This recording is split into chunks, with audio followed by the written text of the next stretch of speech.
Hello, everybody. Happy Sunday. Hope y'all are doing well. We are back once again. Gonna do some more Elden Ring today. I decided we'll just go ahead and do some consumables only today. Now, I'm not necessarily going to start this run and just keep playing it until we finish it in terms of, every stream from here on forward. But I figure, we'll get it started just because I kind of felt like it. And where we want to, we'll kind of continue it here and there. I don't even know if we'll finish consumables only in the DLC, considering the difficulty of some of it. But I know it's definitely possible, so we'll just see how it goes, I guess. But yeah, so obviously Shuriken Shun has already beaten the base game. I already did literally every boss fight in the base game. The only thing I didn't really do ahead of time was like try to collect more stuff. So we'll be kind of going into this without really necessarily having the most optimal setup. And I was wearing the Radagon sword seal still. It's probably unnecessary. Well, that's definitely going to be an easy candidate to replace with the smithing talisman anyway.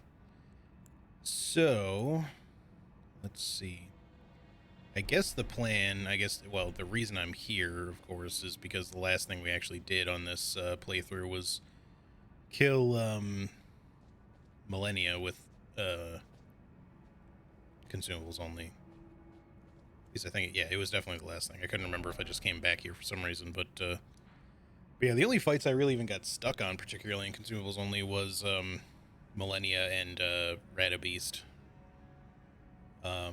There were a couple other definitely like somewhat hard fights, but nothing really too bad as far as the base game is concerned. Now, with that said, I have not played the DLC for long enough, I feel, to necessarily be like exceptional at any of the boss fights, so they're probably going to be a bit of a struggle. But yeah, I think we also might switch up the build a little bit once we kind of get in. Like, I'm going to keep it more or less the same, but I want to switch away from this, obviously, for the Smithing Talisman.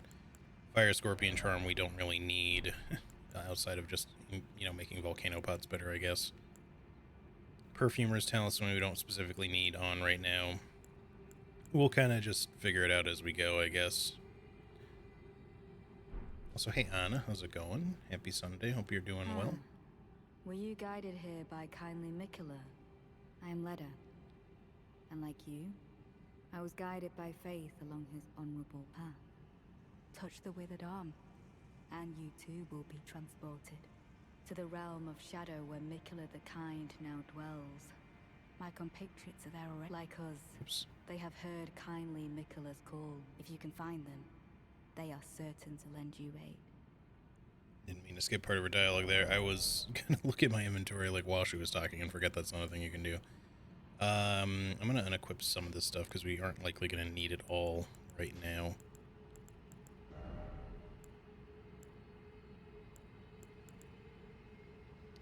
We do have light enough load to still get some attack power boost from Blue Dancer's Charm, so I think I'd rather put that on over... Wait, what did I just take off?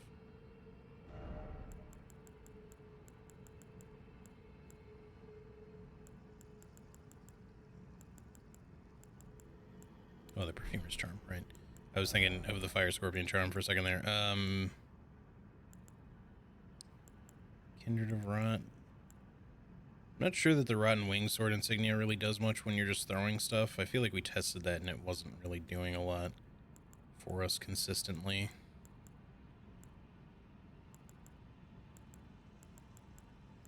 It'd be cool if jumping attacks, like, if you could jump and throw, which you kind of can with, like, darts. It'd be neat if that affected these, but it doesn't really. Could just throw some defense on there, I guess, for now, but extra fire damage will still be useful for the volcano pots against, like, Loger or whatever, like, right off the bat, so could just make a bunch of those to start.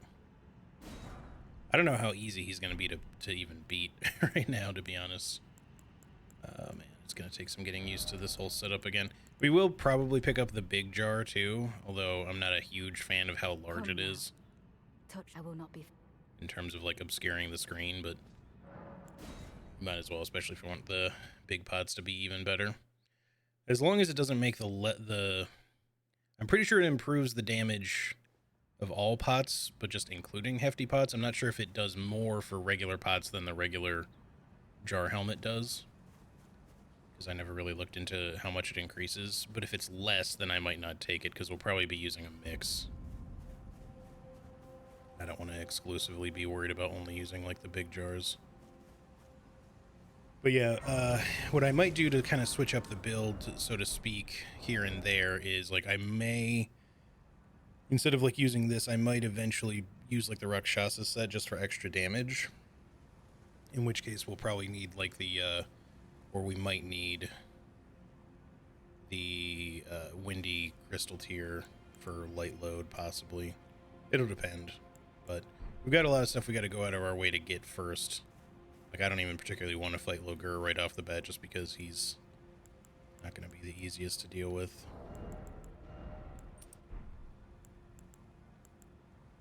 I want to get the smithing talisman first, I think, and then lots of Shadow Tree shards, obviously. Also, I need to put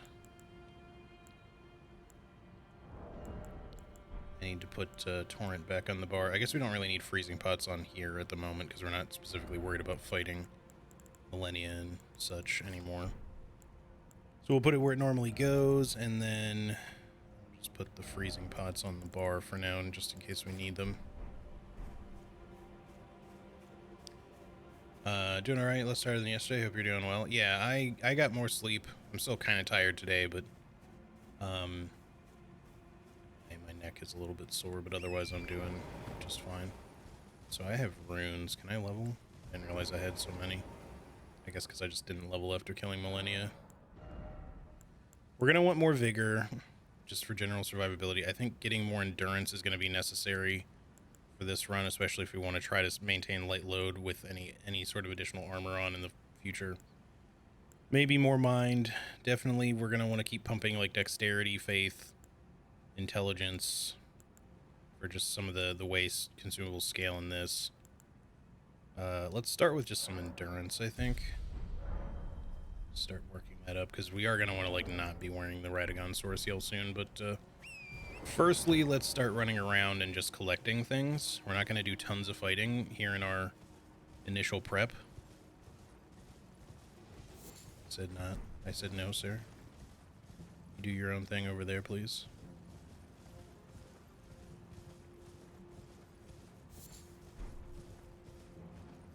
And certainly, you know, part of the reason I decided upon just doing this today, again, not that it's going to be just nothing but consumables only for the next several streams or anything, we'll just kind of be doing it here and there.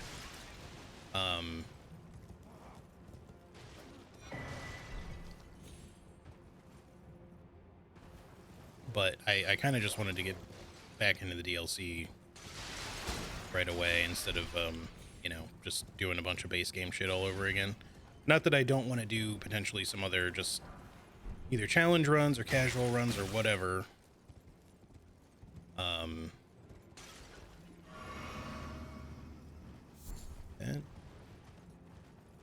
Challenge runs, casual ones, or runs, or whatever that, you know, involve doing the base game again. And certainly it would be fun to just do like a victory lap of the base game with our New Game Plus character, which I might still just do just for some chill streams, but I do still wish that I had gotten Swift Slash on that character, so we'll see if I might still just decide to like cheat that in or something.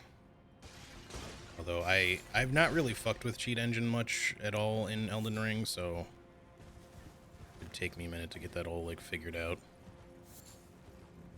Alright, so I have to just remember to be in the habit of just picking shit up constantly with the consumables only run, because not that I don't do it already, but we're gonna really need these resources that we run across, with the exception maybe of like Roa or Rada fruit. I forgot about the big pot. Yeah, it do be a thing. Alright, let's go down to the church first. I think I'll skip Logur for the moment because we don't really need the Beast Claw or anything like that. Just make sure you get mushrooms and stuff. We'll of course want to get the jar bell bearings as well for the ability to buy things like string. That would give us the means to actually use like drawstring or, you know, roped pots if we want to, just for access to like another type of pot, although it does use the same source of cracked pots, so I don't know about using them like consistently. But just in case we need them for like a fast pot sort of weapon that's not just a regular one for fighting NPCs and shit. Does the Forager Brood cookbooks, what does the 7 have again? 7, I think, is the Spirit Raisin, unless that's 4, but I think 7 is either the Spirit Raisin or it's the well-pickled turtleneck. It's one of the two. Because you get 7 from more after you you know, help that one Kindred of Rot that's like hurt or sleeping or whatever.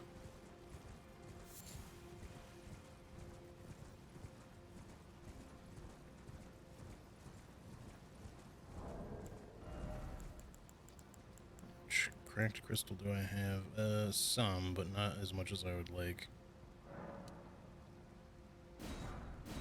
We're definitely gonna have to farm some of that. Oh, maybe I should have waited. I actually have a bunch stored, I just realized. We have a ton of crystal darts stored, yes, just not tons of cracked crystals. That'll probably be alright for now. I guess we could make some spark aromatics, although we're probably going to try not to use perfumes a lot, just because the resources for them are not really in the DLC much, at least not Altus Bloom, and it's not hard to get a hold of, but the Miranda powder is not something I want to farm, generally speaking.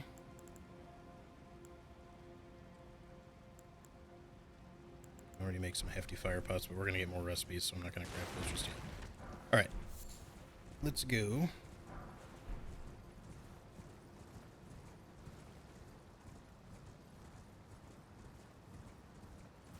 Missed it your first run. Yeah, it's pretty easy to miss. Either you don't find that forager because he's kind of tucked behind that church, or you do find it, but then you don't really know what to do with him, or in some cases, maybe you just accidentally kill him in the process. Because people certainly do that often enough.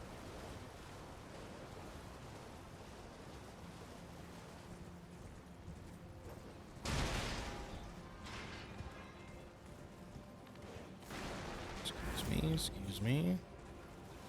I wouldn't mind fighting some of y'all at some point, but let me just get geared up a little bit first. Where are those damn fire coils? In the little tent? They are. Need these guys to kind of clear out just slightly so I can actually get in there without immediately dying.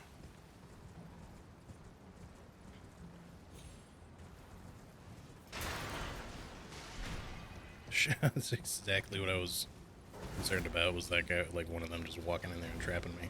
Alright, we're fine. I should probably kill that Black Knight, but we could do it later, just for his drop, but again, it's not like I'm going to use it on this run or anything, so...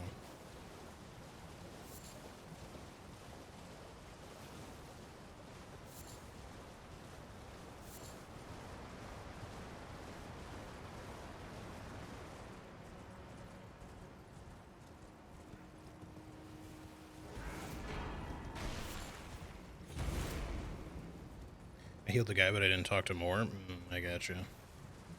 Yeah, like for more, you got to be a little careful because you don't want to kill any of the Kindred of Rot. If you do, he gets upset if you just do it once, but if you do it like twice, or it's 2 or 3 times, then he stops being your friend and he will invade you. In which case you have pretty much no choice but to kill him. Although he only invades like near where you find any of them.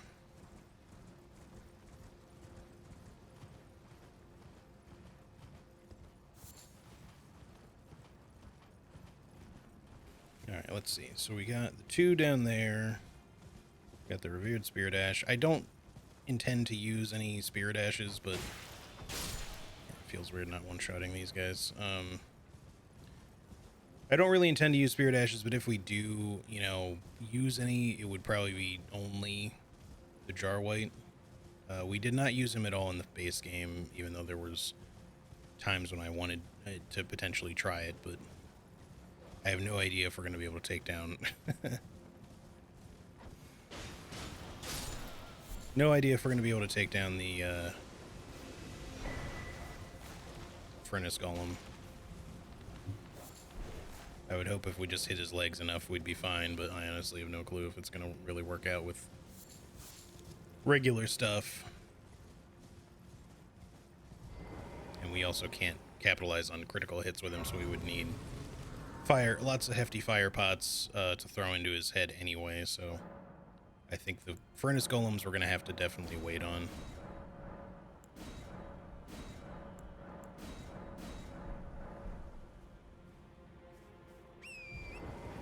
And I'm trying to think if there's even anything we specifically need from Furnace Golems. I don't think so. The Deflecting Hard Tear is not something we're going to be able to use. Obviously, the Furnace Visages from them for Furnace Pots would certainly be helpful, but mainly we'd want to use them against Furnace Golems, so in that regard, we don't necessarily need a lot.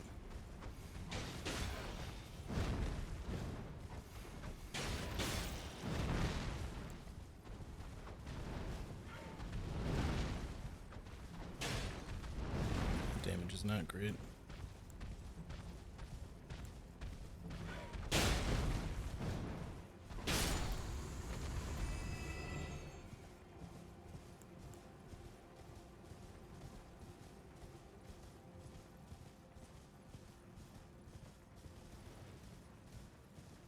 I did my item checklist very late in the game, so I'd already missed the cookbook and Egon's Drake hunt by then.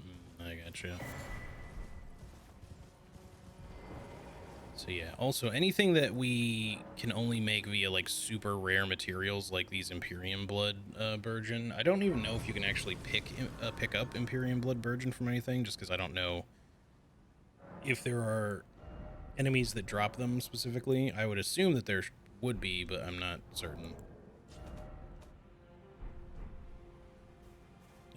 Because otherwise, if you can only pick them up by the Michaelis Crosses, then there's only a handful you can actually use in the game to make things like the luring branches or whatever they're called. I am Freya in battle. Oh, did you speak? If you've yet to find more of your Michaela. If you've yet, assuming you. Sorry, I know that earlier I let it talk, but now that I'm thinking about it, I'm just kind of like, well, we've heard these people's dialogue before, so the Erdtree, I believe. I think it's fine to just kind of... I want to talk to them, but I don't really want to like sit there listening to all of them. As long as you... If you've yet, assuming you intend. Okay. We're good on all of that. I'm just going to run up this way to get some more fragments, but we're not going to really do much over here. Plus, there's the one jar. I think it's for the string seller's bell bearing, so I guess we might as well pick that up. Again, I don't really know that I'll use any roped fire pots, but it would still be... or roped pots, I mean, but it would still be good to have the option to buy string if we need it.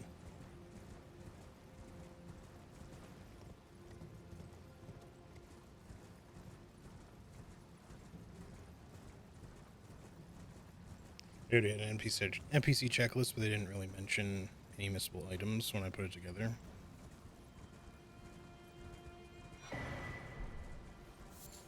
Is that just from like stuff that you found online via like Fextra Life and whatnot? Because obviously the DLC has not been out very long, so the information is going to be inconsistent anyway, but certainly with stuff like Fextra Life, you can't even really trust it much anyway. I wish he sold some recipes, honestly. Not that we need them, but it'd be kind of cool if he did. We have 40 rune arcs. I did use some for fighting Millennia, I think, or something like that, so we don't have quite as many, but we don't necessarily need a lot. We'll leave that alone. I'll buy this this from you. I for you, things. I for you, things. I for you Goodbye. things. Yep.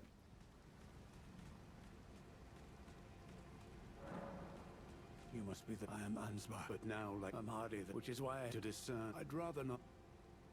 May 6. They are a kid. If you discover, be certain. I presume just what. If you discover, be certain. I presume you just what. Yeah, Ansbach's kind of like interesting because there's like 3 other crosses you have to specifically seek out to get additional dialogues from him. One is the Michaelis cross in Bellarat, that's in the one little tucked away room.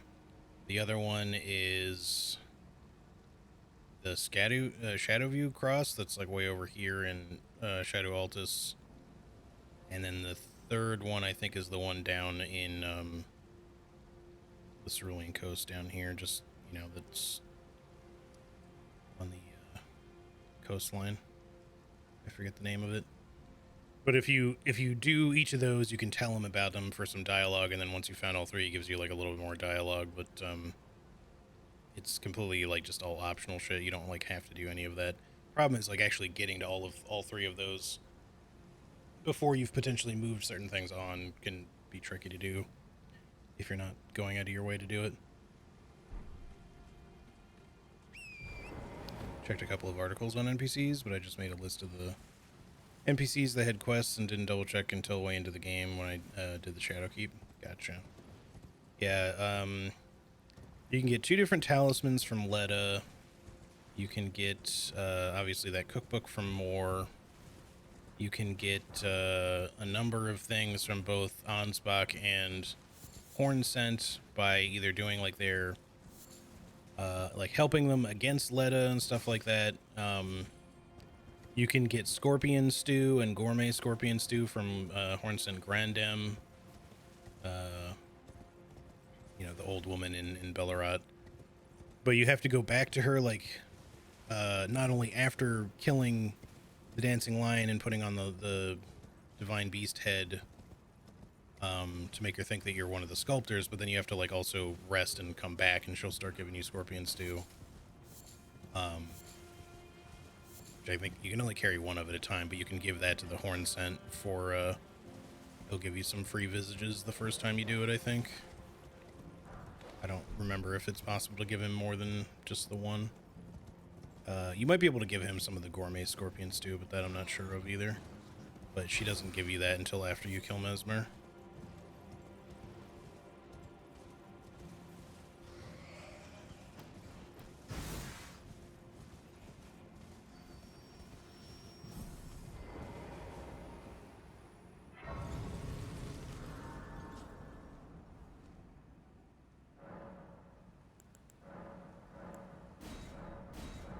Alright, we're at level 3. Like I said, we're going to definitely collect a lot of Shadowrun blessings first, along with some other stuff.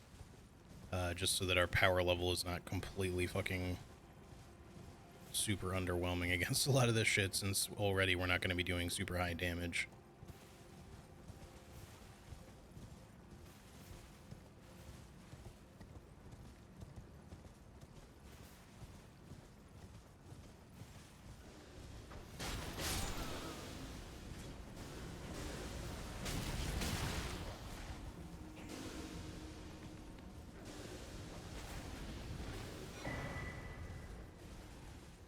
Try to collect items like that somewhat carefully so we don't permanently lose them, because it would suck. There's nothing directly next to you guys. There are some flowers down here.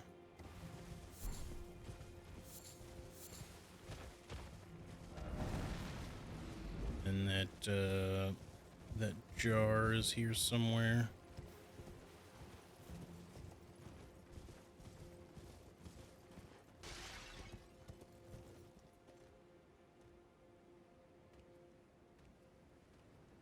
I think.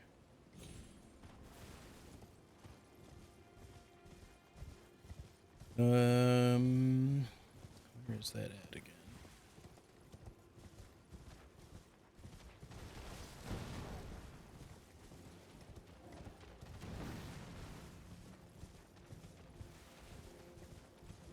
Oh, there it is up there.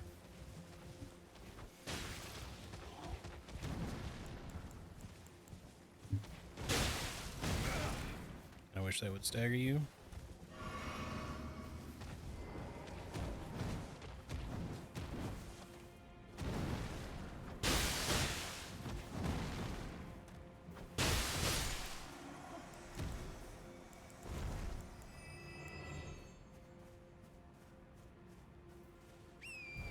Alright, now I gotta try to fucking hit this thing from down here.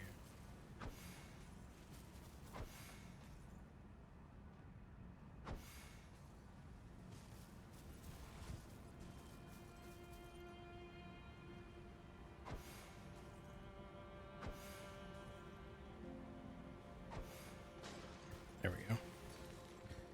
Starting to think it wasn't gonna reach. You could have gone up on the other ridge maybe, but could also have just used a kukri. Those things fly fucking forever practically. Alright. So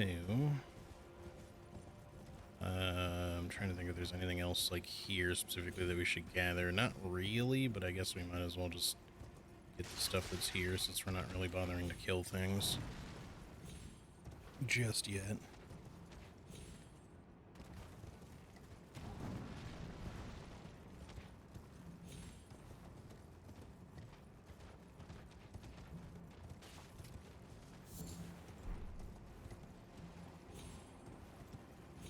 There's something just like super freeing about playing Shuriken Shan for our DLC or for our consumables only stuff. Like, I just love kind of zooming around and having a nice like sort of lightweight build that we can just kind of, you know, roll around and throw stuff a lot.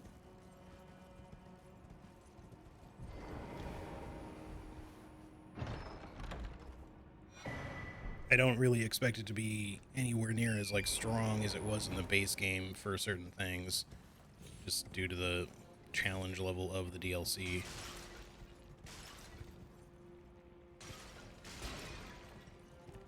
But hopefully it'll still be pretty fun.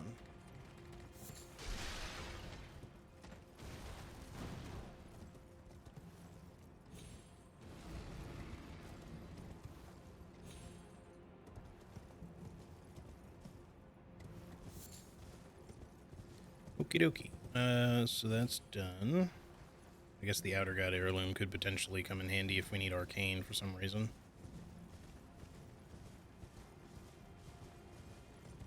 Let's go up here and talk to Kindred of Ratman number 1 over here.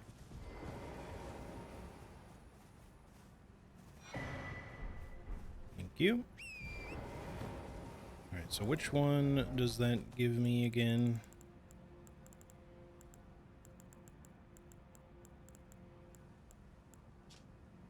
Fireproof pickled liver, okay.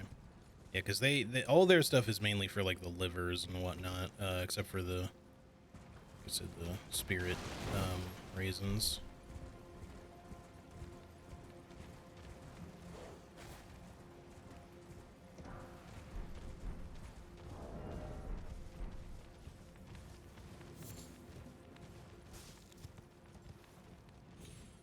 Did I get the revered spirit ashes over here? I'm not sure that I did.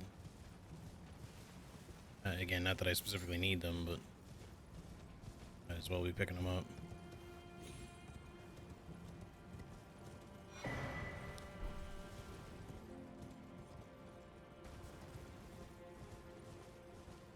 I think both consumables only and shields only can do pretty well on the last boss. Quite possibly, although with the final boss, obviously it's going to be a lot of just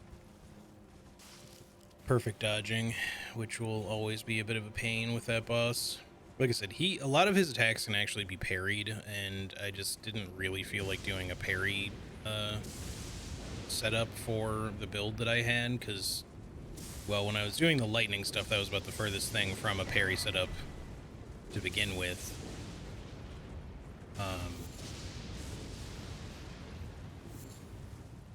Is there not some yellow Fergal bloom here? Maybe it's just not in this section.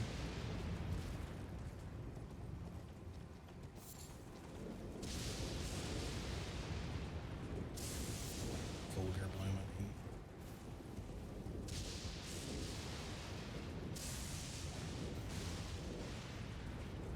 It's the sheeps.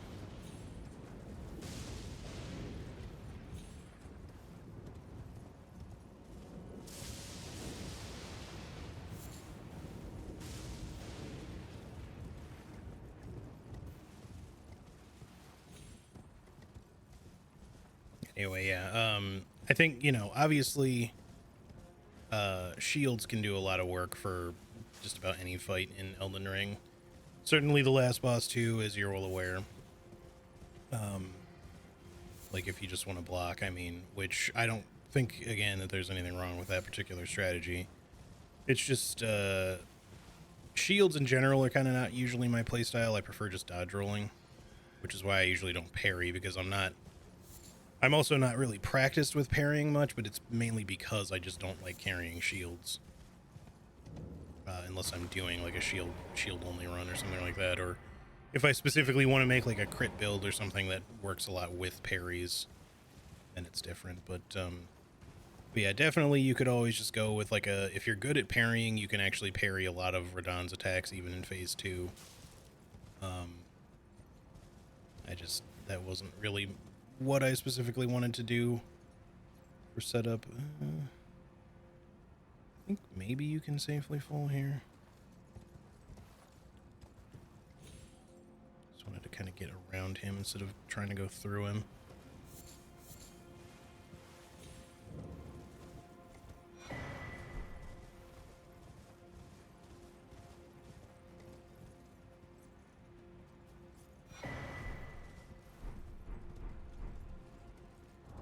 I think honestly, even though my damage will go down a little bit, I'd actually rather right now just have the Blessed Blue Dew Talisman just for passive FP regen, since that'll make crystal darts not really an issue to use at all. Not that we use a lot anyway, but so the Radagon icon is just something that we really just don't want to have at this point, because it's just going to cause us to take a lot more damage than we need to be taking and not really offering much benefit. Okay, so that part's done. We just need to collect some stuff in this direction. Some more pots in here, plus the jar, I think. Maybe I should get the smithing talisman first before we do that, though, because that's like a whole dungeon, and I'll probably want to complete it when I do it. Maybe. I don't know. We don't have to. Let's, we don't really need the ailment talisman or the revered spirit ash that's right there, but we will collect them at some point. Let's go across the bridge and start going the other way.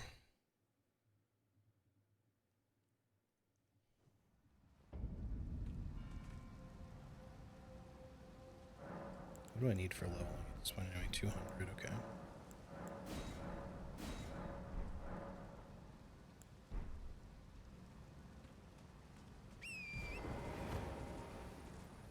I usually prefer dodge rolling too, so I was a bit disappointed in myself for just blocking stuff, but I'm going to learn to dodge them next time. I mean, again, like, I get the feeling, trust me, because, like, I was not happy to feel like I needed to summon the Mimic tier for Radahn, but again, like, there's nothing wrong with just making that fight more tolerable by, you know, doing something simple like blocking, you know. It's effective, and it makes that fight much more, you know, sane than just trying to fucking perfect dodge all of his bullshit when it's just terribly inconsistent to begin with. So again, while I get the sentiment, like I definitely do, it's it also makes perfect sense to want to just use a shield.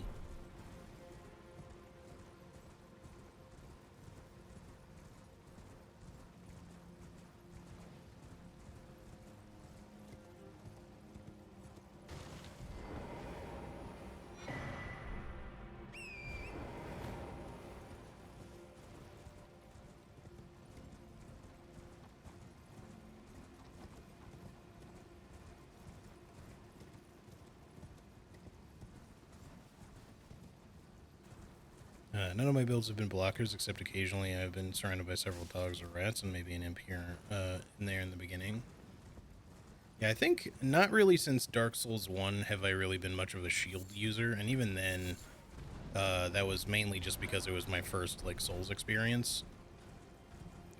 It's not like there haven't been times where I have used shields, like, beyond that, of course, but I started kind of using them more for parrying, and then eventually I just kind of didn't really use them at all. Because I just didn't really like having a shield on me just to parry. like, it's not a huge weight commitment to have like a really light shield on you that you just use for parry situations, but at the same time, when weight matters to the point that it does in a lot of these games, sometimes it's easier to just be like, I will just dodge instead.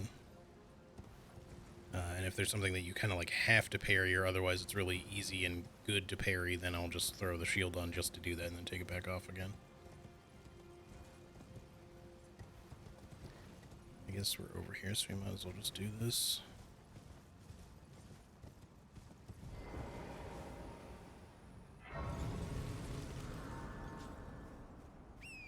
I have the turtle shield on my back for extra stamina regen. Yeah, so I definitely did the same thing for well, Dark Souls 1, especially like later on. In fact, every time I still have like gone back to Dark Souls 1, which has been quite a while now, but any time that I've done that, I specifically still go out of my way to put the Grass Crest shield on my back, but I don't really use it as a shield at all. I just do it for the stamina regen because it's so useful to have that in Dark Souls 1 specifically.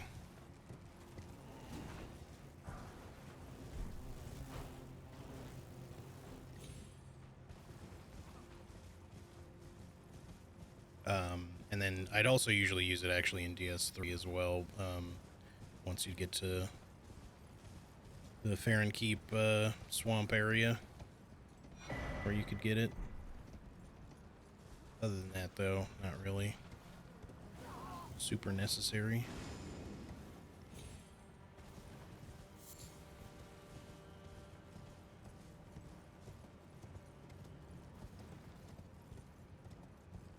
In fact, I think in Dark Souls 3, I ended up typically, like, I got used to parrying with an offhand Kestis rather than a shield, because it felt like a better setup for PvP. Okay, somehow stuck on you there.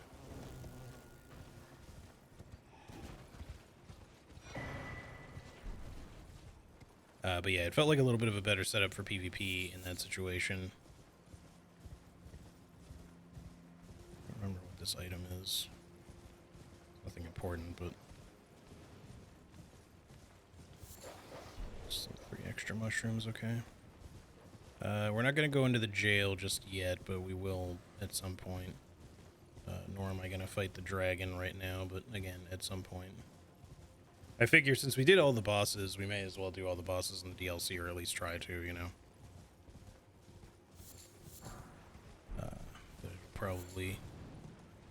It'll probably take some time, especially since we may not do consistent consumables only streams or anything. We'll just kind of be doing them here and there.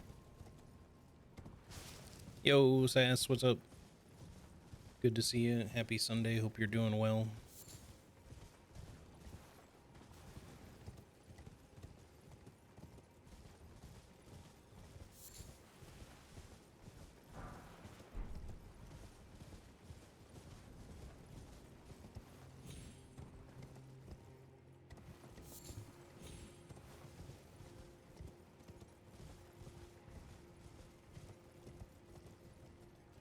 Speaking of shields, I guess we could get the thingy. There you are. Serpent Crest shield from you, since we have the painting.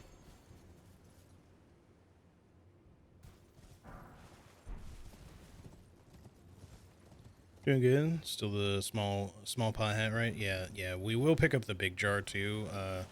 I don't know if I'll wear it consistently because I feel like it's maybe a little bit too big. I don't always really like it when things kind of obscure your screen that are just on your character, but if it improves regular jars to the same extent that it improves them with this hat and gives you the improvement for big jars or big pots, then it would be worth wearing, even if it's not going to be like our primary like mode of attack a lot of the time.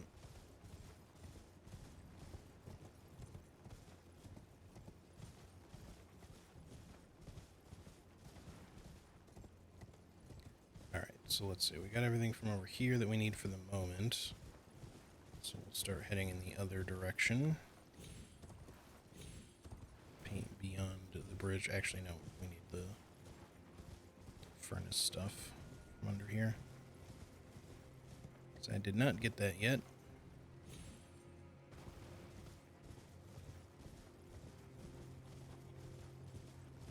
Now, if I did it right, I could theoretically kill the furnace golem with what we have here. But, you know, like, assuming that I can get him knocked down with just regular, like, hits to the legs or something with something. But I don't know how well that's going to work, honestly. We'll just have to see when we eventually try it out. But we'll have to, since we can't crit him, we'll have to just throw pots into their head whenever they're down, which might mean downing them, like, 3 or 4 times even, which is not going to be super fun. So we shall see.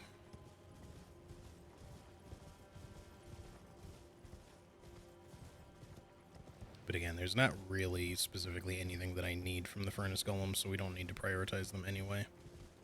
I just figure that since we're doing all bosses and all the major stuff with this build anyways, we probably will just do the furnace golems at some point if we can.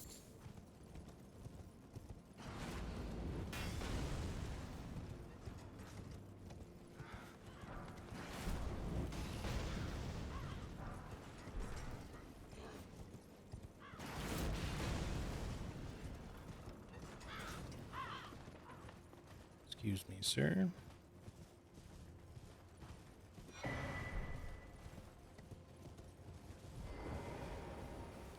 We are going to want the Fire Knight's cookbook in there, because that'll give us... I think this is the one for fire coils, or it's the other one. I forget which, but... That is at least one of the new consumables that's actually not that bad, although we don't have a lot of faith, so I don't think it's going to be particularly good for us right now.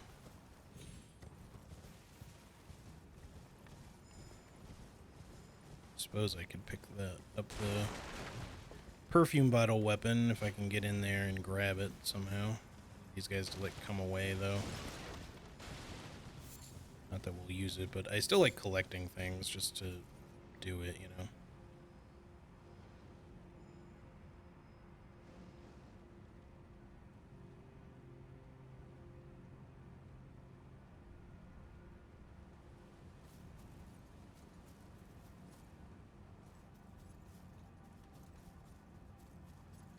I don't like that one is just chilling next to the chest.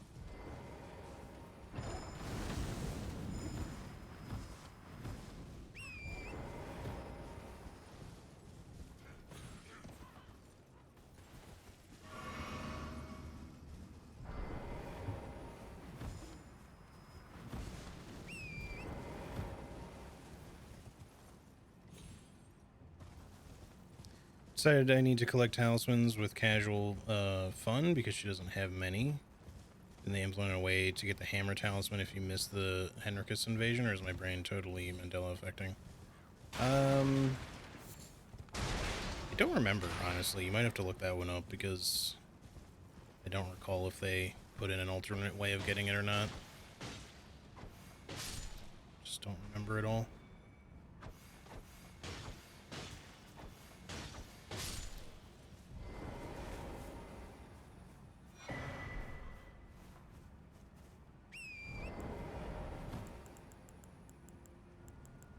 So that is for fire coils, which we need members of Mesmer for, which we can kind of farm, but they're not really like the easiest thing to get a hold of.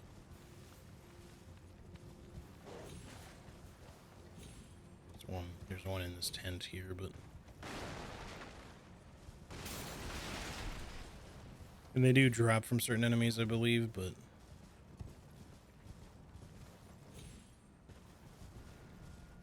Let's see. Might as well get the Spelldrake Talisman while we're here. You never know when you want some extra magic defense, I guess. Specifically, I guess the likelihood of that would be whenever we end up going up against R'Lana.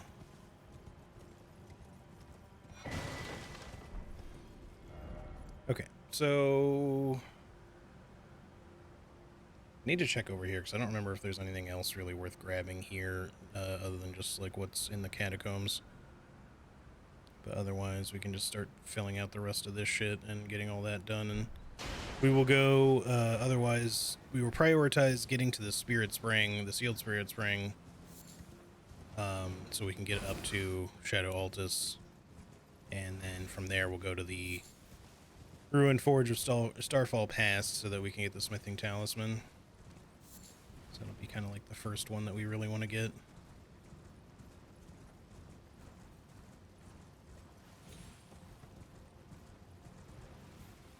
People say no on the internet, but my brain is still sure they did for some reason. Yeah, I don't specifically remember them doing something like that, but so it may just be missable. I honestly don't remember it all.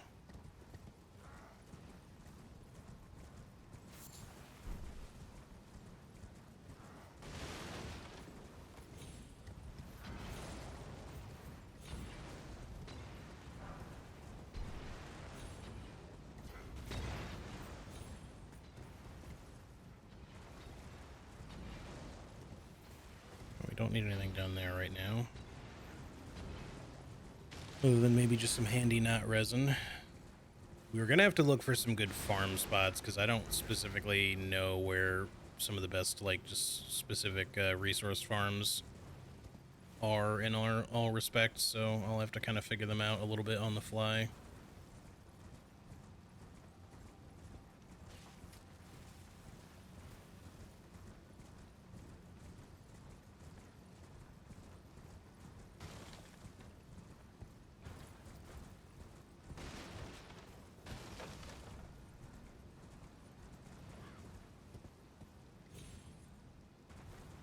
Alright, so let's see. And certainly we will do that forge as well, but we're not gonna...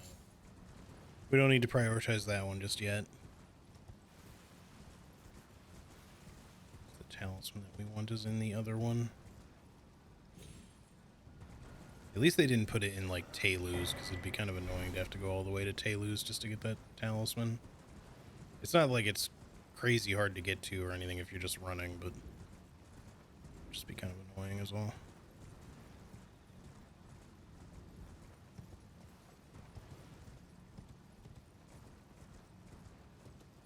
The talisman isn't necessary or anything, so it doesn't matter, except for completionist reasons. Yeah, gotcha.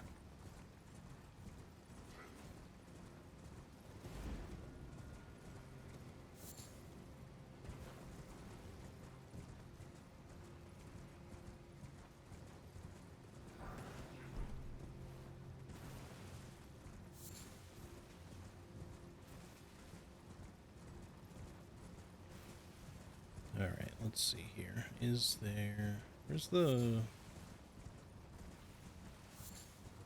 Did I run by the Swift Spear? I guess I did.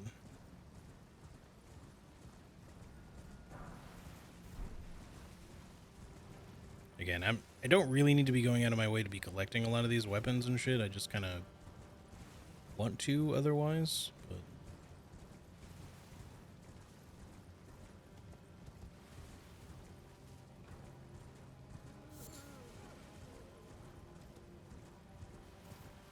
just for, you know, the collection's sake.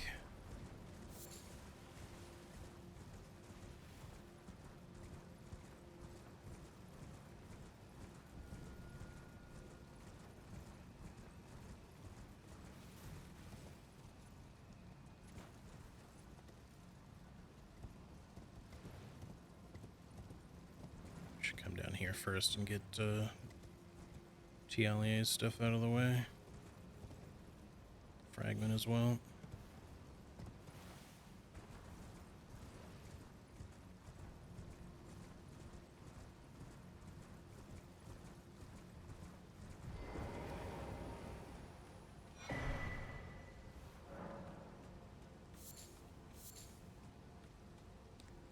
Oh, hello. You the Tarnish. Lady Leda spoke another Tarnish. My name is I too am So, here's to new big...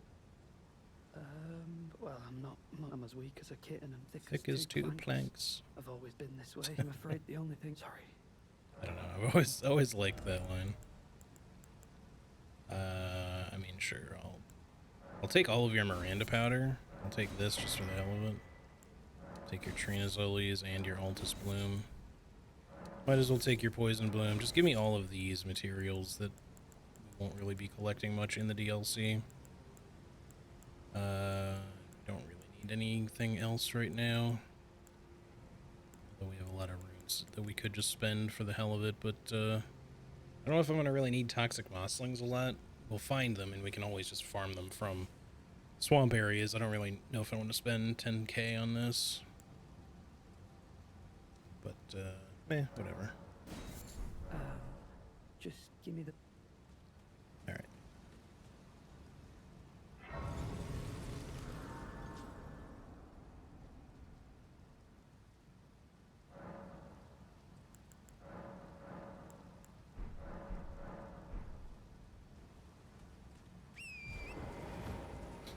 Okie doke. Now we go up.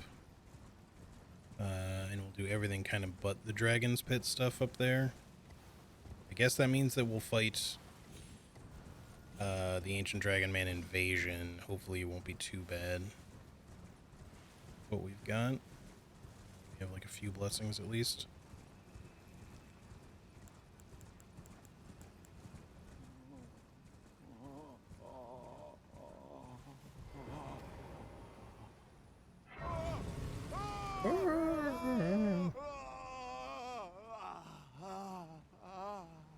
Vile Bale. Vile Bale! Vile Bale. There is light! I will mark my...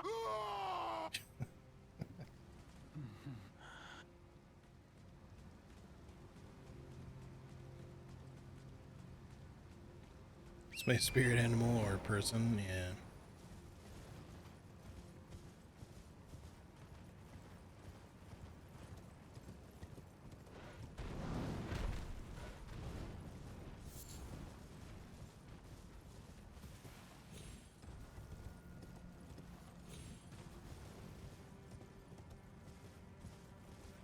Guess I might as well pick up these larval tears, even though I don't really think there's any reason we would need them at any point. We shouldn't really be respeccing at all. Unless I suddenly find that I need, like, more faith or intelligence or something to make some particular new thing scale better. Just otherwise want to sacrifice dexterity or something, but...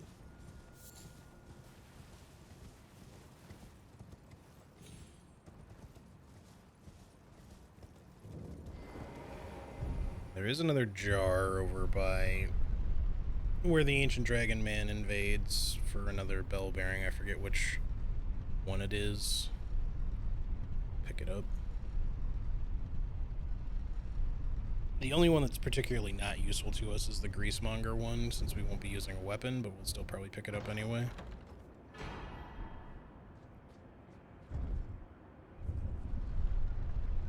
Just like I do with everything else, I guess.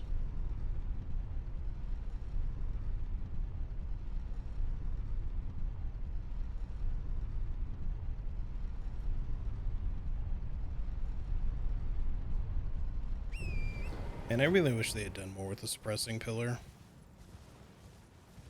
It seems like such an important location. And, you know, I guess the little gravestone there is supposed to be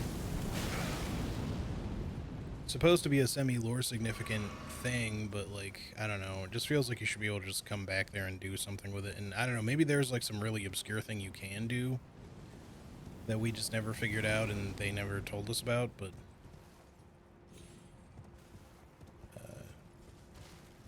so I don't know what.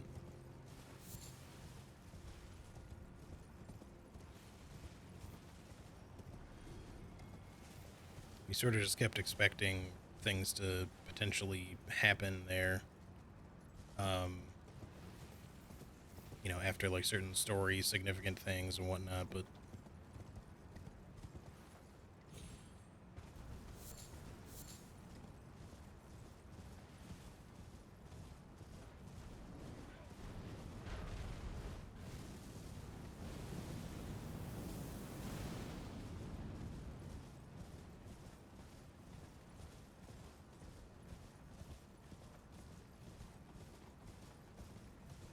I don't know exactly how it fits into the overall lore, other than just my assumption is that it has something to do with the reason why the Land of Shadow is kind of like, or the Realm of Shadow is like separated and obscured. Like intentionally, that pillar exists to suppress the Realm of Shadow and keep things separated from the lands between. But I don't necessarily assume that it's just because of that.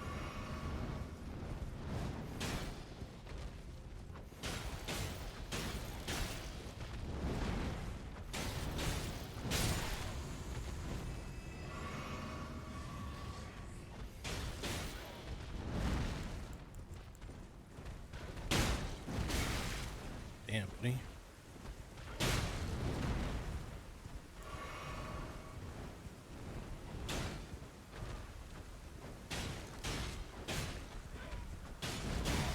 Really? Got snuck in that last hit.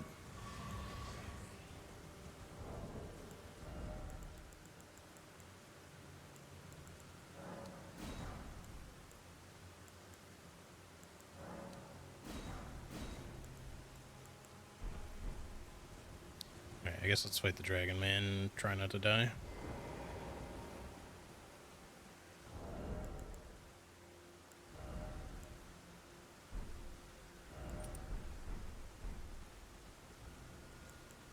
I hope you're not insanely resistant to fire, because I never really bothered to think about it. Alright. It's also raining, which is not going to help with that, but...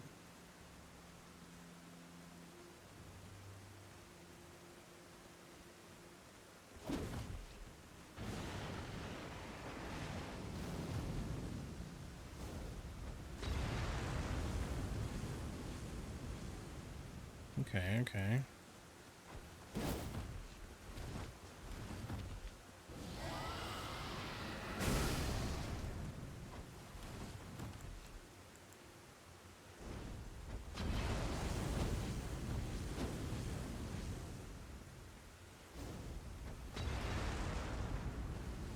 Yes, walk into it, please.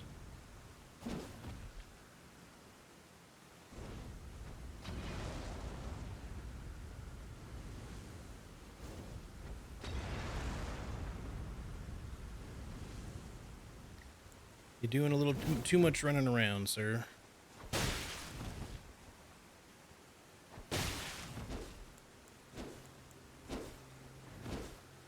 Okay, keep getting stuck on terrain. Oh, fuck. That was a really long stagger.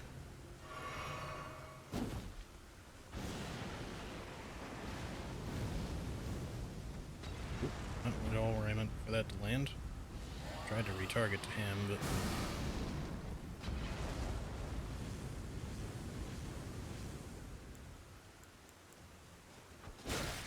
Okay.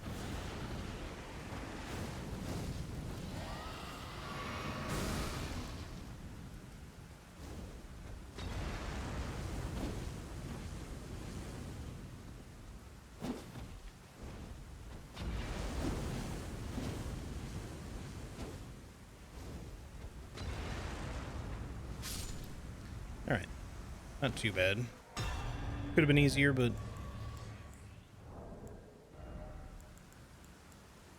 alright. Let's get some more of these. We're gonna have to farm a bunch of that shit, too. It does make me kind of want to use the hefty volcano pots in this, just so we don't have to farm those as much, but at the same time, the hefties are going to be just as bad, if not worse, because we need gas stones for those, and those are arguably worse to farm, since they're only in the forges. Okay.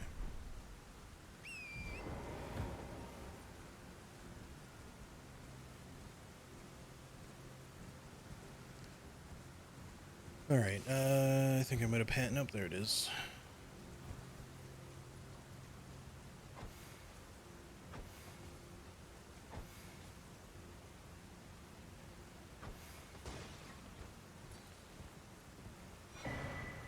Herbalists, okay.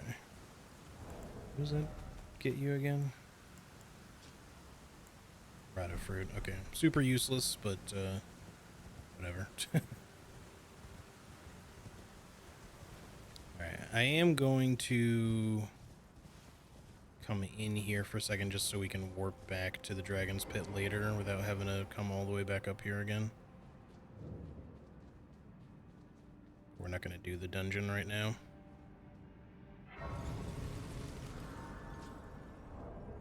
Alright, and then what else? So that's good. Just swap that back for now.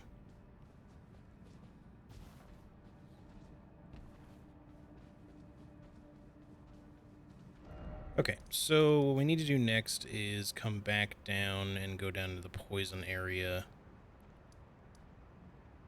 From there,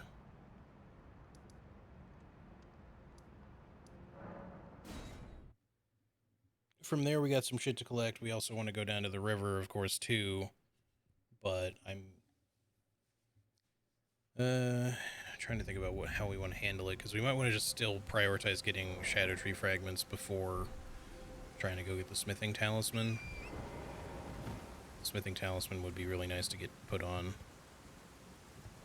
as well, so, and we don't really need to kill a bunch of shit for that. We can pretty much ignore the golems and the forges for the time being.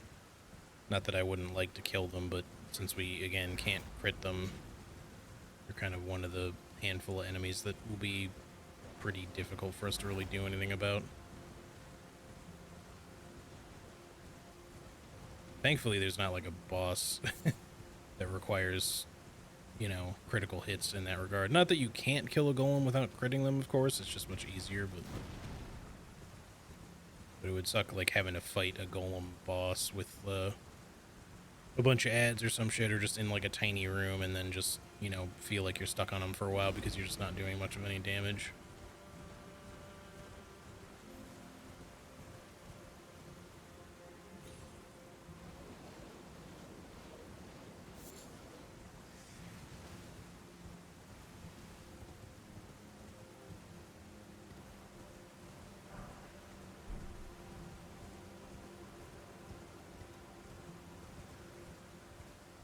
Good old festive Greece. Maybe... I do think that there are times when it feels like FromSoft is running out of ideas for a big open world game, because it's like, festive Greece, man, really? You wanted to give us an item that is arguably for rune farming, but it gives you so little that it's practically worthless. And it's just a temporary buff, not like an equipable item.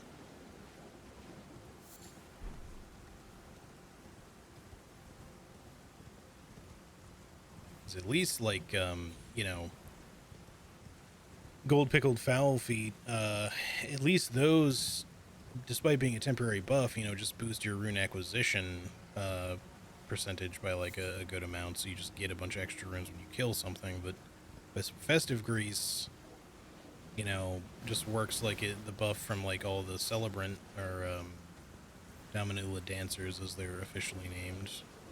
I actually kind of like the name Celebrant more, especially since that's what their weapons say, but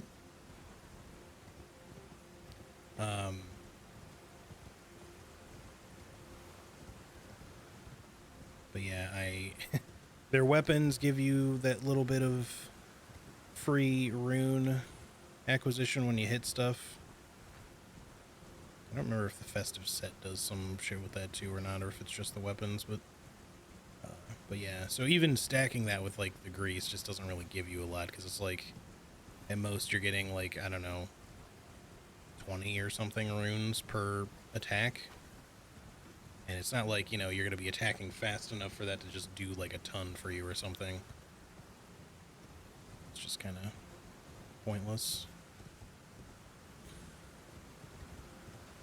It'd be one thing if it was like a low-level boon or something, but considering you're going to get it like later in the game, and also the DLC in terms of the grease itself, like it's not really going to be of any real benefit to you by then. It's the amount that it gives you is just way too tiny. Otherwise, I wouldn't mind the concept of something like Festive Grease if it just gave you like a lot of runes per hit and it just lasted like, 60 seconds or something, but you just pop it on and you just go to town killing stuff, getting, like, I don't know, it doesn't have to be a lot, but like 50 to 100 runes per hit or something. Maybe 100 would be better for this point in the game, but and then you just also use your gold pickled foulfoot and your golden scarab and stuff, and as you're killing things you're just getting more, but it would require, of course, attacking them. So it still wouldn't be great for the actual rune farms that are in the game with the way that you do them, but as far as just like the concept of it, I think would at least make more sense in that regard.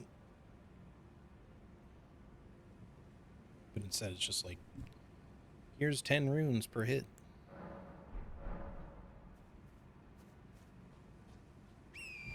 Or rather, it might even just be like per attack. It might not even be per hit specifically.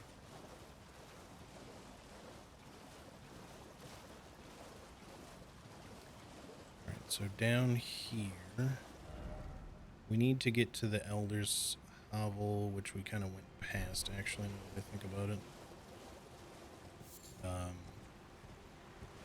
But I also want to get the hefty rock pot recipe too, and then there's also the... Is it the... Okay, well... Game kind of screwed me a little bit on that one. Torrent just sort of like flung himself off the rock without a jump, despite me pressing the button.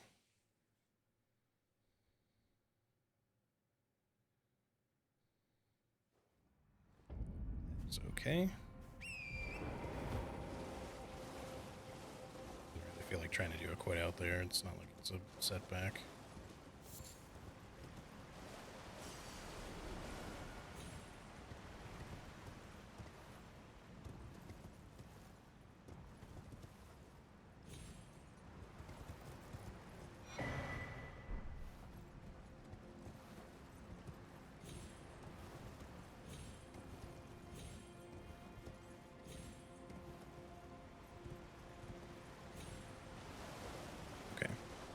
Further down there too is also the, like I said, like the mushroom seller's bell bearing, I guess, but necessarily need it right this second.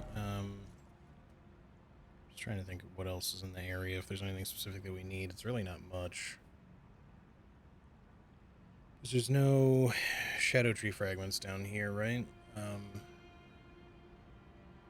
Just like the big rocks for the hefty rock pots, I guess, which we could collect some of these round rocks, I guess, while we're down here. I don't know if the hefty rock pot is going to be any good for this. I haven't really tested it recently to see if they made it any better, because it used to really kind of suck. So I would hope maybe with the great jar plus, certain talismans and stats and whatnot, that it would be like a semi-worthwhile physical damage pot to throw, but my suspicion is that it still sucks.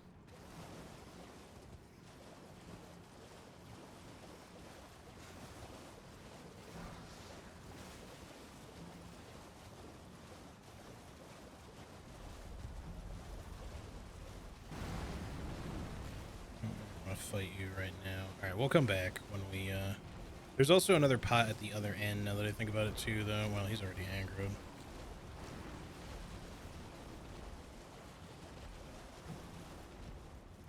Let's see if maybe I can just get past you.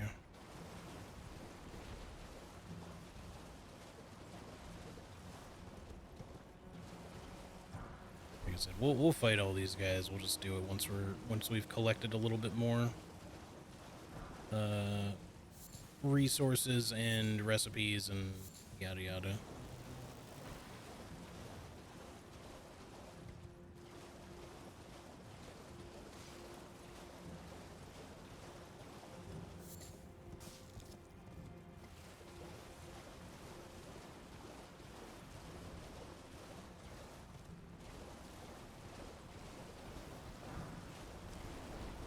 Oh, he's still chasing me.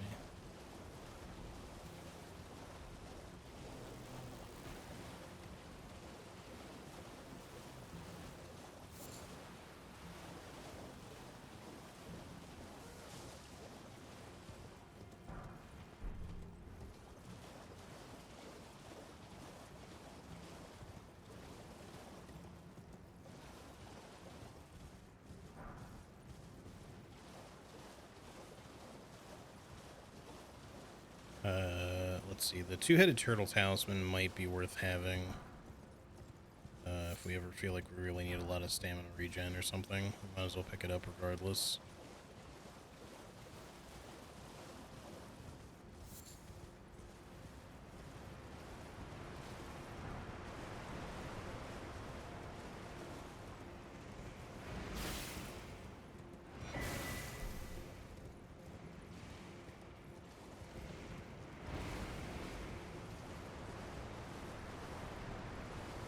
Let's see. What I might do this similar to what I did with the Dragon's Pit and just grab the cave.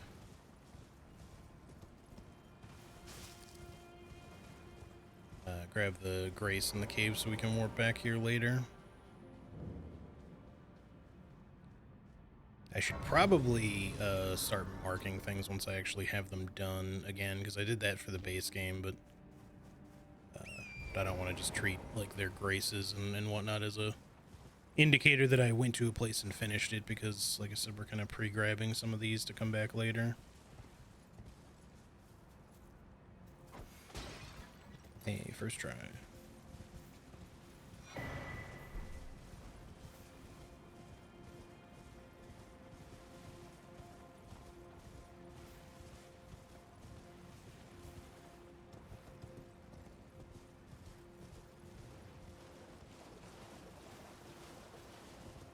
So now what I think we'll do is just, since we're already all the way down here, we will make our way, actually,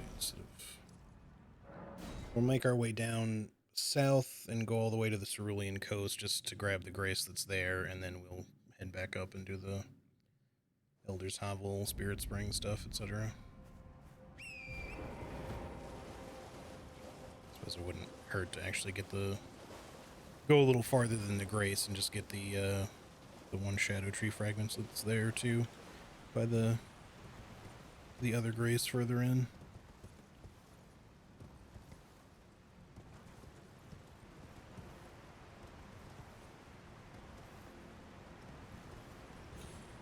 I don't remember if there's anything here worth picking up.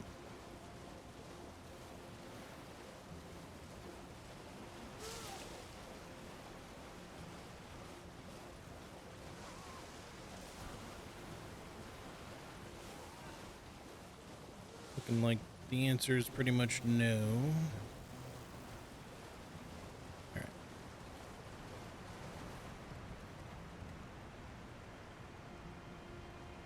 Is that fucking lobster down there with a thingy that I think was also not particularly worthwhile, but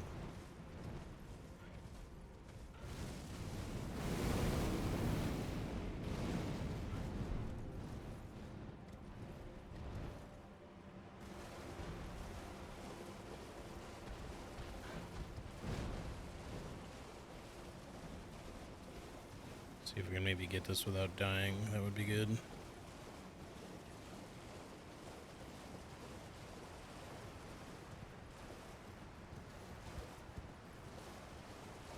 How have you not noticed me? Okay. Okay, we definitely didn't need that, but that's fine. I was so sure I was gonna get sniped in the back while I was coming this way. I don't know if that would be like a one-shot at this point for DLC scaling with an enemy like that here with our current blessing level and everything. I'm sure it hits pretty hard for sure, but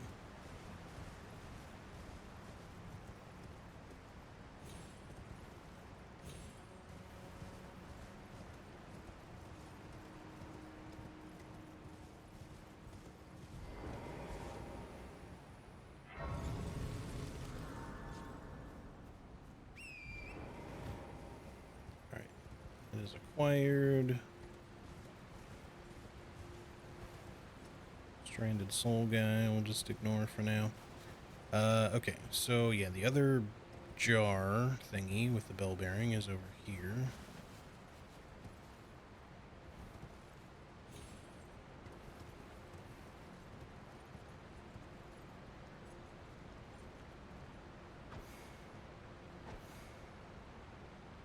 Okay, somehow aiming lower.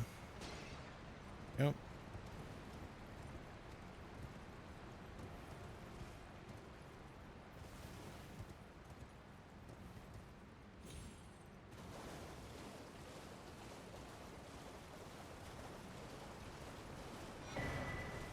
Okay, so now we have both of the mushroom seller ones. So if we need...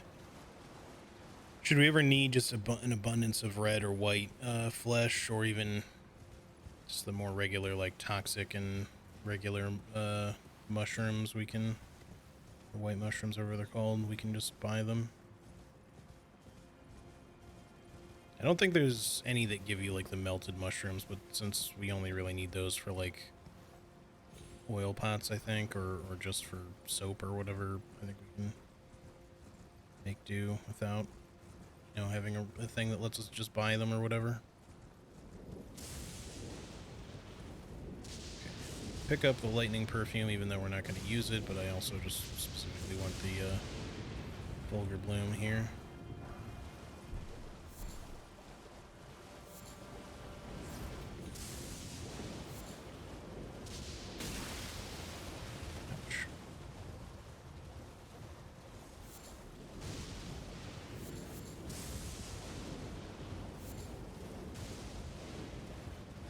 Same for this guy. The Viridian Hidden Tier I could see potentially being useful on this, but we don't want to mess with that golem right at this moment. Alright, so yeah, let me just get to this Grace, and then we'll go up to the further one and get the Shadow Tree fragment from there. I'm trying to think about the recipes in the Cerulean Coast area too. There's St. Trina's books, which would probably be worth getting. There's a troll up here that we could kill for another hefty pot. There's the Gravekeeper books. I don't remember if those are actually worth getting in this case, but we can still get them really easily.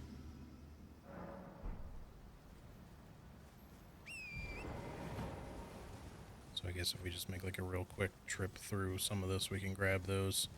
I'm probably not going to use like the perfumed oil of Rana or anything like that, because I didn't really use reusable tools much in the base game, or really at all, I should say. Because you could still technically kind of count them as like a consumable, but I didn't overly like feel like it made as much sense to do that, since they're just kind of more like items that just use FP instead of being actually consumed.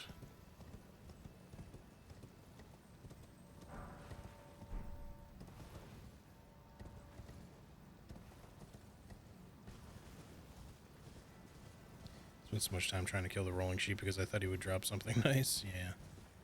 Unfortunately, does not have anything cool.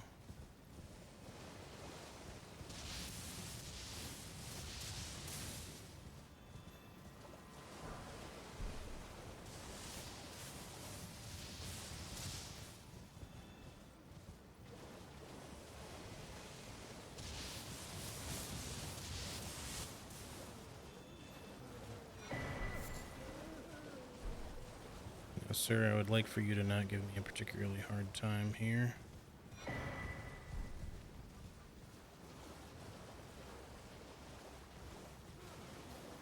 I'll go ahead and grab the Grace over here too while we're at it, but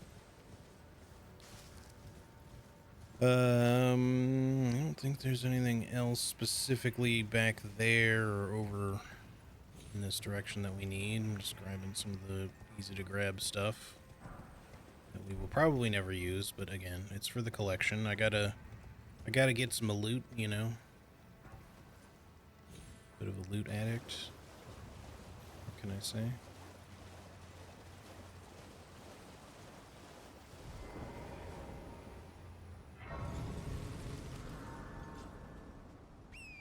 But yeah, the very first time that I went over to that, where you get the lightning perfume, I killed that rolling sheep too, thinking he would drop something, and that's mainly because the lightning perfume didn't actually used to be there. Am I in combat? Whatever. The lightning perfume was in a different spot in one of the early builds.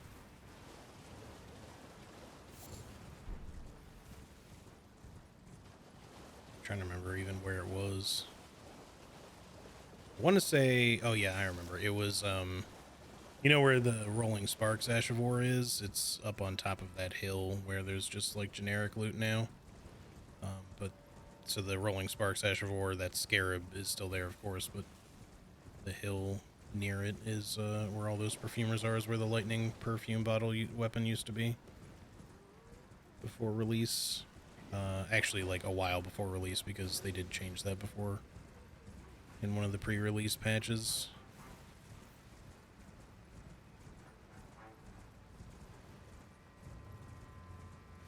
But yeah, so there was nothing but like really generic, kind of nothing loot there originally where the lightning perfume bottle is now. So I also killed that rolling sheep assuming that it would drop something because there was nothing else special there. And actually, now that I think about it, I don't think I talked to the... I didn't go to the fucking Kindred of Rot that's over there, did I? So we'll just have to double back for him here when we're done grabbing stuff from this area.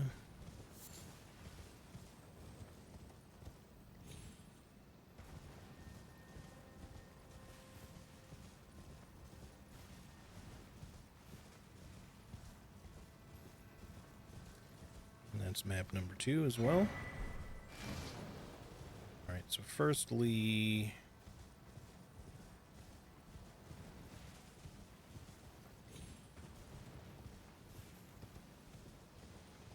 grab that.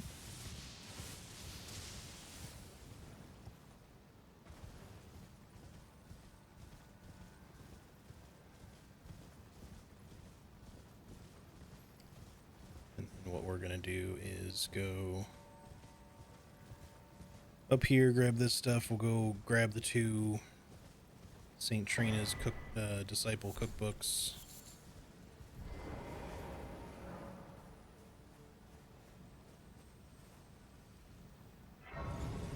And I guess we should kill that troll that throws the big sleepy pots at you. The pots full of sleepy time tea.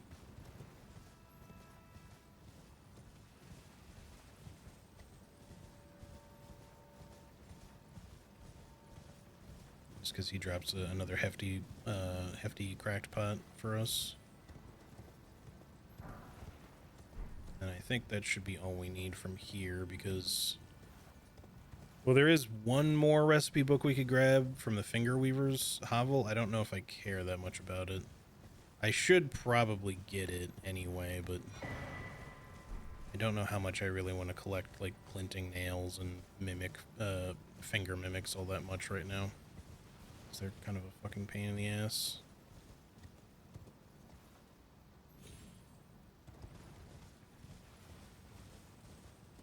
And on top of that, the item that they make, the glinting nail consumable, is kind of crappy.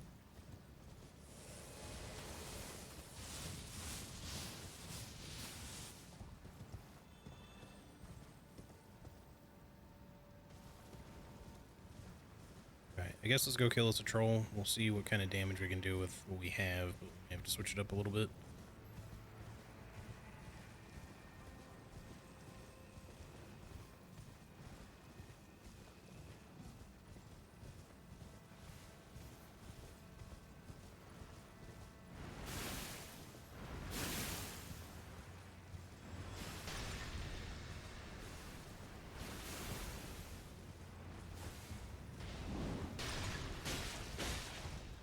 It's not great, that's for sure.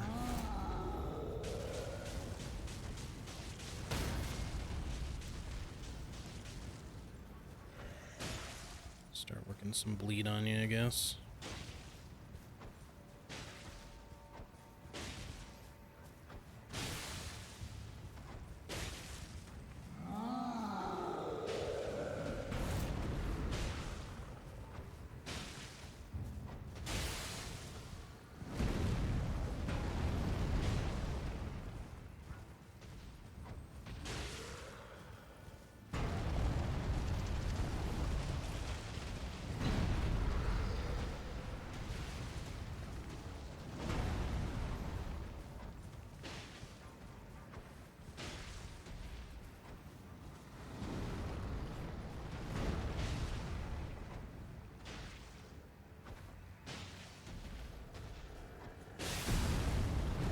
thought that would kill him. Oh, shit.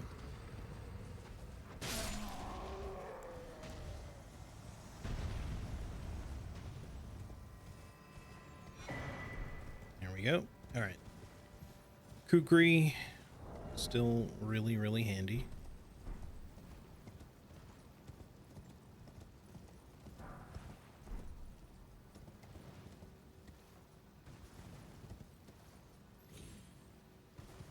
But yeah, I don't know. It's one thing I will say that's kind of nice about the DLC is that when you want to just do like this sort of casual run around and collect shit thing, just to get kind of like an early bit of powering up, like it's pretty easy to do.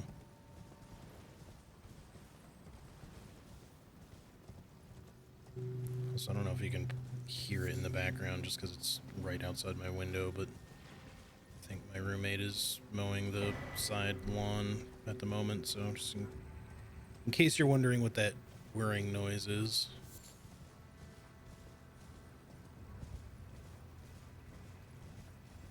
I hear something. Yeah, I figured you might be able to just hear it. Because even though my microphone is pretty good at just picking up direct noise, it's she must be like right underneath my window.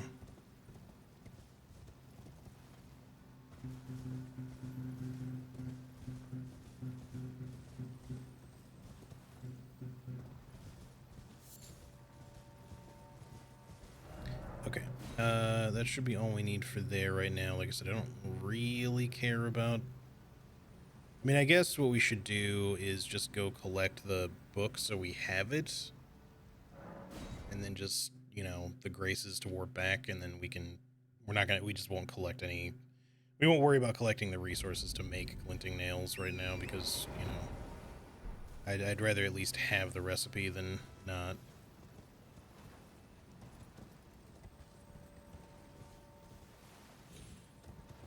And we'll be done in the Cerulean Coast for now. We can actually make our way to Shadow Altus and get the smithing talisman and whatever else we want. Dicey there.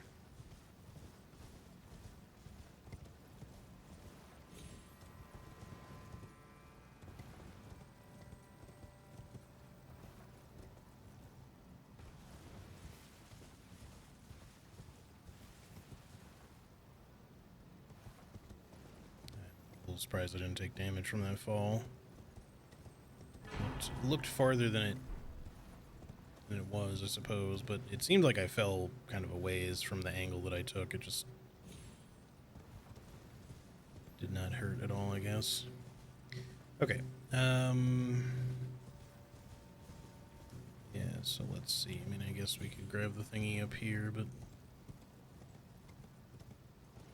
not that we particularly need it, but we might as well. Already got the cookbook over there, obviously. So yeah, we just need... I think I did.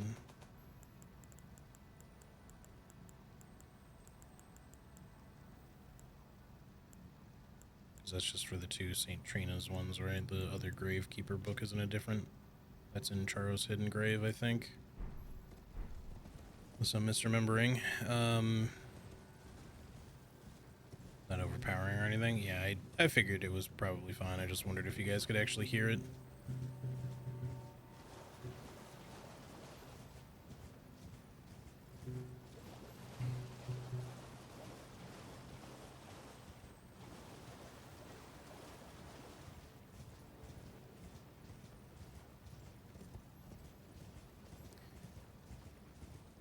Does feel kind of like a bit of a sleepy Sunday, maybe especially because I'm just running around collecting things right now, but just like extra chill.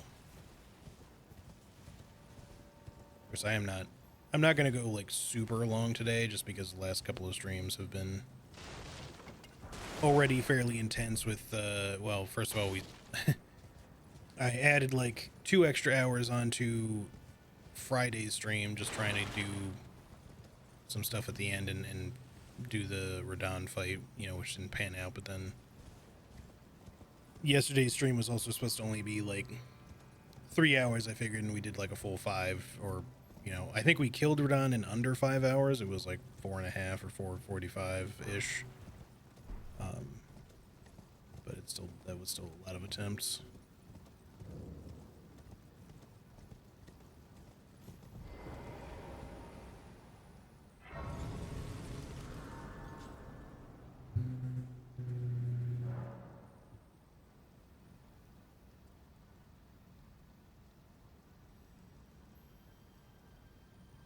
All right. Let's see. Let's get another one of those. We're up to 5 now already. I don't need any remembrance stuff.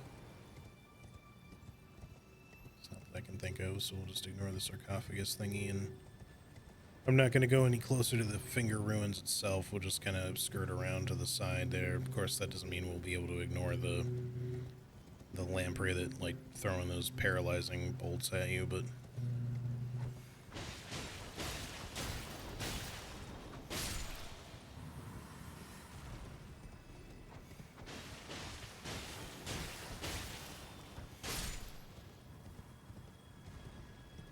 the one that does is like a ways down there, and he starts flinging them at you from pretty far away.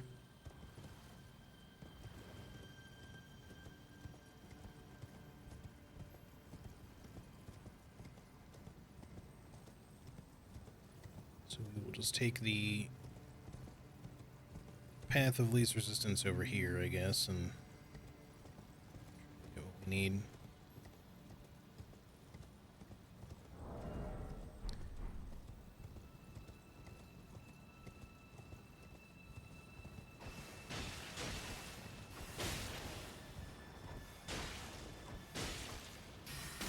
Now,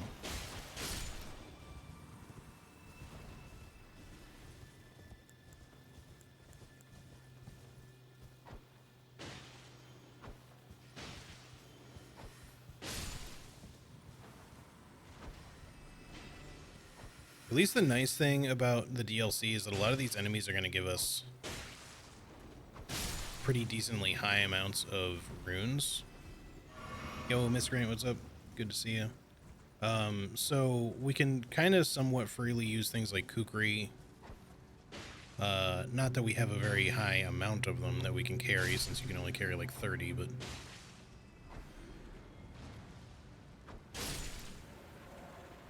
at least we can buy them easily.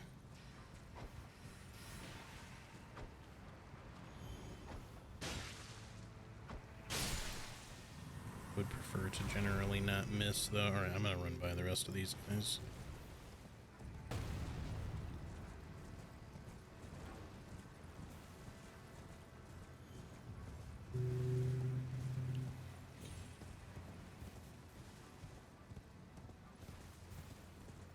And that was one thing about doing this before. We'll still have to like farm certain things that we just can't buy anyway, but we couldn't easily do things like the Mogwin farm, for example, because we didn't really have a lot of I didn't really have any specific ranged weapons I could use to like lure that crow off the cliff, because kukri would be about the only thing that could maybe reach that far, and it wouldn't really be consistent. So, you know, as far as like the good rune farm, that was kind of like not really an option. All right, we got everything that I wanted from here. Let's head back, go down to where I was supposed to go. Miss Green, it's good to see you. I hope you're having a good Sunday. Hope your weekend has been good so far. Tell you what, before we run all the way down there, let me take like a really quick let me take like a really quick bathroom break here, and then we will get going to where we need to get going. But yeah, just give me like 1 minute here. BRB.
Alrighty, I am back. Just get rid of my stream notification that I've had sitting up here in the background this whole time. There we go.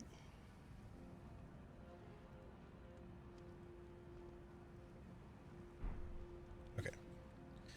Alrighty. Let's see. So yeah, we gotta head back down here to get to where we're trying to go, and just not go the whole way down like I did mistakenly this last time. Did I pick up the spread crossbow? I need it, but yes, okay.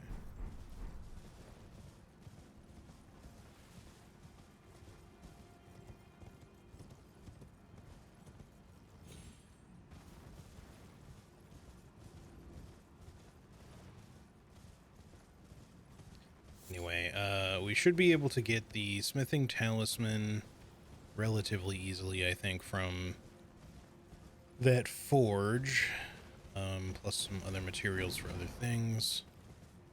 And then I think that should make our throwing weapon damage, at least a good amount of it anyway, a lot nicer. Not so much regular, like, pots and stuff. I don't think it really affects them much. Could be wrong. It might potentially affect their damage, but when I tested it a while back, like a long time ago, it didn't seem to really affect them as much unless they changed that, so we'll see. But it did affect the damage of just like regular throwing weapons, and not just like the smith script weapons, but I mean, like, you know, throwing daggers and darts and shit. And it also even made dragon communion harpoons better, as much as we can't really rely on using those much because, well, you don't really get the materials for them, which is a little annoying.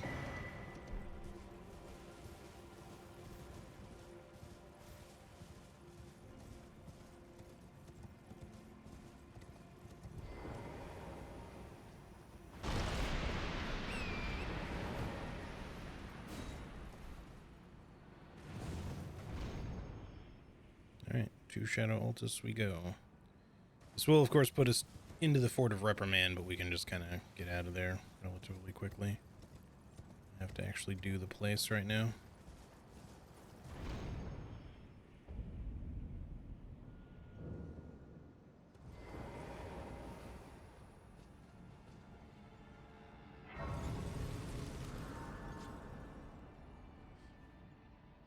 Anyway, but yeah, I definitely won't go like super long today, aside from just the amount of stuff that I already kind of did streaming wise recently. I do have like a family call later, and I'm feeling a little bit worn out from this week in general, so I might want to just take a little bit of time, you know. So we'll just kind of do a little bit of a preliminary gearing up sort of stream mostly today. You know, maybe we'll start fighting some stuff here and there. Oops.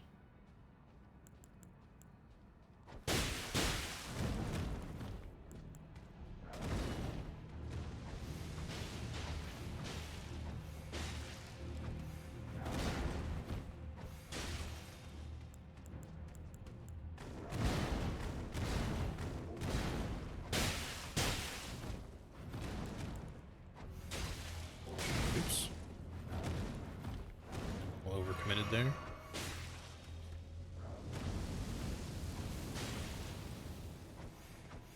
Stop dodging.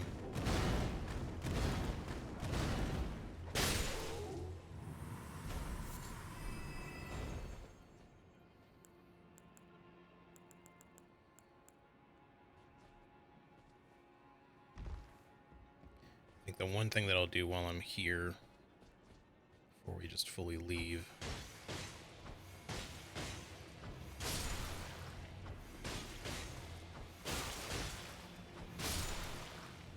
the one thing I will do is collect the Flame Drake Talisman, just for the added defense.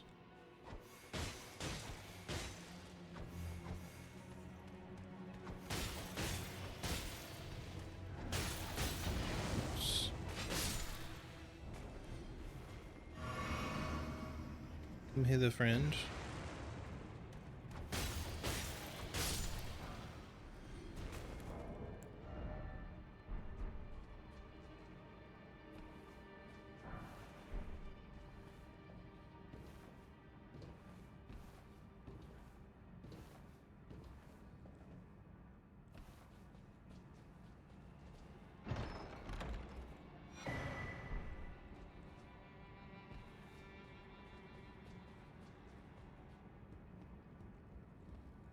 There is some stuff down here, isn't there?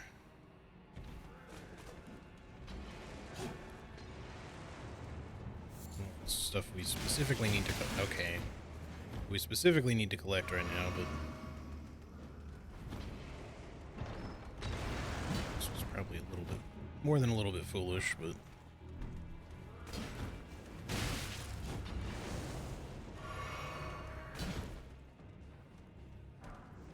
okay, of course it gives you the fucking pickup animation there.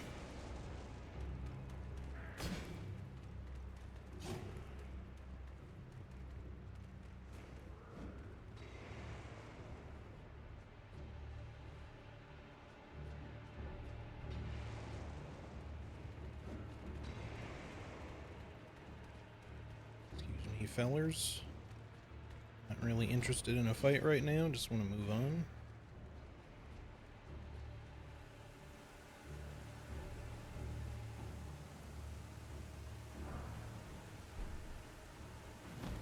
God, that tracking on that fucking attack is insane. Alright.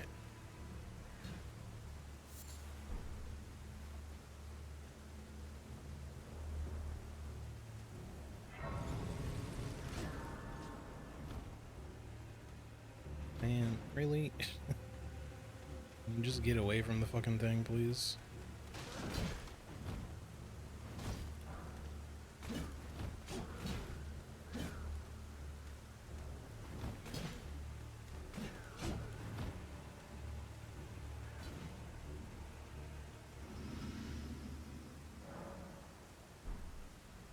Alright. Now, that's pretty much all we need here. Except I'll grab whatever this is.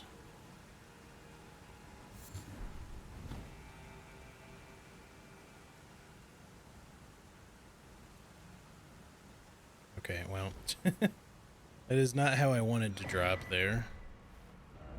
Let's try that again. I sort of bounced off of the fucking lip.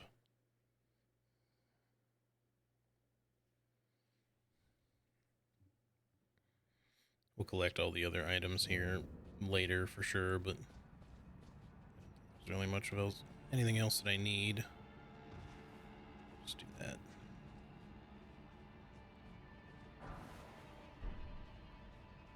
This particular omen killer, I think I'm just going to ignore. We already killed the other one once. I don't really feel like we need to just keep spending resources on killing these guys right at the moment. So we'll just kind of let him do his thing.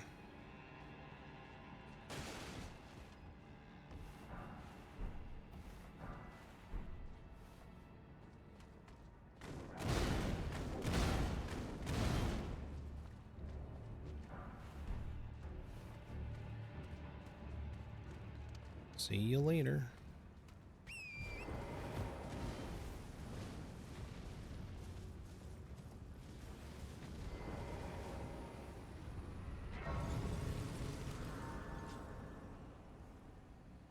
Alright, so let's see. In this area, the main thing that we're trying to get to is the forge. But we've got another shadow tree fragment above us up here. So let's make sure we get that first. I don't remember if there's anything particularly useful with the abductor versions back there. I think it's mostly just the shit that they drop that's useful. So they drop a bunch of shadow realm runes, but can ignore that.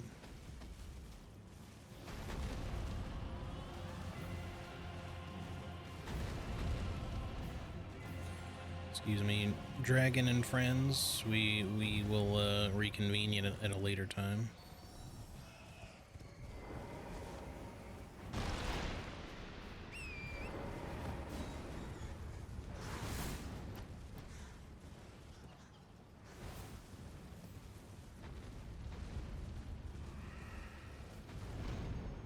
If only the dragon would kill those guys faster, it'd actually probably be a decent rune farm in its own right. Of course, usually FromSoft likes to nerf rune farming from enemies that kill other enemies.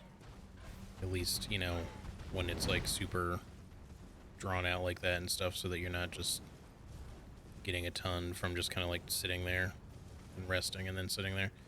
It's not so bad when it's just like a set of enemies that doesn't, like, you know, respawn without you having to rest and stuff. The big one really was like the War Dead Catacombs and Caelid, because people used to want to just like sit there and passively farm since the enemies would keep spawning. So you could just kind of put yourself in there and walk away. And you still can, the enemies take forever to kill each other, and then they don't really drop very much anymore. At least not when they kill each other. I don't remember if they coded it so that you could still get a decent amount from killing them yourself, and they just don't drop very many when they kill each other. At least that's honestly how they should handle that. I'm just not sure if they ever got around to kind of implementing something like that.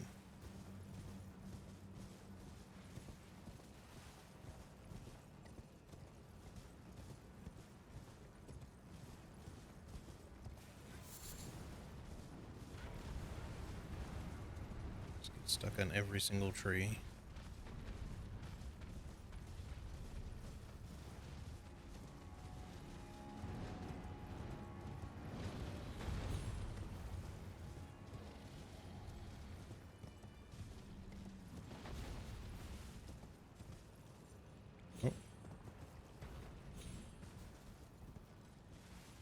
Oh, there it is.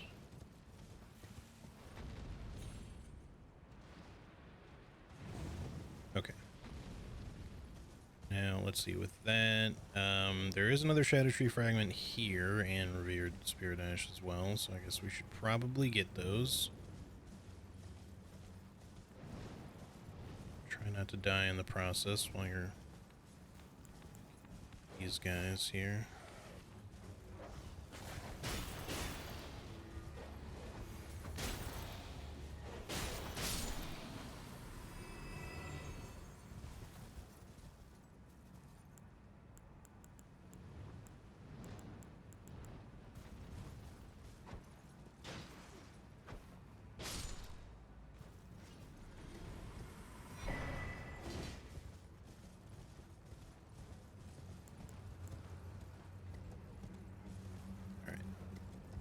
The main thing is I just didn't want to have to fucking deal with that guy while we were trying to grab that item, because again, I don't want to lose it if we get killed super fast.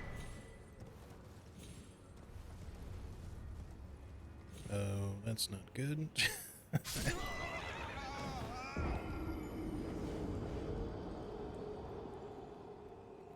I didn't get the fucking grace yet either.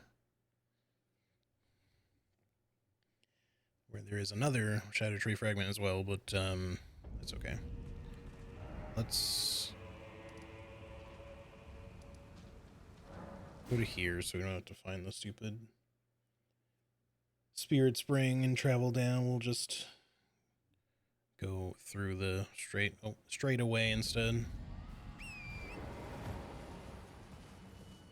Okay, so we should probably try to get our runes, because we did have like over 100k there, I think.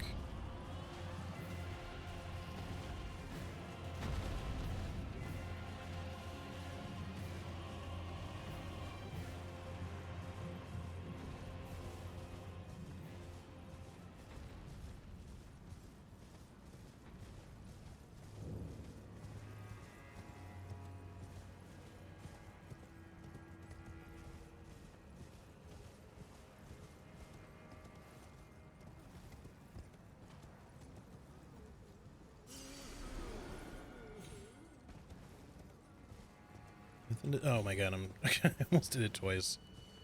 I started looking off in the distance to be like, okay, I want to go over there and grab that.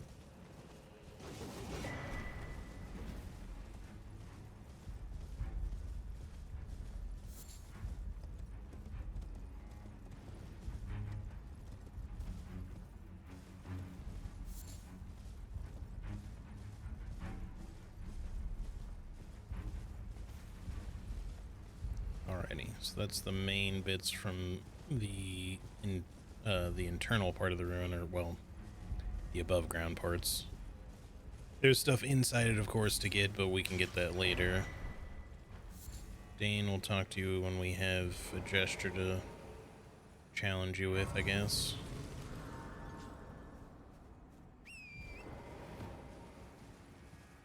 Right, so the other Fire Knight's cookbook is over here, too. The other Shadow Tree fragment. Their Ember for Tribbles.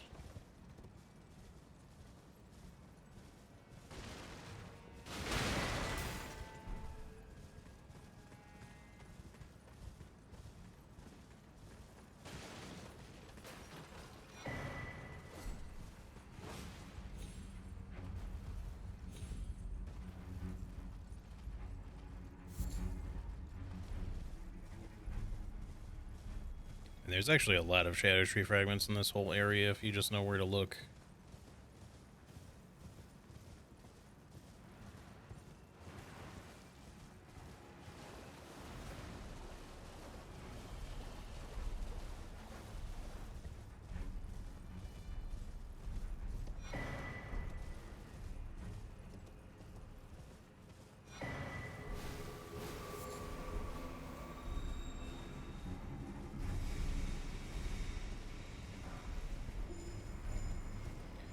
Don't mind me, sirs. Just coming through.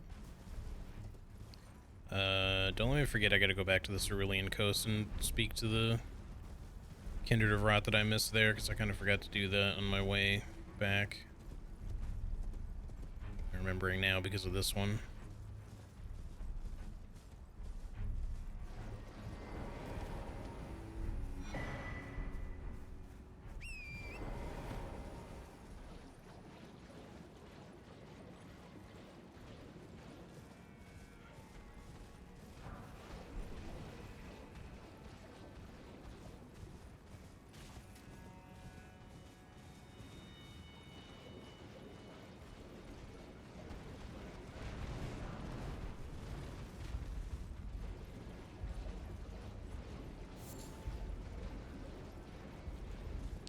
Alright.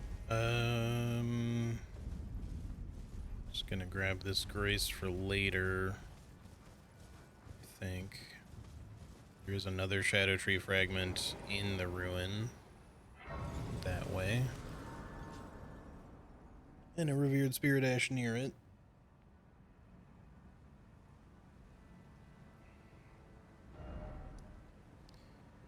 But we still need to get the map. I mean, we might as well just fucking go over there and get the map and shit.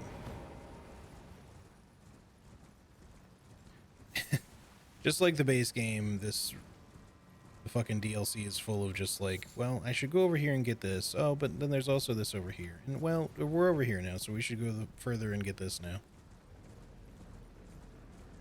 Just a whole lot of that shit.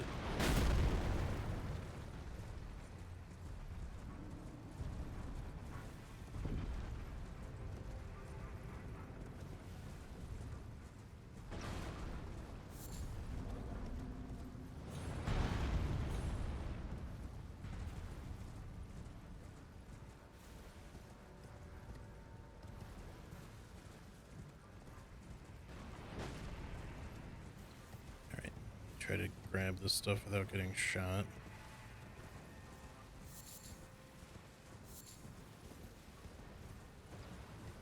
A little close.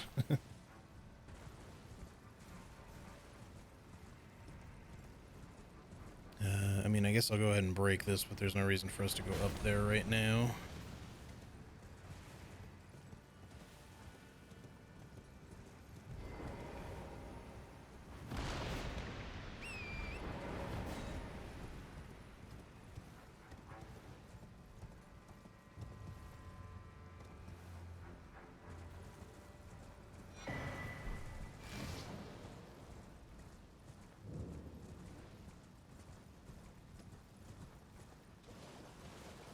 So as far as the Templetown ruins are concerned, like I said, there's a Revered Spirit Ash over here. Don't remember if there's anything particularly important at the graveyard over that way or not.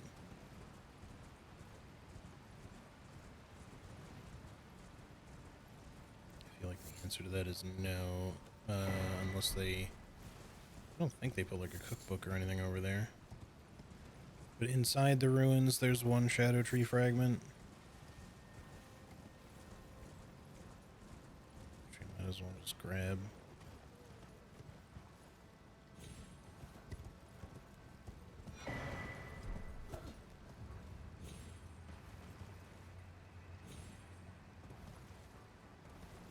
Okay, easy enough. We can come back later for the rest. Speaking of which, let's just grab the grace that's nearby, and then that should be it for here for now.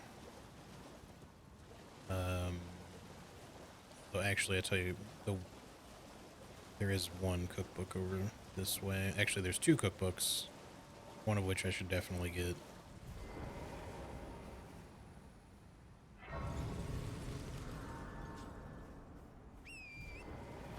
The other one I'm not so sure, but we'll grab it anyway. Okay, of course, these fucking assholes.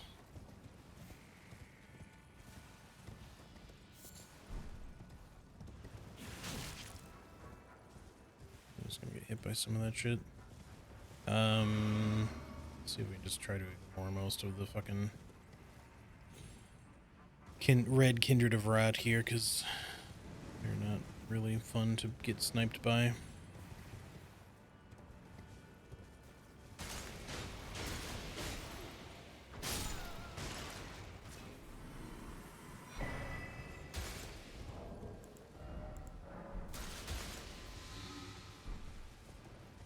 So much poison everywhere, man.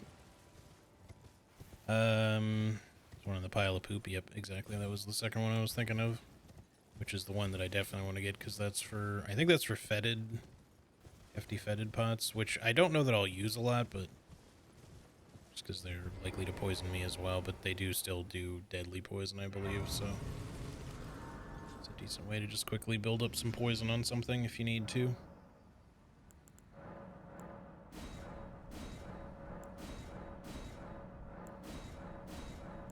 Just go ahead and casually jump up like 3 levels on that, which is real nice.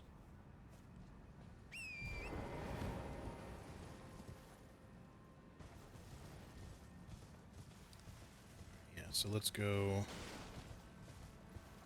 find us some big poo piles and get some horn-strewn excrement while we're here and just collect that cookbook, and then I think that'll be good enough. I'm not going to worry about getting the catacomb grace or anything. We can just do that another time.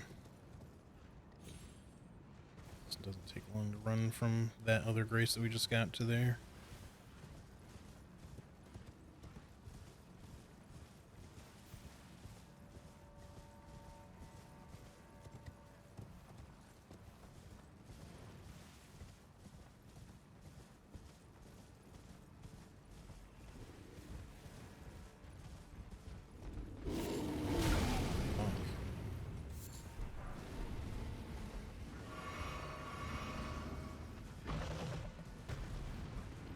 Leave me be.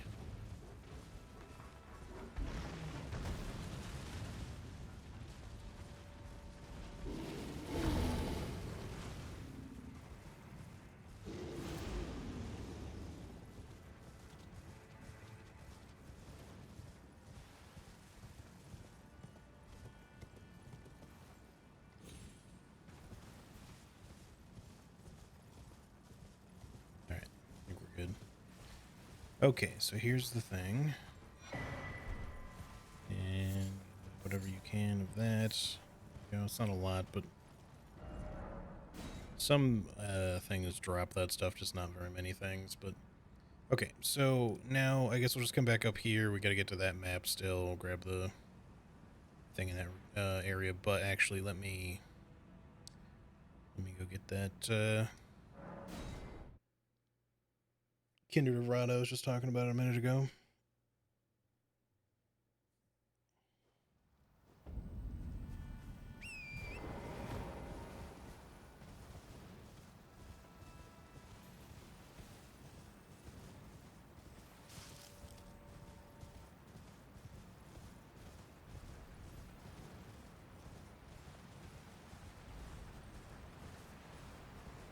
Certainly do make aspects of the DLC really pretty, for sure. The Cerulean Coast, especially. Charo's Hidden Grave as well, but...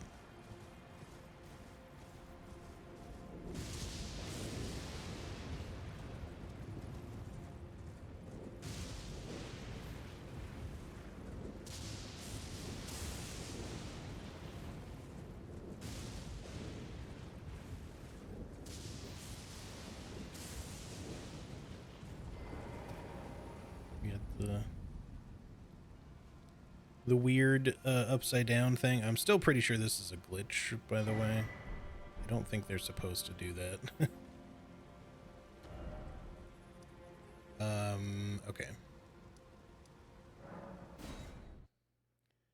Is there anything else I was going to try to get from there first?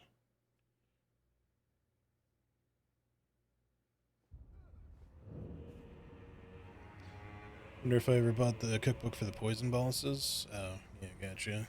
Probably a good one to have.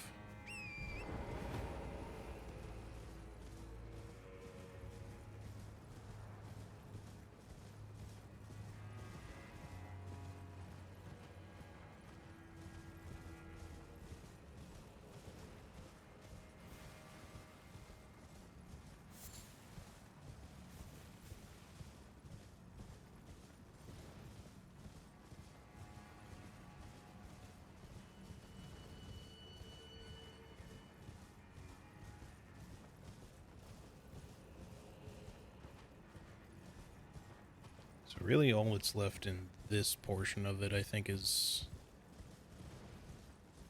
this one and the Church of the Crusade.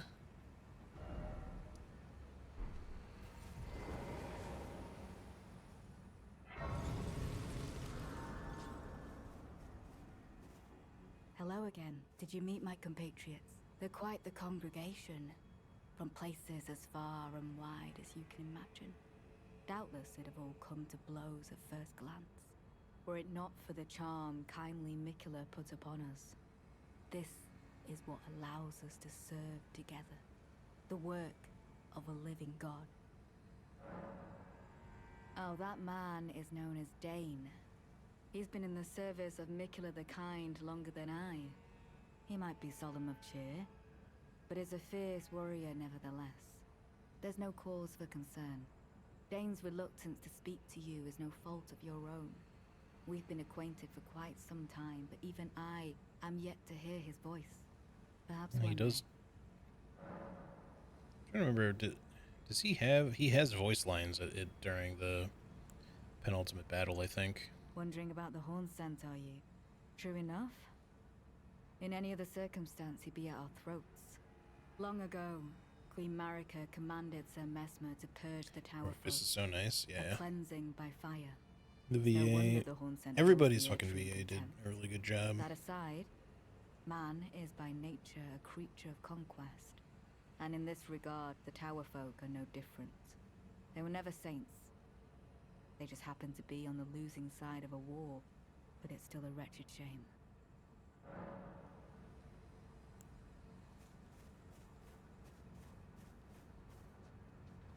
Yo, Hooded Robin, how's it You going? have a knack for timing, my fellow.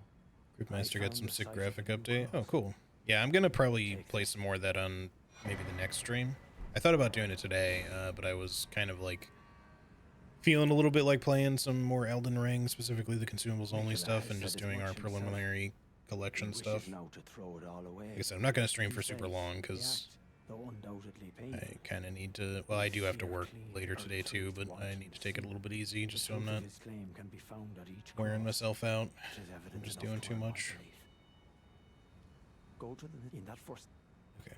I guess let's go kill Queeline in the church, and then I should be able to hit that dude with the warming stone too. We could maybe do that first, actually, since it means we have to come back.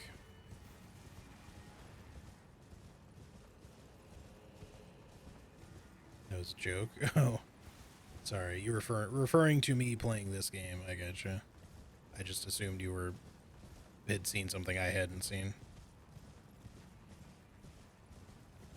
Yeah, I definitely did think about playing it today and had mostly intended to, but I wasn't 100% sure if I was going to play it or just do some casual Elden Ring or... I wasn't initially planning to do the consumables only stuff right away. I just kind of felt like it this morning.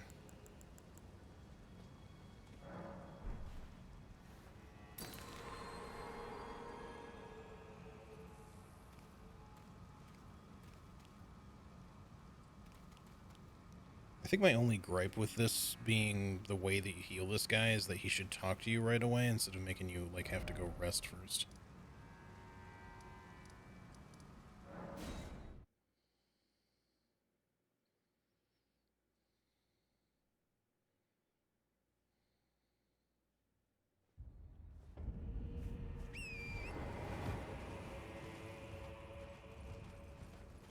Just gonna grab the map while we're on our way back to him. The Battlefield Priest Cookbook is up here too, so we'll probably grab that before we leave the area.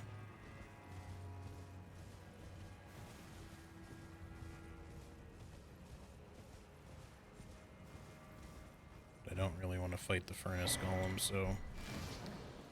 It would be good to have the ability to craft Golden Vows. Is that this one? Oh shit, sorry, I see the bot. I'll deal with it here in a minute as soon as I'm not chased around by shit. Oh yeah, this fragment too.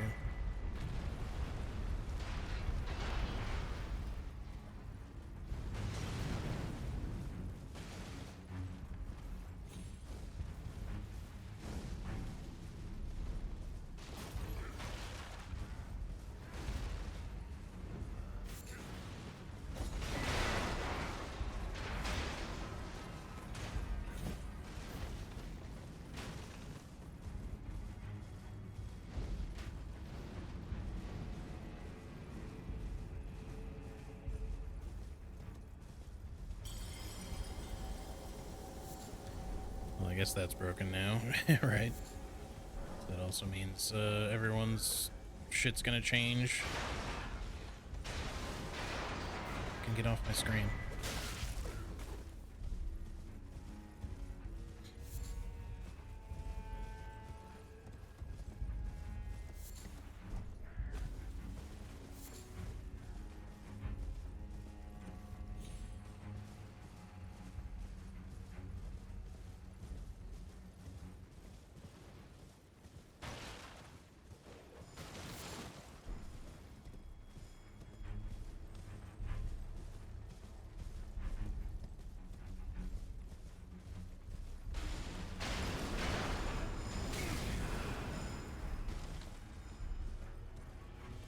Fine. I will get that scarab probably at some point, but maybe not right now though, because it's not like we need the Ash of War. So, I'll tell you what, just so we can get the fuck out of all the trouble here, let me just walk in here and get the grace up here so we can come back.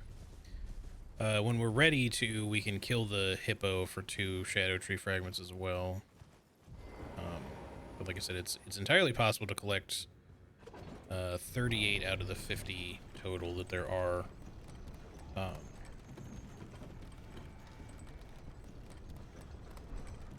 Shadow Tree fragments, I mean, without killing any bosses. And then you can get 2 from this one just for killing it, and there's another 3 past Jory, the Elder Inquisitor, you know, because they're all in the Abyssal Woods.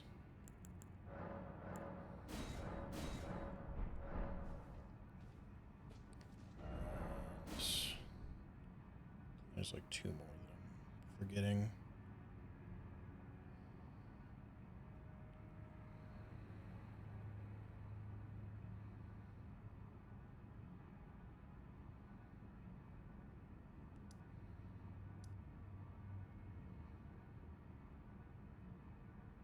I don't know. It'll come back to me. I can't fucking think of it at the moment, but yeah, you can get up to like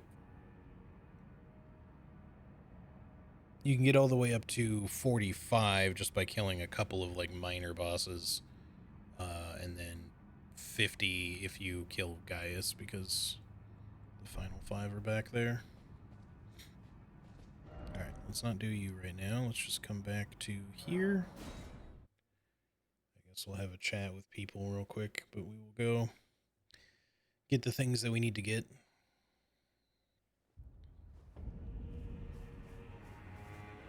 Oh, hello. Did you feel a while by my no wait. I can wield. I should have thought. Right, those of us. Not going to make any suggestions, since we probably won't be worrying about New Game Plus or anything on this character.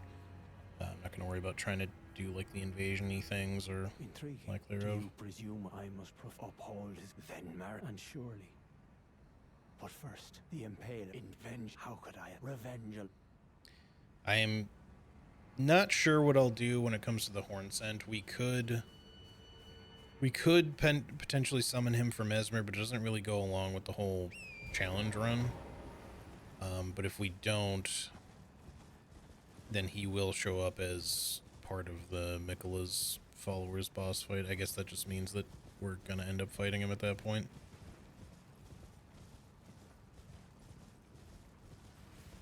There's not really much we can do about it then.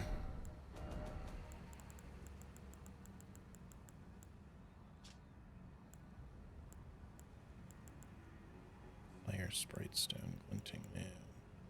Yep, alright, so we have the Golden Vow craftable item, which means I can now actually use Golden Vow, technically.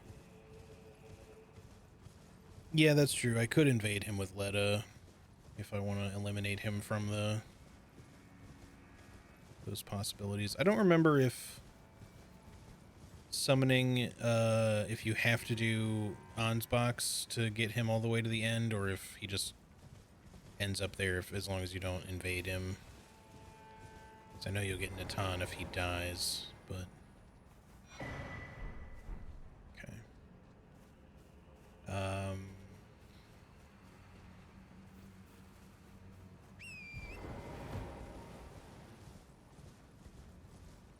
I guess either way we have some options. Alright, let's try to fight Queeline while we're here.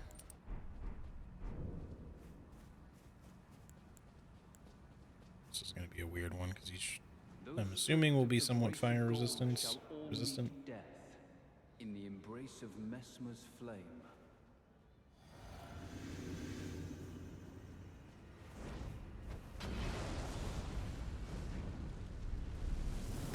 Fuck. Shouldn't roll it the way that I did.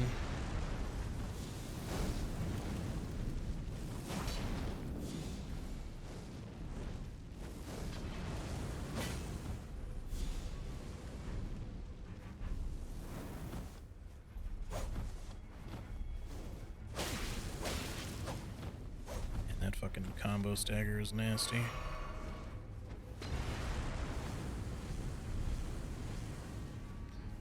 Yeah, we're probably gonna have to get a little bit creative on this one.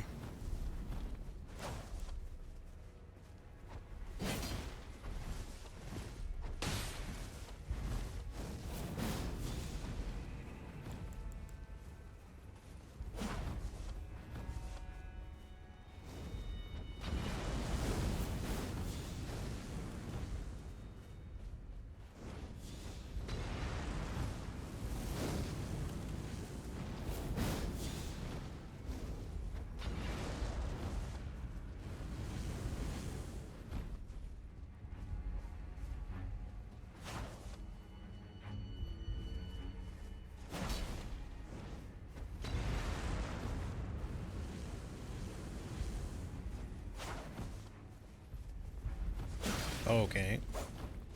That was a very interestingly timed jump for him. Oh, for fuck's sake. He really loves getting, like, all the way up to you and then jumping. It is a bit of a tricky one.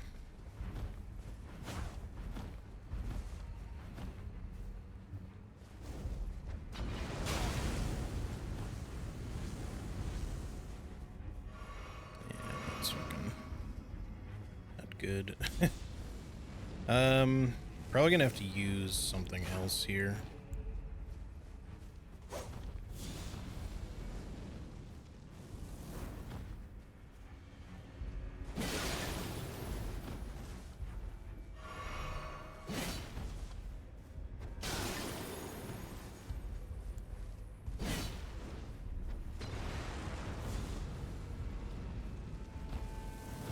God damn. Wow, that hit hard from an attack of opportunity like that.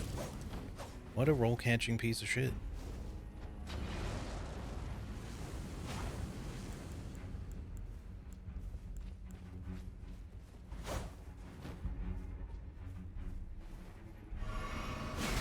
Really? Still couldn't roll after that. Okay.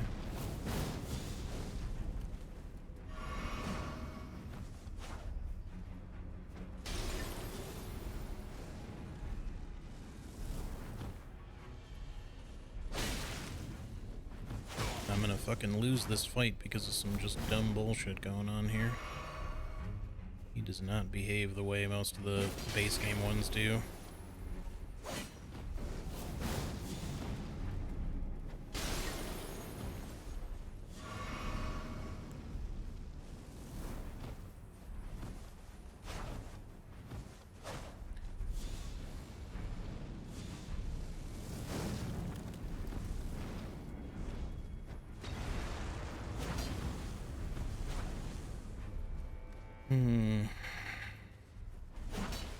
Starting to actually get a little bit of a fucking headache.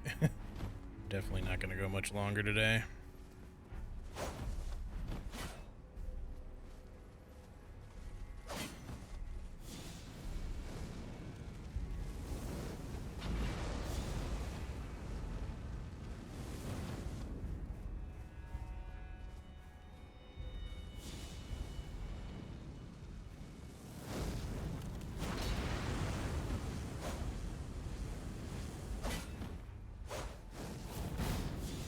I mean, if nothing else, we don't have to fucking actually kill him right now. We just need this. But, I mean, since we've invested in fucking killing him, I wouldn't mind actually succeeding. Got one heal left, though.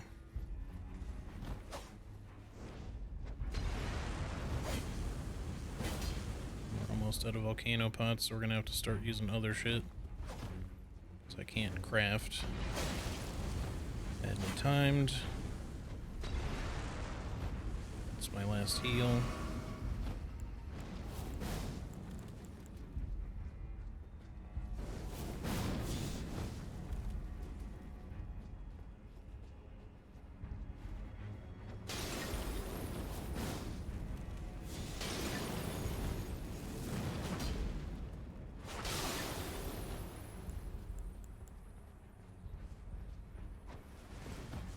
Alright, buddy.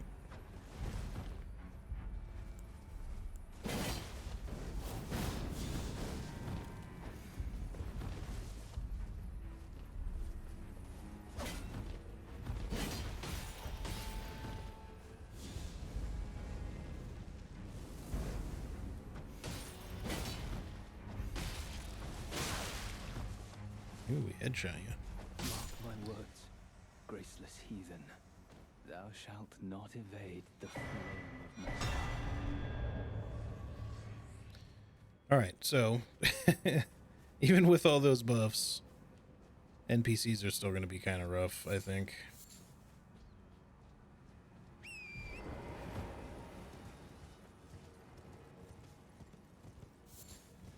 All the bone shards while we're here. Wherever they all are. I think we may have gotten all of the ones in this part. There's just like one by the start, I think. One or two. Yep, okay. So, I think that's more or less everything. Let's just start. Let's go back and talk to everyone.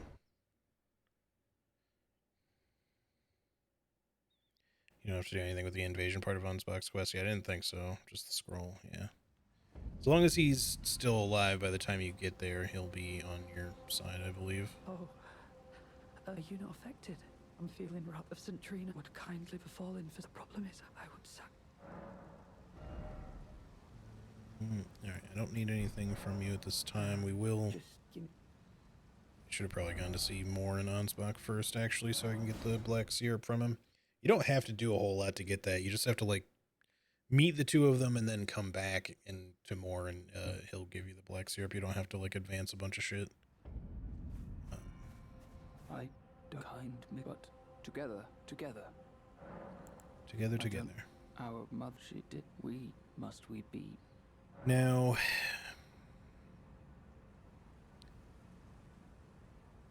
this is a tough one. I don't know that I want to fight him in the end, because he might actually be really rough. All of them are going to be rough, honestly, and we may have to summon people, like the available summons for that fight, because the mega NPC fight at the end is going to be really hard for consumables only, which is why I'm saying I'm not even sure we're going to complete this challenge. But Moore alone could be one of the worst fucking opponents that we have in that, because not only is he going to throw big rot pots at us anyway, but he has so much armor and a big ass fucking shield that he can use to just kind of negate most of my shit.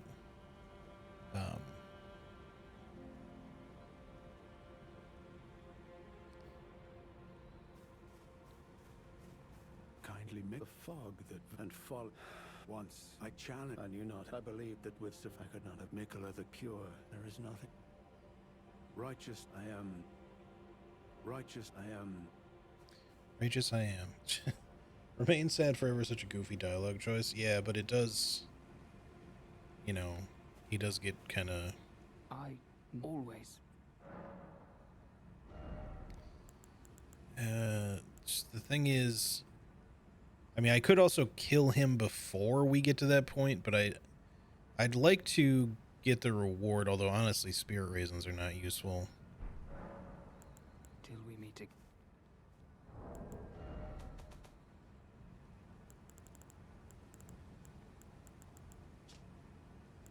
And we got all the other, like, important shit, so... I'm just gonna tell him to remain sad forever, as much as I'm not a fan of the choice. Must we be? Because that, I think, will eliminate him automatically. He goes... Unless he just doesn't die, because I'm not sure. He might not, but... He goes over to where that one by the church is. I guess we might as well do it, because I didn't do it on my other run anyways, but... I feel bad. Sad. Forever sad. Forever and ever. Oh, give this to Dion. He asked me to. Hopefully we can still get this. Sad. Oh, this. Okay, we can still get this at least. Sad. I'm sorry, buddy. I feel bad.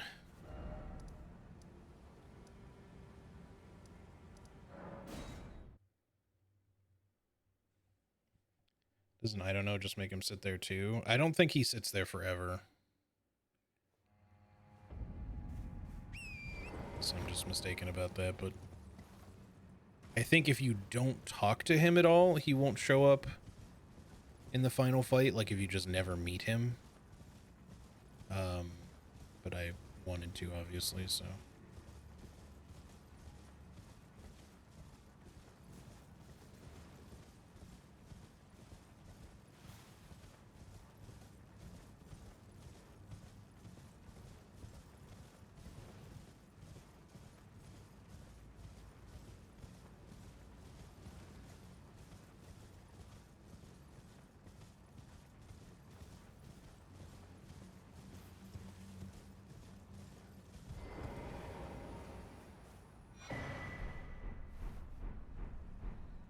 Sorry, buddy.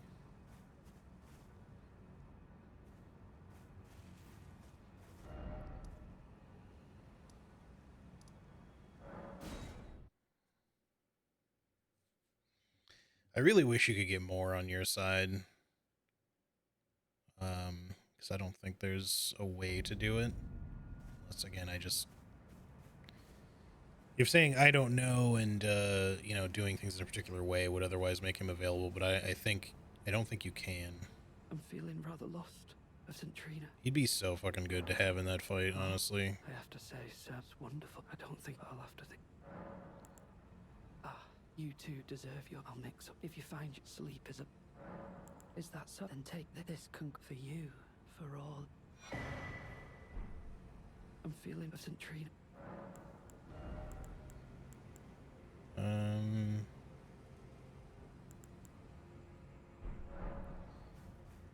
Another thing you can actually do, I don't know how many people know this, but you can summon Tialie for the putrescent night fight, but you have to go to the Fisher and then come back to him before you get to the, well, I mean, before you beat the putrescent night. You don't have to like do it all beforehand, but it allows him to move straight to where Saint Trina is automatically. And then when you get down there, you can summon him to fight. Speaking of which, I should probably go down there. I did. He was happy that I helped him get to Saint Trina. Yeah. I probably won't be doing that on this one because, you know, part of the challenge run is not really using summons. But again, we may have to for the penultimate fight. I'm not sure if we're going to have enough consumables to actually get through all, like, 4 or however many NPCs we end up having to fight together. Because it'll at the very least be Dane and Letta. If we can eliminate Horn Scent ahead of time, yeah, then we'll have Dane and Letta and I guess Freya.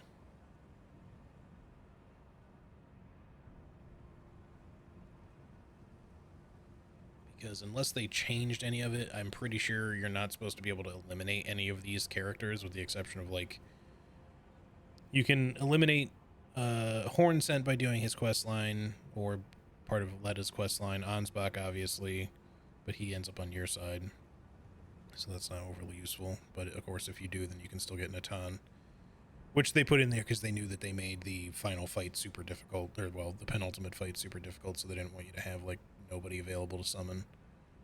In case TLEA doesn't work with you if you didn't work out St. Trina's stuff and all that.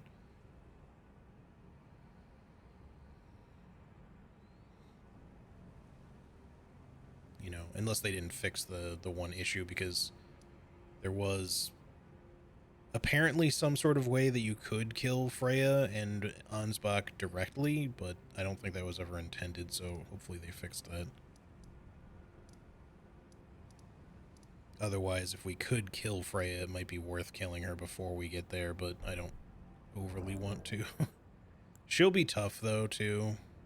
Not necessarily more tough, but we'll probably have to rely a lot on, like, rot pots, like when people are spawning in or something. Not going to necessarily be enough to outright destroy them, but it should help, I think. Let's craft some more of these while we're at it here. Speaking of hefty pots,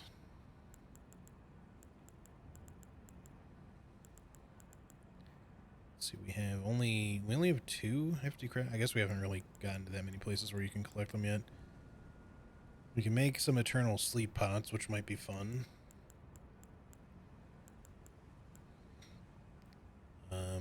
I'll definitely want to make some golden vows for sure. Just go ahead and craft some of those now, but that'll be nice that we actually have, like, another form of buff we can use, since my run I didn't really allow for spells to be used.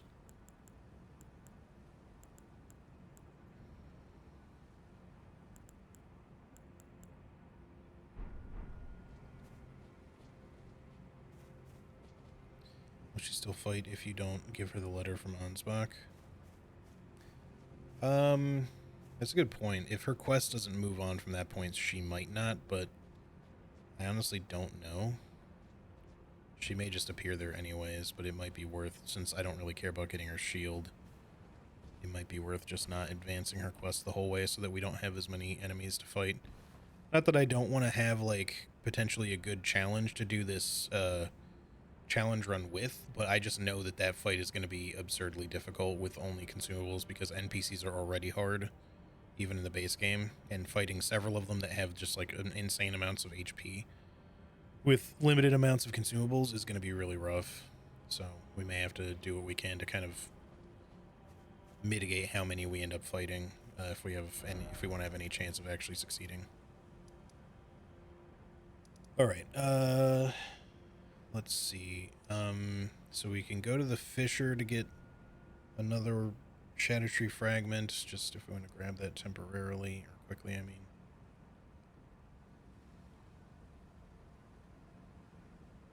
Oh yeah, the Ancient Dragon, man. That's the other boss I was thinking of that you have to fight if you want to get some Shadow Tree fragments, because there's one on the way up the mountain and another one in Charo's Hidden Grave at the hippo here that you can kill.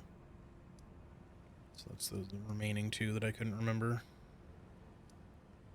But yeah, aside from, unless you want to count like the hippo as a major boss fight or Jory as a major boss fight, which I don't really consider either of them to be considerably major, you can get 38 fragments without fighting any bosses, 45 fragments fighting some kind of minor to semi important bosses, and then all 50 with one sort of big boss, which is Gaius. I would count him amongst like at least a bigger boss fight, not necessarily one of the, you know, the main bosses per se, since he's entirely optional and not like a super story significant boss, but he is big enough and difficult enough to be a big challenge fight and not like just a little dungeon boss sort of thing. But it's really nice that you can get that many, and that allows you to get all the way up to 16, level 16, without fighting any bosses. And all the way up to 18, I guess, without fighting Gaius if you do everything else. All right, so what else do we want to try to do? I guess maybe now we should go to the forge and get that, just so we're doing a little bit better damage with that talisman. You don't really need the Blessed Blue Dew talisman on, so that's one thing that we can easily switch out. We can fight Dane, but we don't need to fight him right this second, as long as we just do it at some point, I guess. He's another one that I don't think you can avoid having show up in the final fight, no matter what you do, whether you skip him and his duel and stuff entirely. I think he shows up there no matter what, because he is one of Miquella's eternally faithful.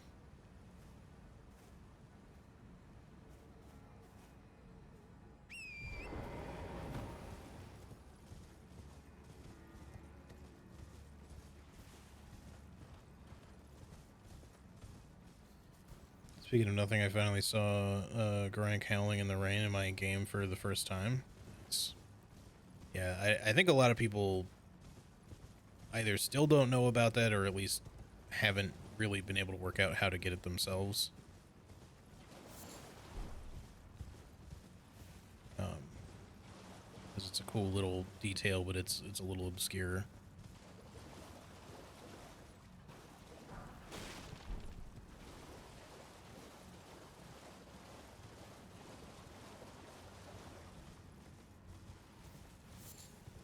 There's Embers of Mesmer. I'm gonna want to make some fire coils, I think. There's lots of scarabs and shit over here, although we really feel like collecting, and I do feel like collecting stuff, but we don't necessarily need to get these things right now. Let's just continue moving on. I'm probably going to have to do some farming at some point, although like I did before, I'll probably try to do some of it off stream just so that we're not spending too much of the runtime of these streams just collecting things like cracked crystals and shit. Especially since that's very base game stuff now.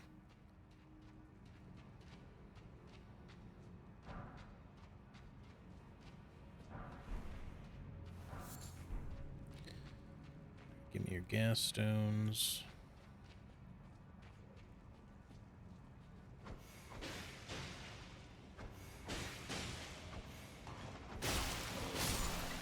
Not terrible damage, all things considered.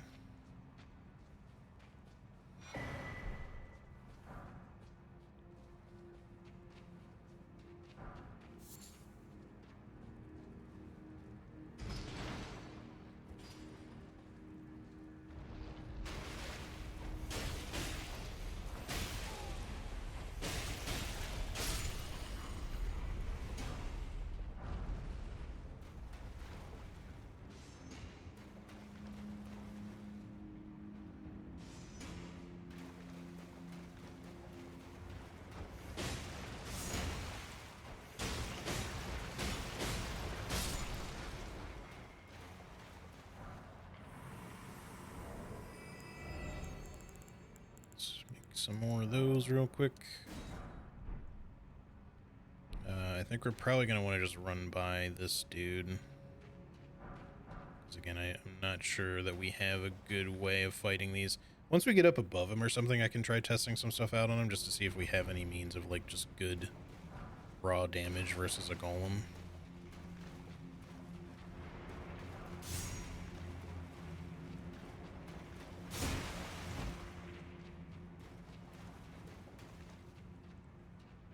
Hello, sir.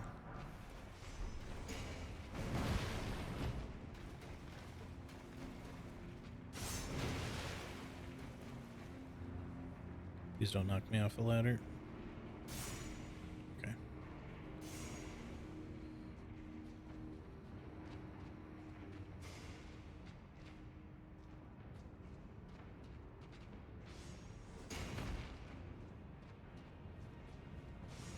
Oop, he shot a little faster than I was expecting him to.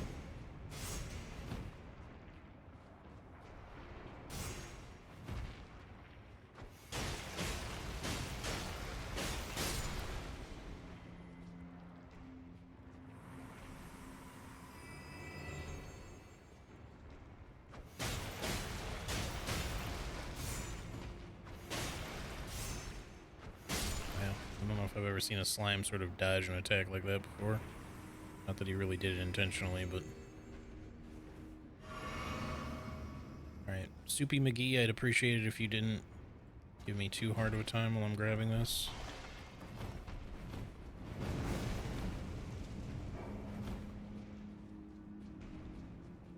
Hey, Adamatron, how's it going? Welcome in. Hope you're doing well. Okay, now this room is the one with just the fucking bajillion lava oozes, but that's the talisman we need.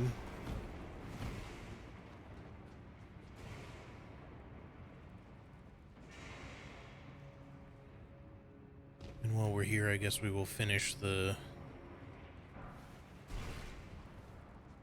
Might as well finish the forge itself.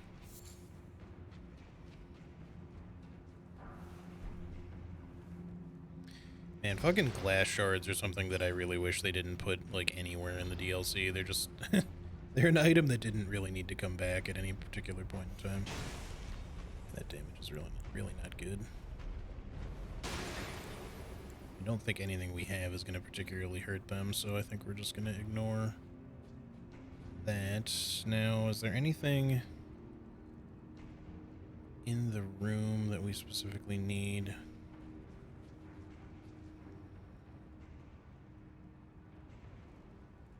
Or should I just try to get up there really fast?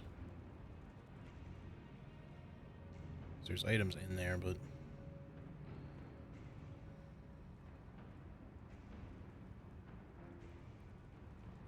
Oh yeah, I guess these guys do count as the...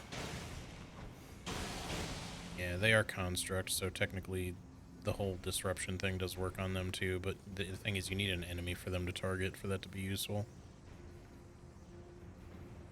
I kind of forgot about that. I guess let's just risk it. I'm probably going to get killed because of this, but...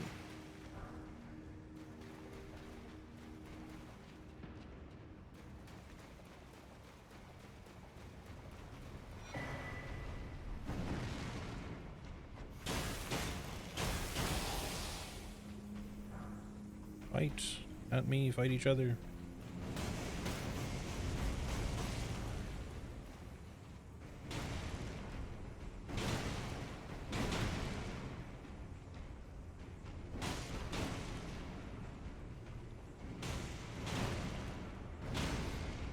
Certainly good at kicking each other's asses.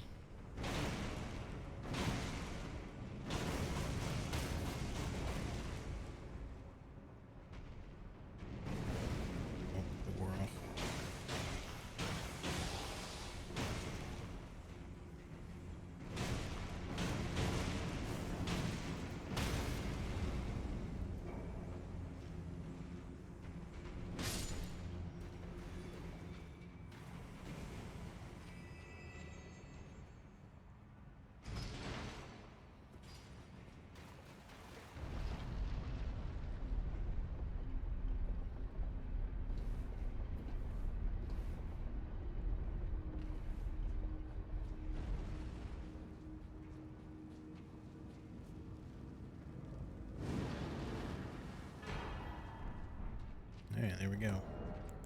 And let's just see what the damage is like here. Probably won't go up that much for this, but I'm curious.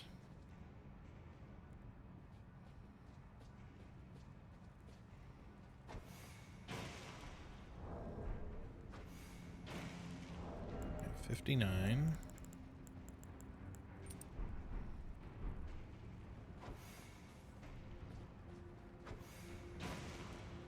$65. All right. Not a huge increase, but it's more damage, and it'll make a bigger difference on, I think, the more physical specific ones. But either way, it's still good.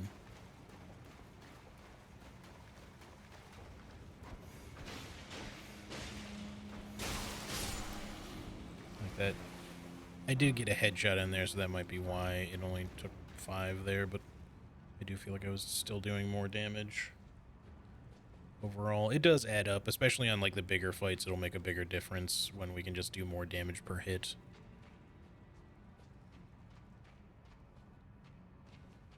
All right.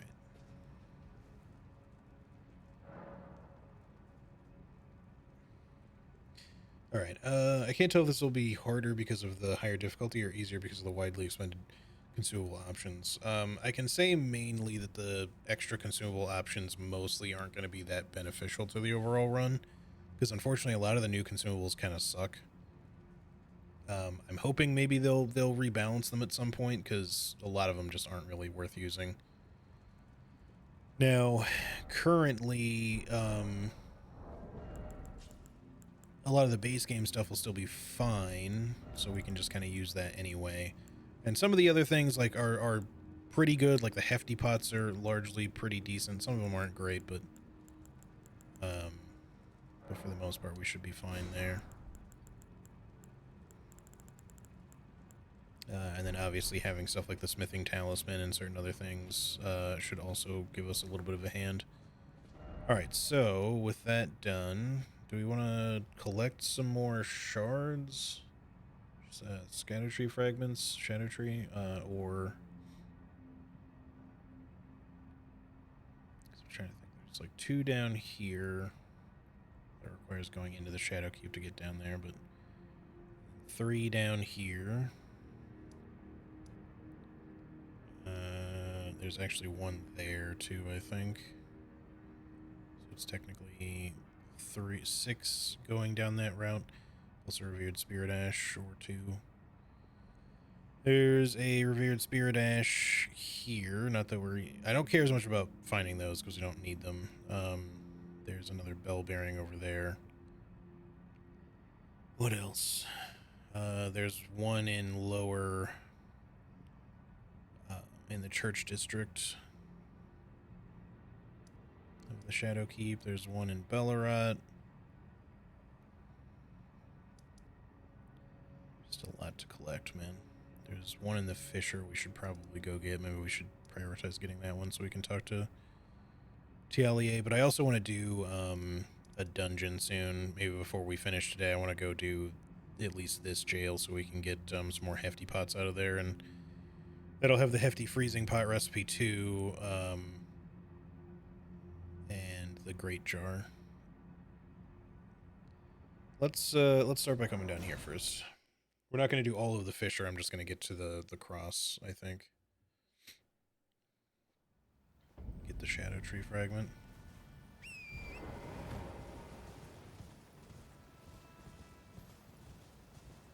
One thing about the expanded consumables that you mentioned, like, because Golden Vow is a consumable now, like, as one of the added buff consumables, like, that does give me an extra buff type that I can use.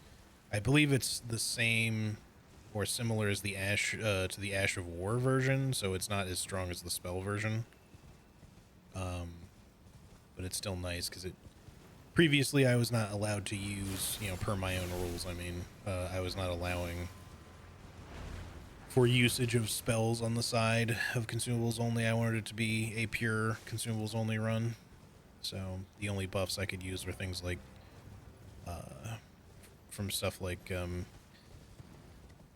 the boiled crab or exalted flesh, shit like that.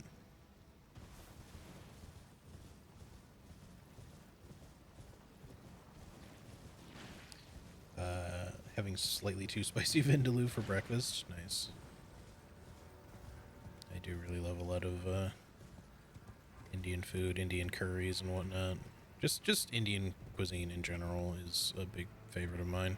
I don't eat it super often because for whatever reason, I'm still not sure if it's more because of rice in general or something, but I have a tendency to, if I eat a lot of Indian food regularly, I get migraines. Or something about it is one of the things that can trigger migraines for me these days, so I try not to eat it super often. But it's nice to have as like a treat every once in a while, and as long as I don't do it like crazy, then it doesn't seem to bother me.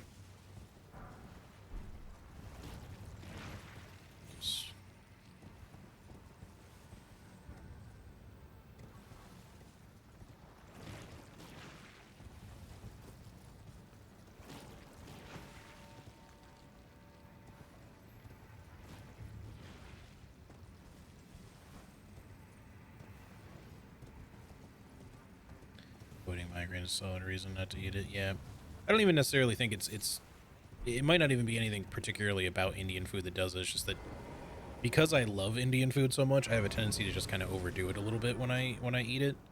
Because I want to, if I'm trying to get like Indian takeaway or, even just go to like a restaurant or a buffet or something like that, I have a tendency to want to eat like a lot of different things because there's just so many different things that I want to have because there's so many great options. So anytime that I do like Indian food, I'm usually just kind of like, well, I guess I'm gonna be kind of full when I'm done. And I don't know if it's just more that I'm not like eating to the point of being like ridiculously overstuffed or anything, but I just don't usually eat big feast meals super regularly. And certainly migraines and whatever the fucking name of the one nerve that's kind of connected to your stomach and gut and whatnot. There's certainly some correlation there. Whoops. There was an item up there. I don't think it was anything I needed, though.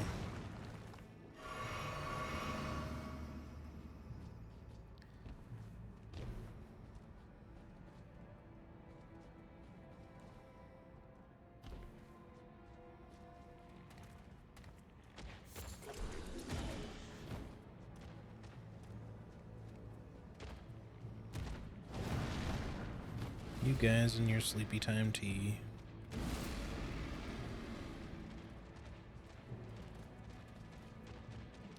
It's so funny to me that all these blood fiends ended up down here too, because way back in like one of the early builds, there were no blood fiends down here. It was just, okay, I figured that might happen.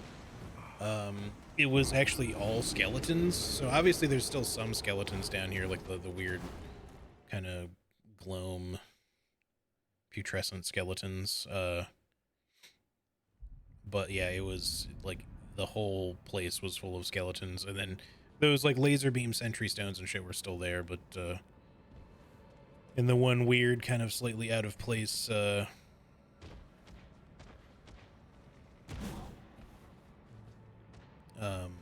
misbegotten it's like it's the what the hell's his name, misbegotten crusader.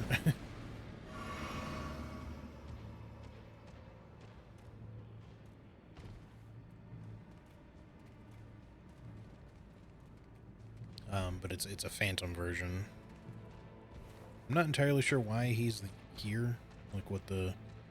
It's specifically something to do with Mikola, because he drops the multi-layered Rings of Light incantation. But I don't remember specifically what the reasoning is supposed to be, or not that I necessarily ever knew. The Blood Fiends already kind of didn't make sense to be here. Felt like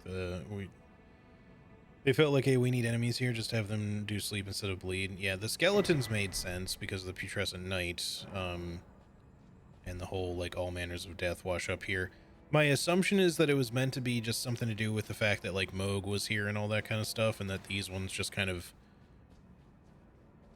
Instead of continuing to be specifically blood fiends, that these ones were eventually kind of swayed or became, you know, more interested in St. Trina's stuff, so they became like sleepy time tea fiends.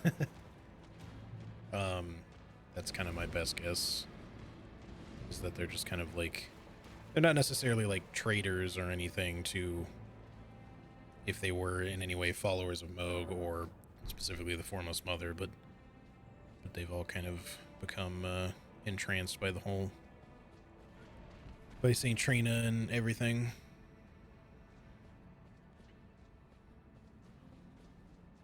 All right, we got the Fisher Cross. I don't think we specifically need to go deeper right now.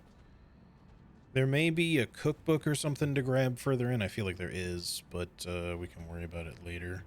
The Eternal Sleep Pots are the one you really want anyway. I feel like it's all the way down in St. Trina's room anyways, so we don't need to worry about that. It's the one branch, but that also means killing the Putrescent Knight to get it in the first place, so. Alright, how many does that give us right now anyway? 3, so we definitely have enough for a level.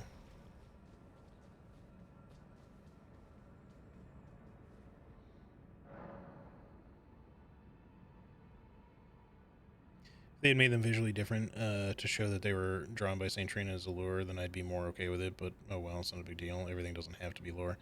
Yeah, the only thing that's like visually different about them is that their forks have like the purple sleep buff instead of blood, and their like breath attack is sleep based instead of blood loss based, but yeah, they could have like made them a little more purple or something, like just give them, I mean, I guess again, if they were previously blood fiends that just more recently, since we're kind of only just behind Mikola, I suppose it would make sense for them to not be like super physically changed, because maybe such a change would take a little bit longer, but it still would be cool if one or two other little minor visual differences were, you know, visibly apparent, so you could just kind of tell.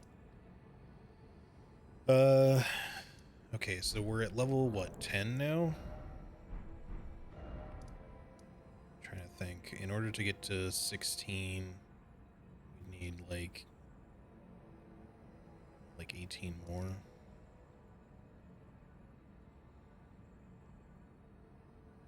So let's see, there's 1 there, 2 there, 3, 4, 5, 6.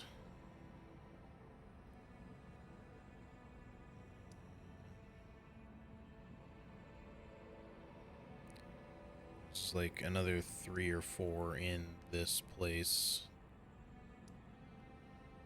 I'm not going to worry about trying to get like all 38 or anything before we start like more specifically fighting things, but we just wanted to make sure I collected a fair bit before we got like too invested in trying to like fight a lot of stuff, just so we have a bit of an advantage power wise. I think it would make sense to get at least to 12, because that's when the big bonuses stop. I'd want to ultimately, especially since we're planning to fight everything on this, I still want to try to get to 20. But 12 is the last level where you get like a big percentage increase, and then every increase after that is much smaller, but they're still worth it to get all the rest. It's just that 12 is like the number you really want to at least make sure you hit.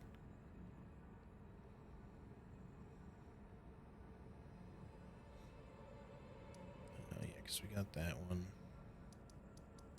So in order to get to 12, we only need 6 more. So we could, if we wanted to try to get to Charo's Hidden Grave, that means fighting the Ancient Dragon Man, who will be annoying for sure, but that would be 2 there. We can get 2 from the Golden Hippo, but that's another boss fight. There's at least 2 easy freebies we can get, 1 in Bellarat and 1 in the Church District.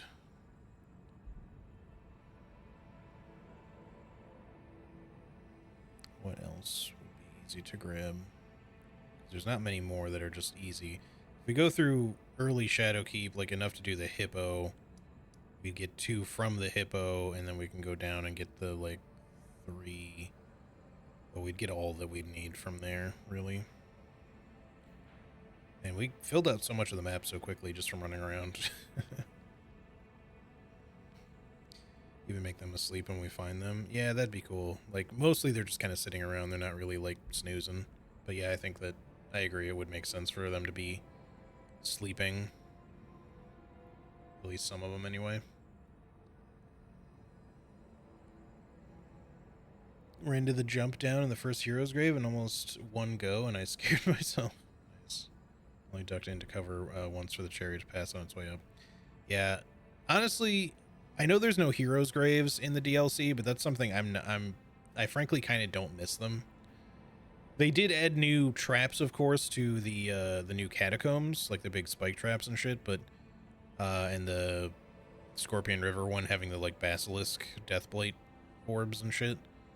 But yeah, I don't really miss the chariots and stuff from the heroes graves. It's honestly something that made those like as fun as otherwise those dungeons can be. Like upon replayed visits going to those dungeons, they start to get kind of annoying to have to deal with every time. So I kind of don't miss them.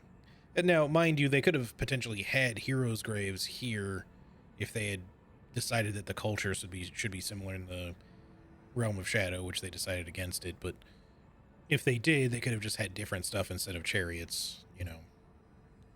But yeah, I definitely don't miss those fucking things.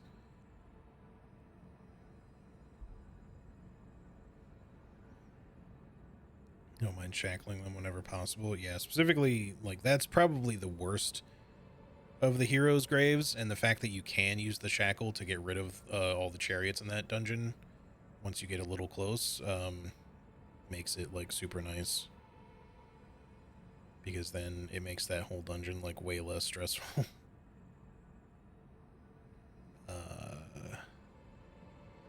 Alright, so yeah, I'd say... Is there any way we're getting 3 without fighting something relatively big? It's like, I could do the church district and make my way back down and skip the hippo, but... Because technically you can just sort of jump down into the specimen storehouse, and then from there you can go this way, or you can make your way back out, I think, anyway. You can make your way back out this way and then down, but we probably should just fight the hippo. But it's not going to be an easy fight, that's for sure. In fact, I should certainly do the jail if we're going to do that. Do the jail first. I'm just trying to see if... I'm trying to think... To math it out if there's any way I can get 3 more fragments before we fight another boss. Just to have 1 more level. And I'm not sure that we're going to get there.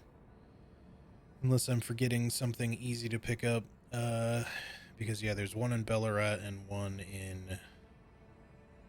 Well, there is 1 in Castle Ensis. That wouldn't require a boss.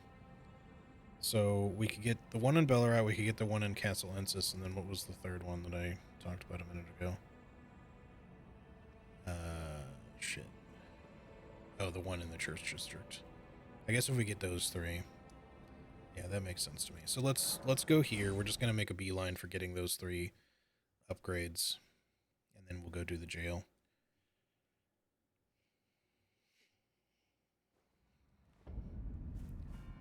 Thankfully, my headache that was coming on earlier seems to be subsiding now. Hopefully that continues.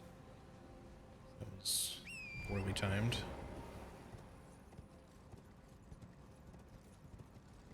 Maybe the reason there aren't any is because the Realm of Shadow would have no heroes in the eyes of Marika / the Erdtree. More than likely, since, like, those chariots are modeled after, like, tree sentinels and shit, there are tree sentinels here. Although I'm not entirely sure why. I mean, I guess because they're close to the shaman village, like, their positioning makes, you know, it's not the worst place for them to be placed in the DLC. Like, they could be somewhere else and make even less sense, but I still feel like it's a little weird that they're here in the first place.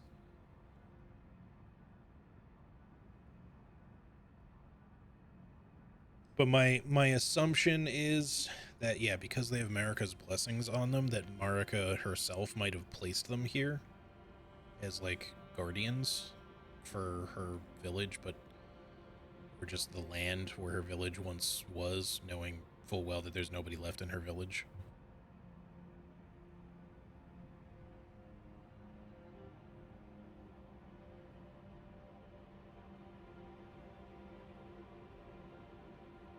because that would maybe kind of make sense, but guards for an empty graveyard slash monument, yeah. I think that's probably what they were going for with it. It's still sort of weird, but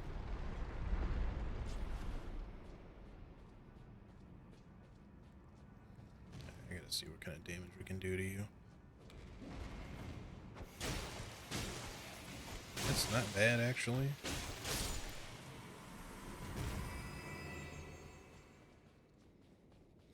Not that those scorpions have a ton of damage resist anyway, but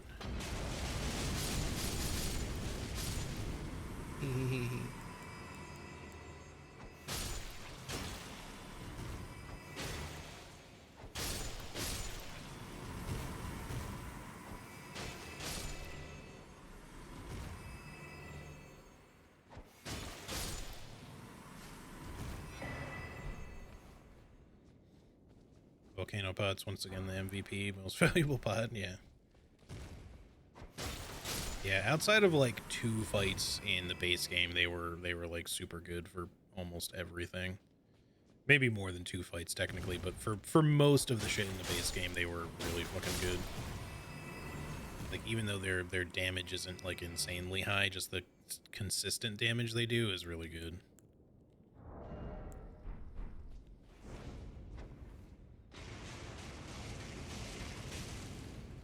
If that had been positioned slightly better, that probably would have killed him. Oop, I lost my lock-on like right at the last second somehow. It just... he somehow got obscured enough despite the fact that he was approaching, and it, lock-on just broke.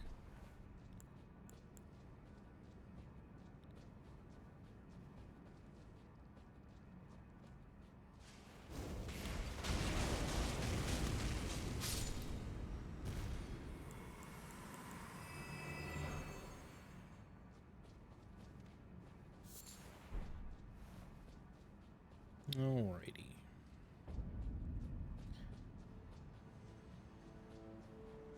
So again, we will do more of Bellarat for real later, but for right now, the plan is getting the Shadow Tree fragment.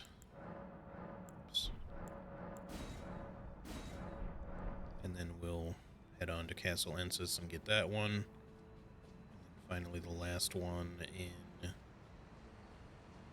the Church District.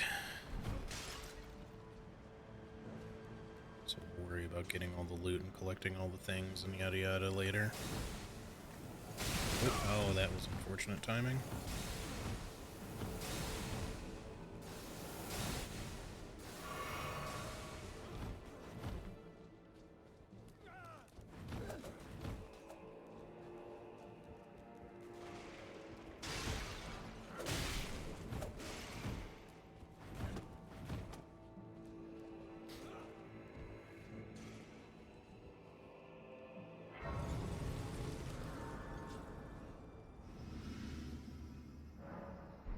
Made every NPC style fight look pretty hilarious with those volcano pots last time around. Yeah, they definitely still carry in the base game, but in the DLC a little less so. Like I guess we could kill Quilline while we're here just to get the rest of his shit.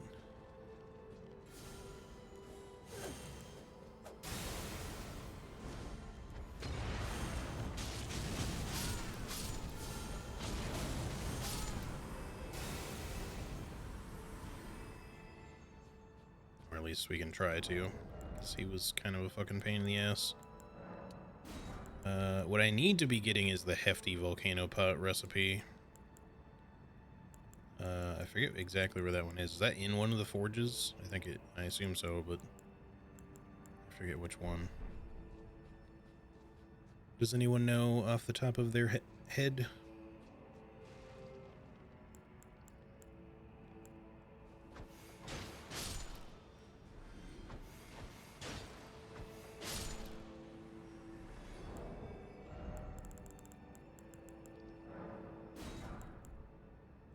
Thou shalt not evade the flame of Mesmer.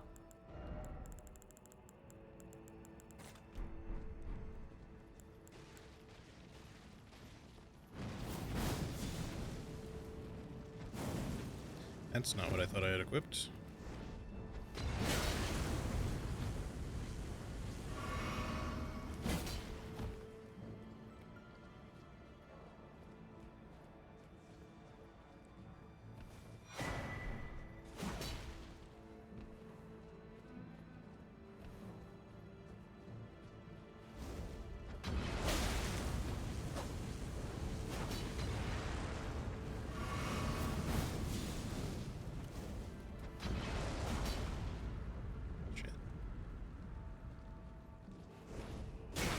Wow. Great attack. He, like, curved perfectly. Alright, this is unfortunately a not great place to actually do this fight. I liked having the little altar that I had in the other one. Just because Queline's movements are not as consistent as some of the base game NPCs. He's a little harder to use this strategy on. Plus he's a little more fire resistant as well.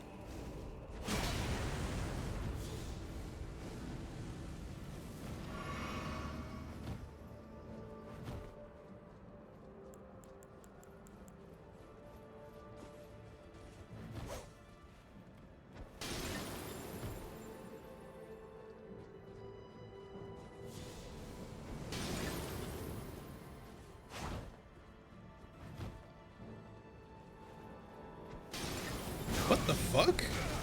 How did he get there so fast? He like sprinted around the fucking thing.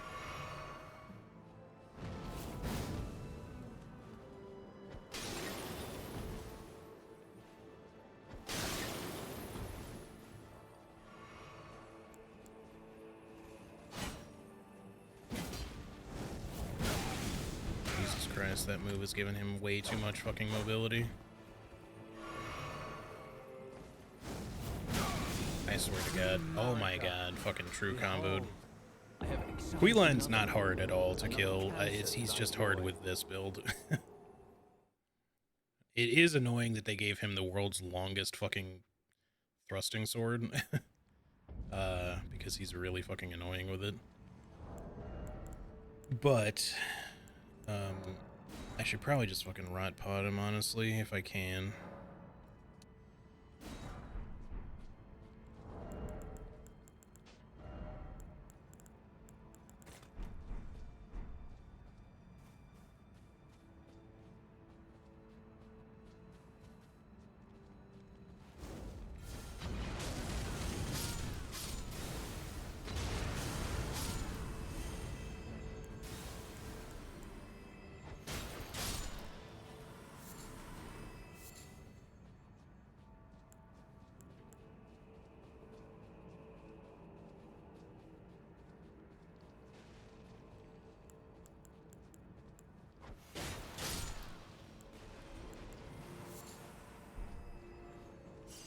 Thou shalt not evade the flame of Mesmer.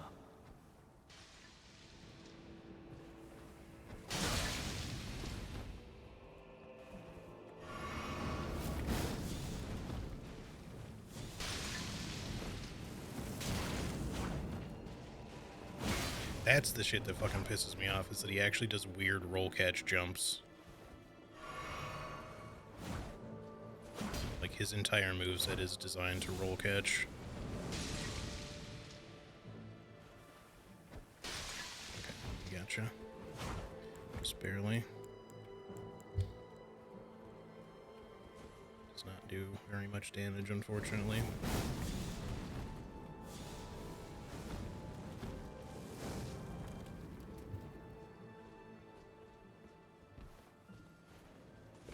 See, this is the shit that pisses me off, is like, he's got so much fucking mobility for some reason, like an absurd amount.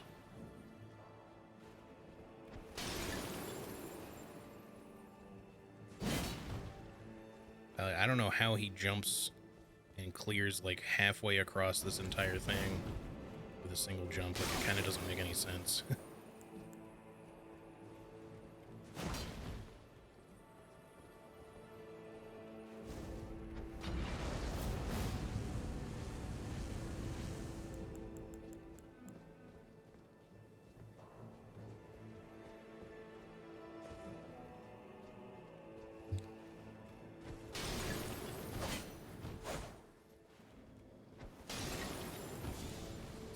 those.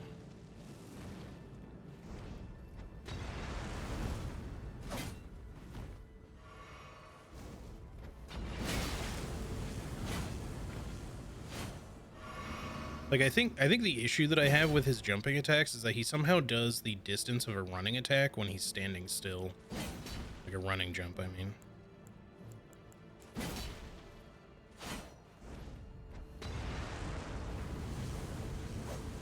As if to suggest his sword somehow gives him all this extra reach, but it's not supposed to be that insane.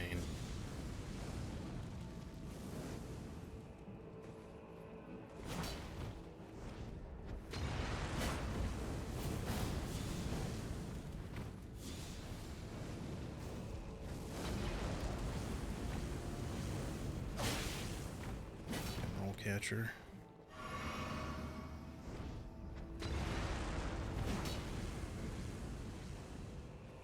10 pots left. We should be able to get him like most of the way there with this.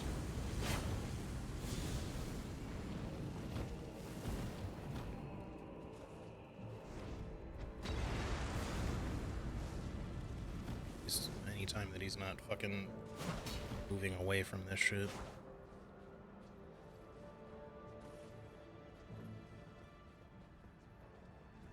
Probably gonna end up having to finish him off with throwing knives again, which... Oh my god, stop wasting the damage, please. I go to throw one of these and then he just fucking stands still, casting.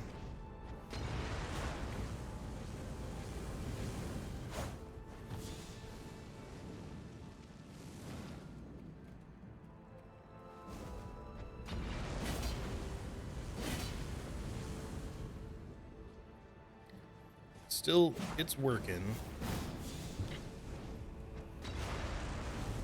I wish the damage were better, but it's about what I expected, to be honest. Against a Fire Knight NPC, who just in general has a lot of health, also. How could this be? Forsake me not. Alright. Queen Marika, my grace. Well, we managed to get there without acquiring a giant headache again. So we're good. Now, item crafting. Let's get some more of those back. And I guess for now, just keep me in the freezing pots. I'm gonna have a lot of shit to farm off stream.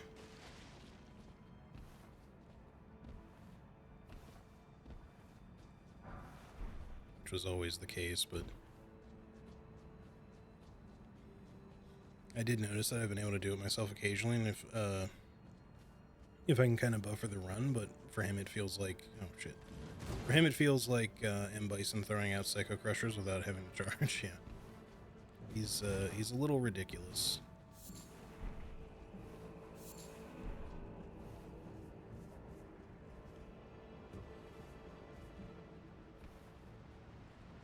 Alright, let's just get to where we're going here.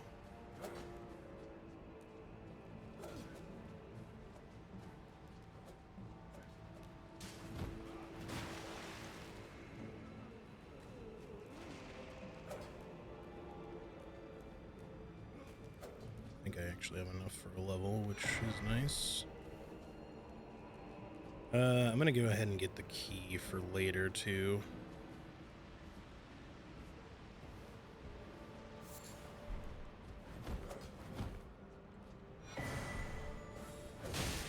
No, into the attack.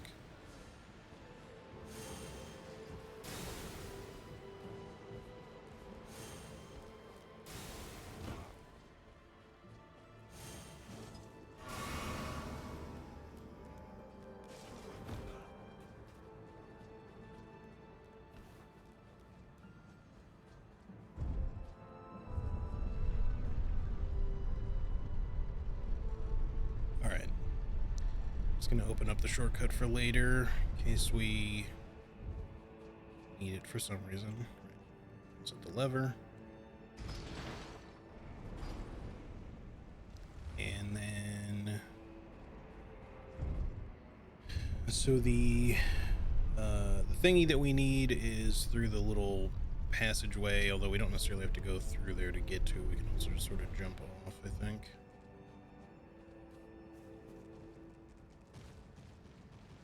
You aggroed already?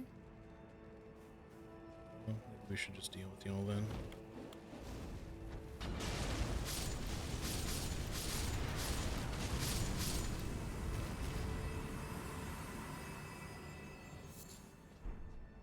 Scorpion liver might actually be worth holding on to. But yeah, there's also a revered spirit ash we might as well get. So these guys are kind of in the way. Because yeah, there's the one from the guy there. Of course, if we take the passage, sort of get there anyway. What's our damage like on these guys anyway, especially if we use the proper one of these?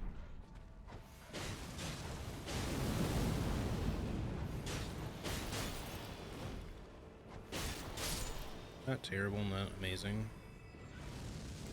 Expect.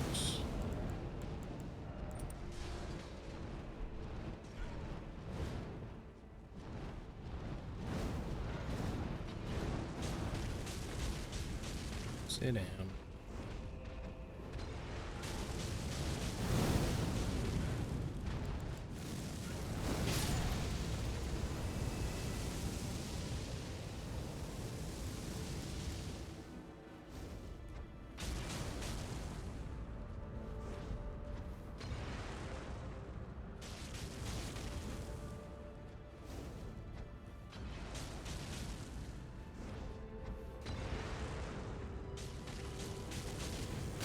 Oops, I was looking at my... looking at the wrong thing.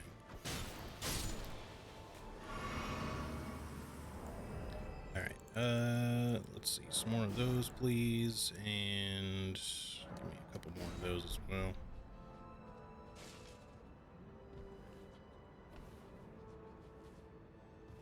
Am I getting weird frame lag here?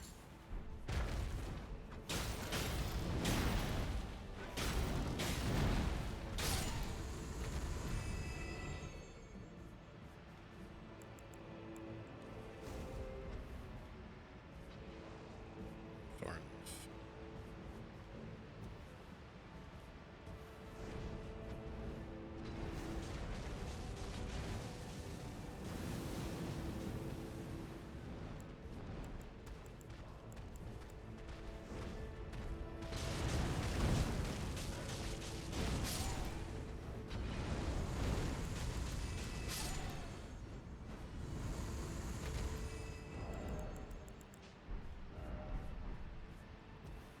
Okay.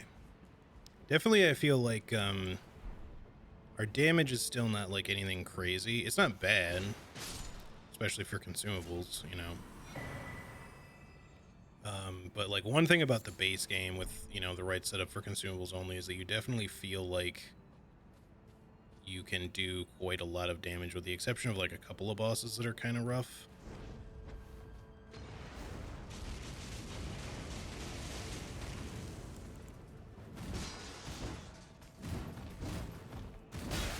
The fucking terrain. I like fell as I got to the uneven bit, and it screwed up my last roll.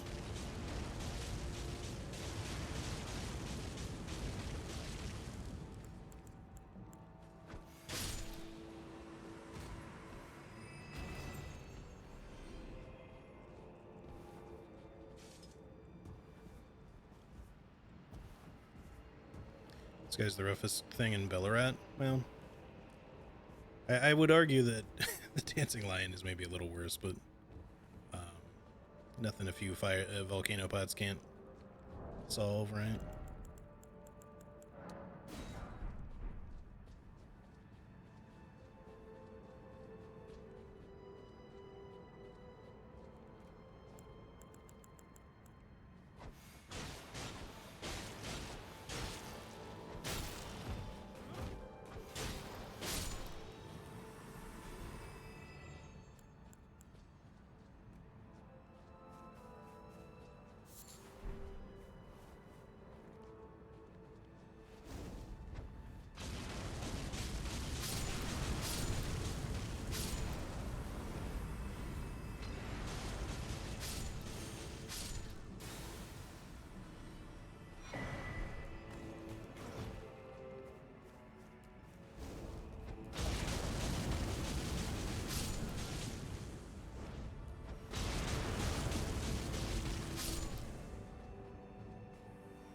I think still volcano pots are pretty much the MVP right now, despite having the smithing talisman, at least for enemies that don't move around so much, so that we can just kind of lure them into the area and let them get hit a bunch by it.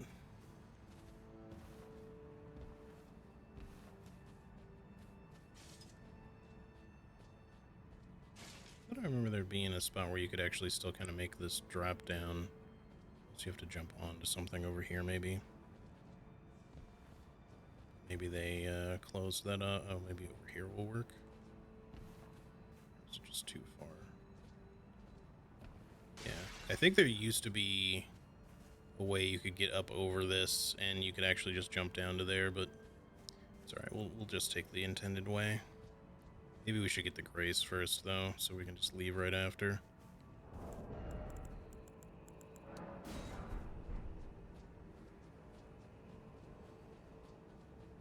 I've killed the lion, but not that guy. Well, I guess that's saying something.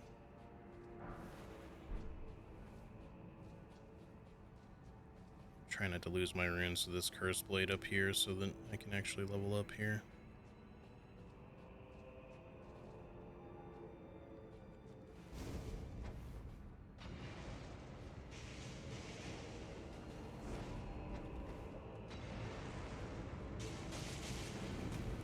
Whoa, I don't really appreciate that you walked through the fucking pillar just then.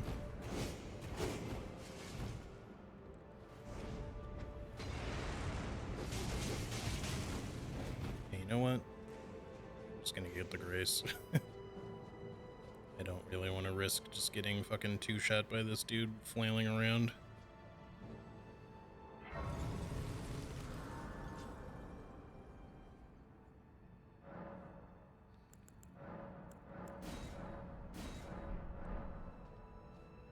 Okay. Now, oh.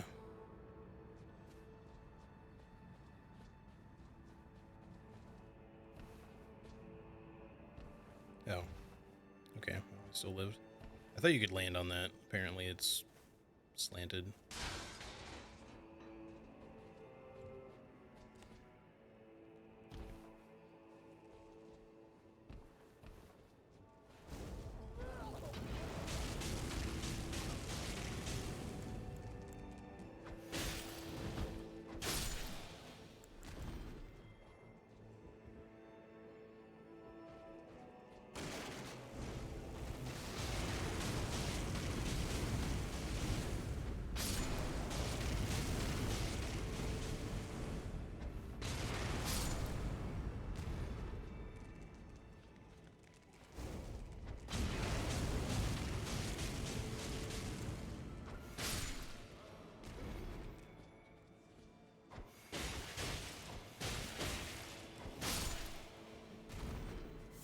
I guess we won't really have a lot of Bellerat left to really explore and loot by the time we actually do come back here. We'll have to do like the poison area and shit, but we got the keys, we've gotten most of the just random pickups and shit. So we're already looking pretty good. Shit. I want you to be aggro because I was gonna leave. Alright, works.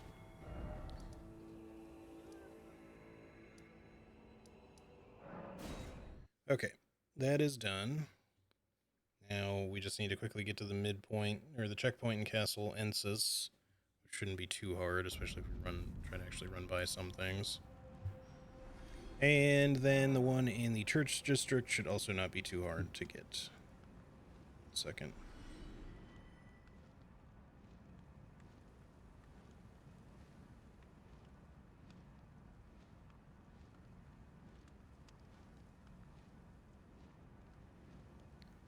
Alright. Somebody sent me a work message that I'm not sure how I'm going to have to fucking answer that one. I will answer it later.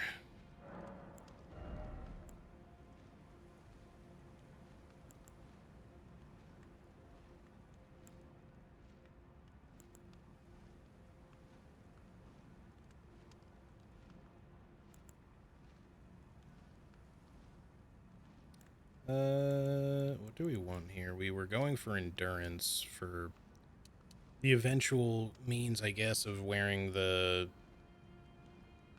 whatchamacallit thingy. Rakshasa set. Took me a second. And the Great Jar. Together, I'll probably be at least medium load. But we want some endurance, and then we'll probably want the Windy Crystal tier anyway. Just for light load, light roll. I don't know. We'll see. I might just stick to the old Nakey Man thing, but either way. But maybe, especially with the Great Jar being likely to be fairly heavy, I want to get to like at least 15 endurance. And then probably we'll start leveling. Maybe more dex and strength yet, but probably at least some faith. Maybe some intelligence for some more crystal dart damage too. I kind of wish all of our stats were higher by this point. All right. So, next one.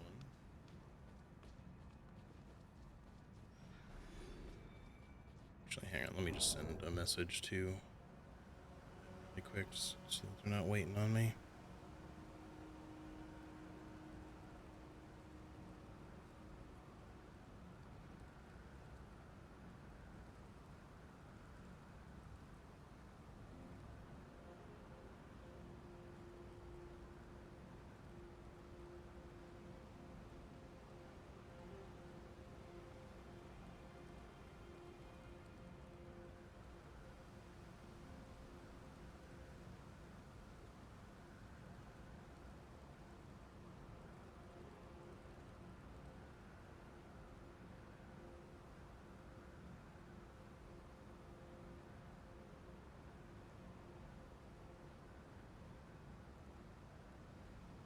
Okay.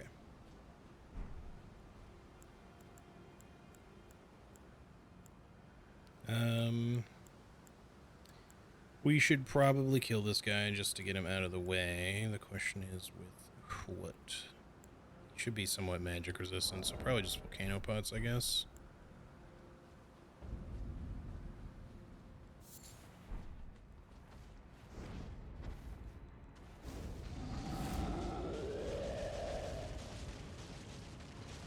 Did that miss? Oh yeah, it went past him somehow.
Still needed way too many of those to kill that guy. Alright.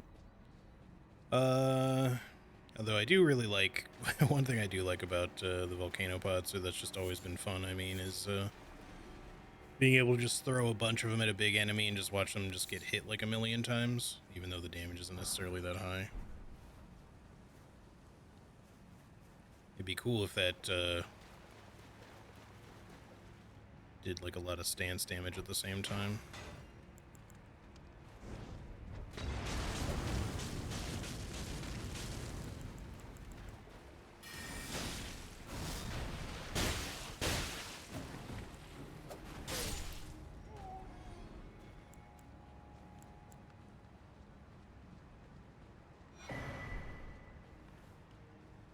Alright, we need to be running by some of these enemies. Just get the shadow tree fragment. Really? Can kill them all again later. Whenever we want to, like, actually fucking kill shit for reals. Not that we'll go crazy on it, because, again, consumables only makes that a little bit difficult to do tons of, you know, very limited resources and tanky enemies.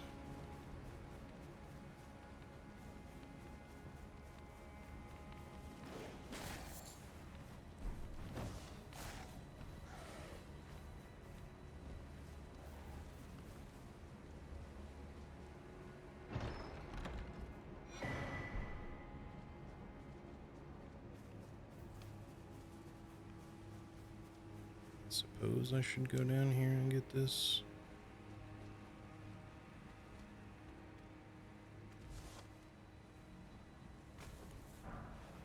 Oh, hi. Good luck getting back up there. I'm sure he'll probably find his way eventually.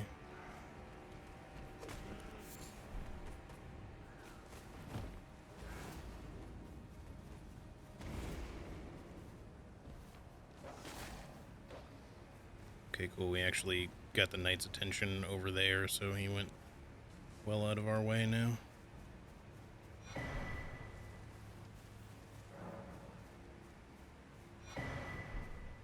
Alright, there we go. We got the fragment, and so we will leave the rest for later. My old friend, yeah.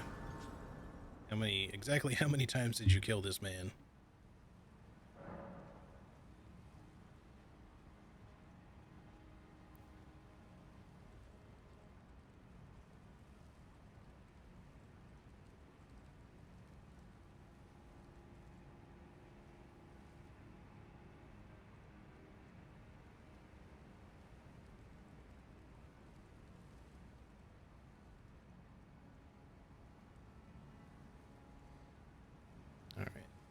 Sort the rest of that out afterwards. Okay, so we just need one more, which we will go to the church district for, but we have to go through all of this to get there. But we got some hefty pots to pick up on the way, so we'll do that. Probably hundreds. Damn. That poor guy.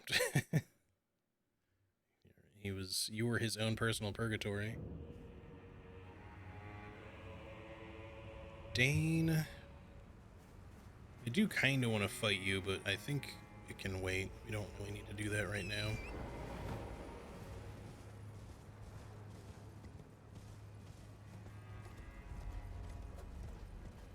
Suppose I'll pick up the talisman while we're here, just for the hell of it, even though I don't think it'll make a difference for this playthrough at all. Unless there's some sort of weird interaction with something like hefty rock pots and the shattered stone talisman, because this thing says that it empowers, like, kick and stomp abilities, but it actually empowers some shit that isn't really a kick or a stomp. Like, I think it actually makes Palm Blast better. Unless that was, like, a bug that they fixed, but I remember that being a thing.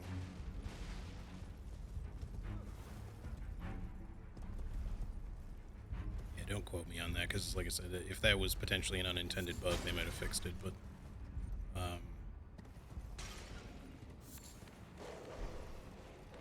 there was like one or two other things that I want to say that it worked on too. I just don't remember what.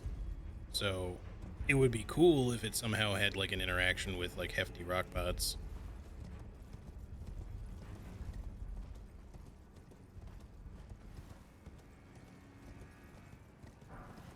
Just to make those better, especially since I suspect that they probably still suck, but I'm hoping that they're better than they were before the game came out, or the DLC, because man, they fucking trash before.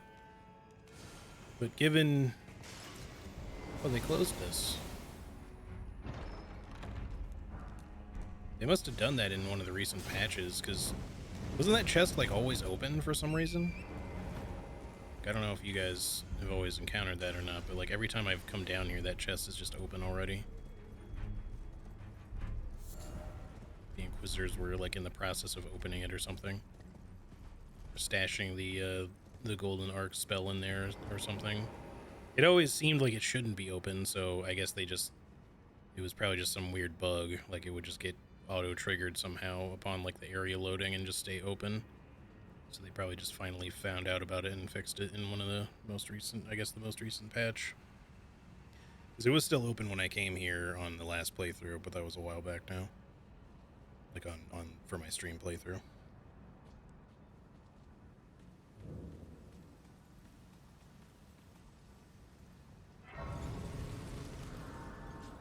Pretty much. The poor knight on the horse near Shadow Altus, west side of Grace, has had it rough. Yeah. All because that one knight just wouldn't drop his big bonk for you. Sins of the... Well, it's not his father, I guess, but... Sins of the one knight punishing the other knight. He should have just dropped his fucking hammer for you. His friends wouldn't have to pay. God, Torrent is suckless.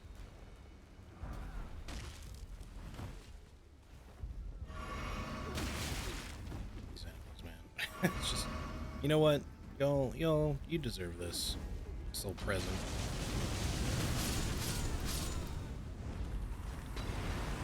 How did that hit that? Okay, that was weird.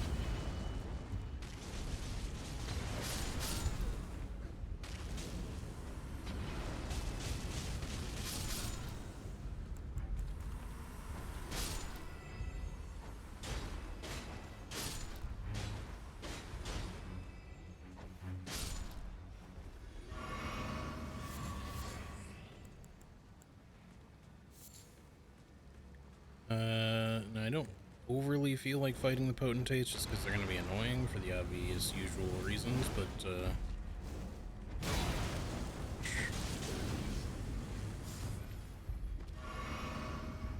Now, why does that happen sometimes? It's a weird interaction. I have to assume it's another bug.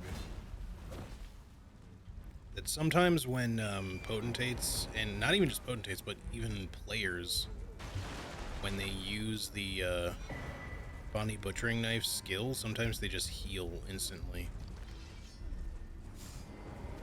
Like, I've actually had it happen to me, I just don't know why. Why am I stuck? Come on. Rolling through, like, clear terrain and I can't fucking get past it.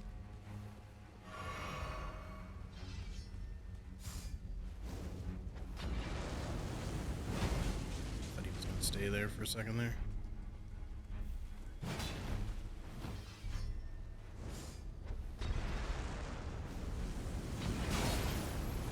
See, now him healing for hitting me I get, but...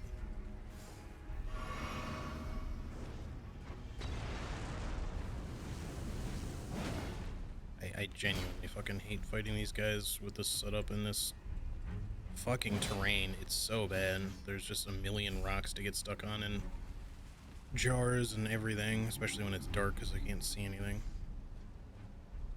Just want to get up like on a rooftop or something and fight him. Can't necessarily hit me.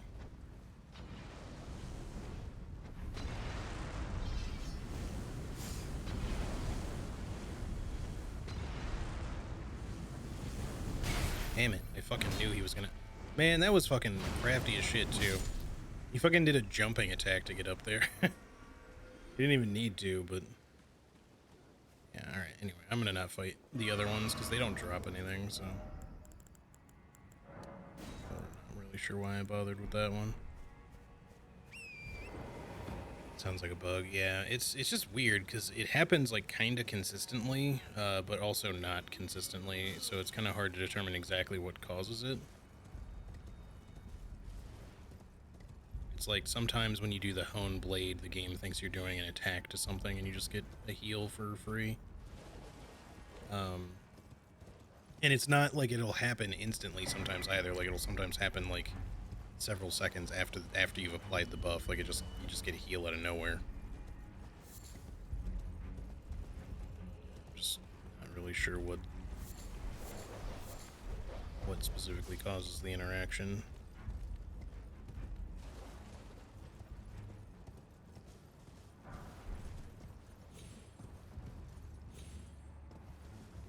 to sick jump me.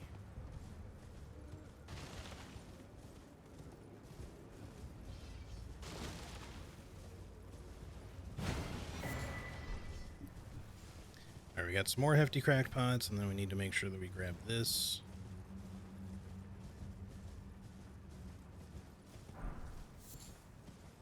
The Oh Mother gesture for later, so that we can actually get into the hinterland area of Shadowview.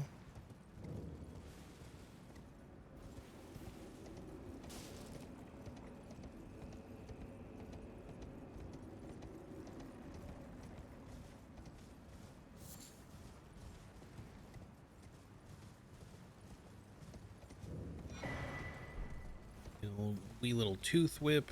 And then, I'll just grab this.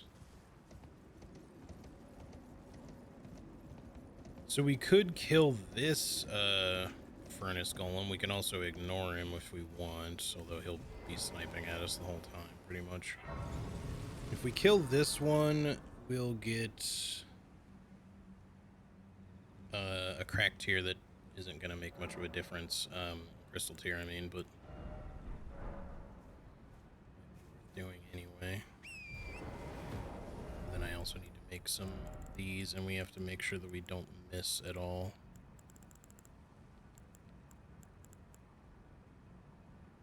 Shit, I used all my Embers of Mesmer. I forgot. Never mind. I guess we'll make some hefty fire pots, but we can only make 4, and that's not going to be enough. I guess we're just going to ignore him then. Just try not to get killed. There's not really much point in killing him anyway right now, but we can kill him later. Scree. I will get the jar, the hanging jar up here though, when I have a chance. I'm not dead.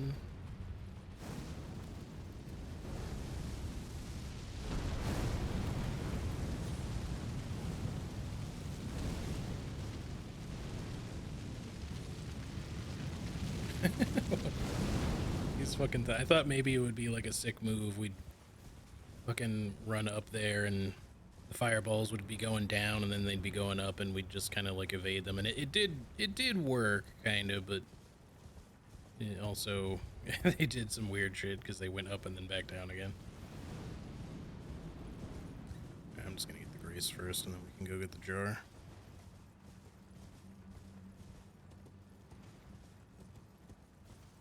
Those things do somewhat aggressively track you, so it does kind of make sense, but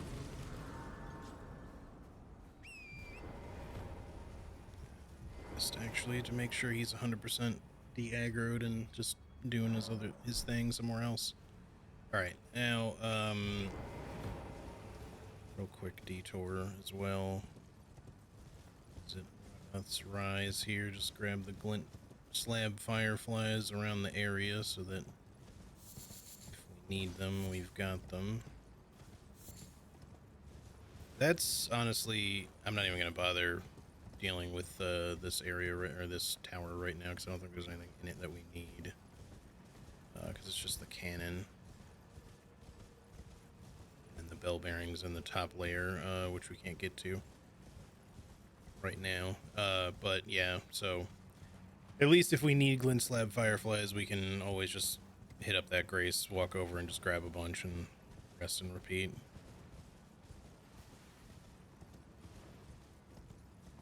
I'm not sure that we actually will need them at all.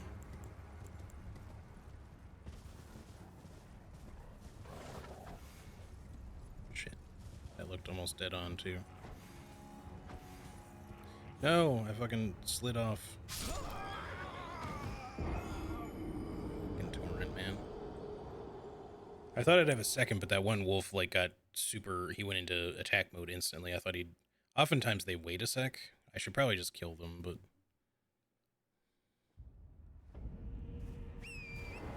just avoid it.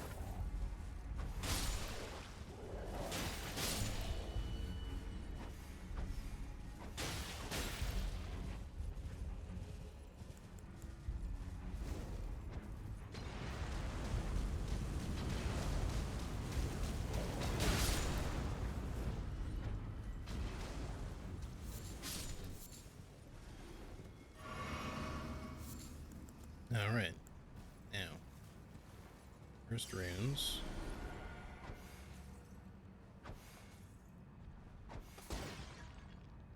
See? It's an easy mistake to make. That guy did it too, and he was on foot. He didn't even have the torrent excuse.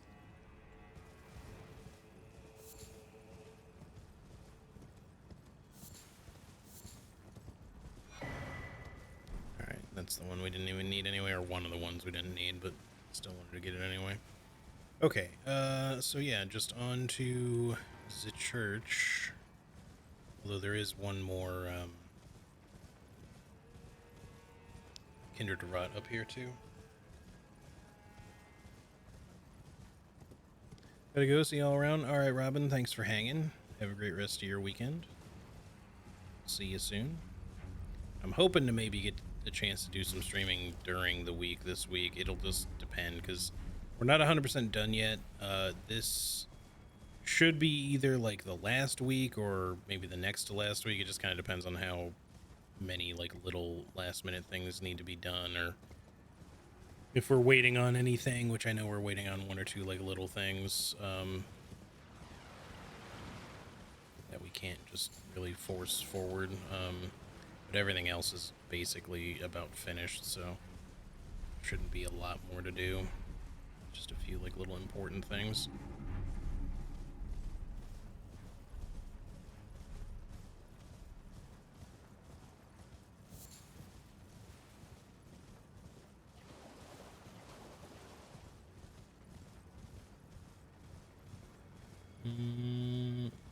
Is he gone because of more?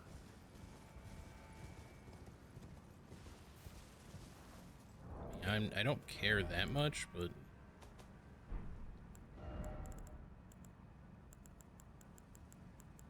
we have most of them. We got fire, we got lightning, we thankfully have holy. Those are really the important ones anyway, and opaline will also be fine. I guess because we told more to be sad forever, then that one just disappeared. I didn't realize that's how that worked. I thought they stayed around.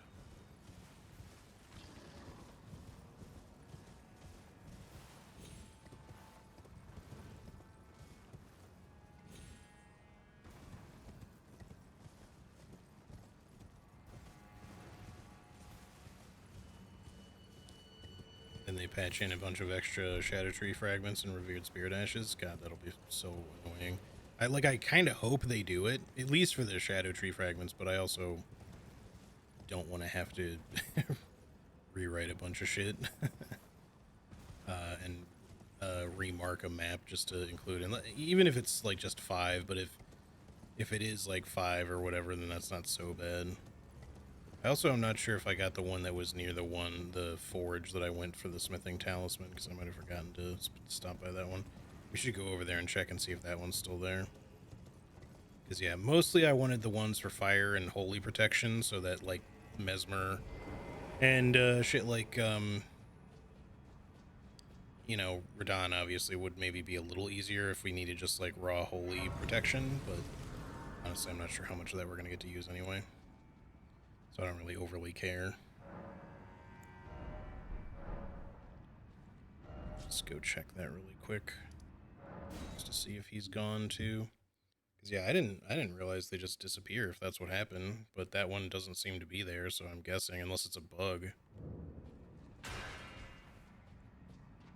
Pun intended. I don't mean Kindred of Rot bug. I just mean a game bug, obviously. But yeah, I've never seen one just like straight up disappear like that. But then again, that's the first time I've ever done the remain sad forever thing, because well, I did get screens and stuff for the NPCs. I didn't do the actual like writing legwork and research for the NPCs. That was Spy. So he's just gone. Huh, I had no idea. Alright, well, that's good information to know for future, I guess. Because I guess that's basically kind of similar to pissing him off. Because I think it would make sense for them to disappear if you kill enough of them to make him mad. Any remaining ones, that is. thing way over there is a glovewort. I mean, I guess we might as well get it since we're gonna drain this shit while we're here. I don't really need it, but just in case we want to be able to level up you know, have an abundance of shit for leveling up spirit ashes, then we'll have the option.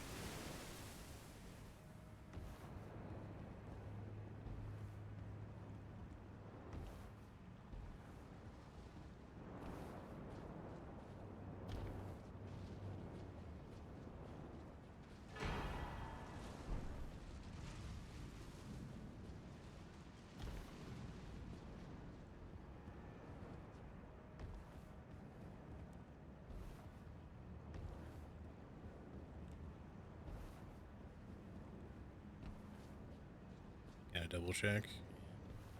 Probably not a bad idea. Seems like they disappear. Yeah, I kind of figured.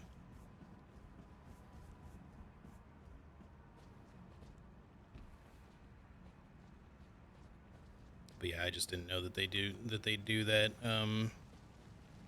for telling him to remain sad. But since he actually dies as a result of that, I guess it technically kind of makes sense.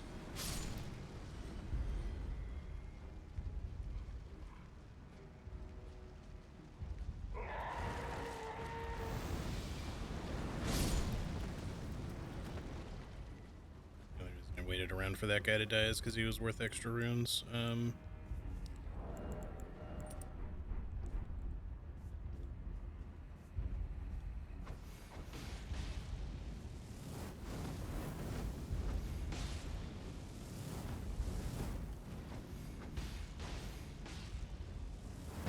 Oops. Re-rolled you a little bit.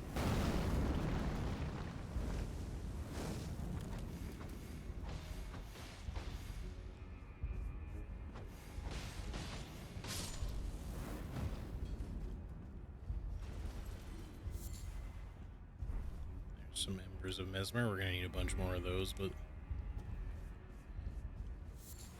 so one thing about those fucking hefty furnace pots, man, is that they definitely don't really make the materials to acquire them very handy and like easy to come by, which is kind of annoying. At least they thought about that and made it so that the hefty fire pots also work on the furnace golems, but it'd be kind of nice if you could also just use hefty furnace pots more regularly instead of having to rely on rare materials that you can't really farm. Because unlike the base game where you can technically farm pretty much every rare material, although some of them are really rough to do, I'm not sure that I don't think that's the case in the DLC. There's a couple of different things that you just can only get a finite amount of, which is really kind of stupid. Yeah, on the furnace golems, you can use hefty fire pots, or ideally you should be using hefty furnace pots when you can throw them into their big bonfire, which obviously you need to do for the ones with the armored legs. I mean, you can target their faceplate with ranged attacks, but it's not really worth it. You're better off just using the nearby spirit spring and chucking these into their open head. But if you can't get these, just use hefty fire pots because they work too. They just don't do as much damage. But they still trigger the explosive chain reaction. It just does about it does about half as much, or maybe not quite that little. So instead of taking 3 roughly, it takes like 5 or 6 hefty fire pots to kill one of them with just fire pots. Queen Marika, mother to us all, favor me When he was dead on the ground, he also was hugging some dead forager or something, so maybe he took them with him. Yeah, it's the one that's near the church. But yeah, since I guess he's kind of their leader slash organizing them or whatever, maybe without him, then they just disappear. Obviously, we don't need this, but actually, I don't even have any irises now that I think about it, obviously, so we can't do anything with him right now anyway. We'll just let him sit there and pray, cry.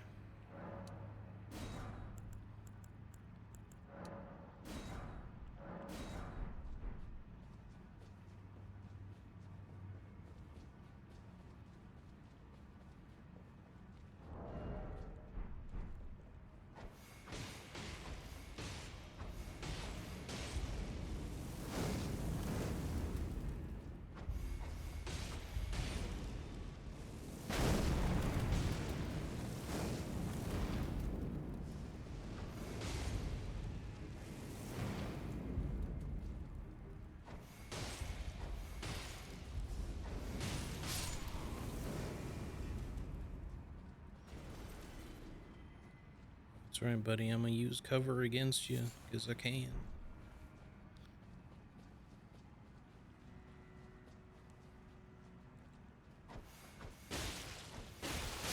Not sure how I threaded the needle on that one.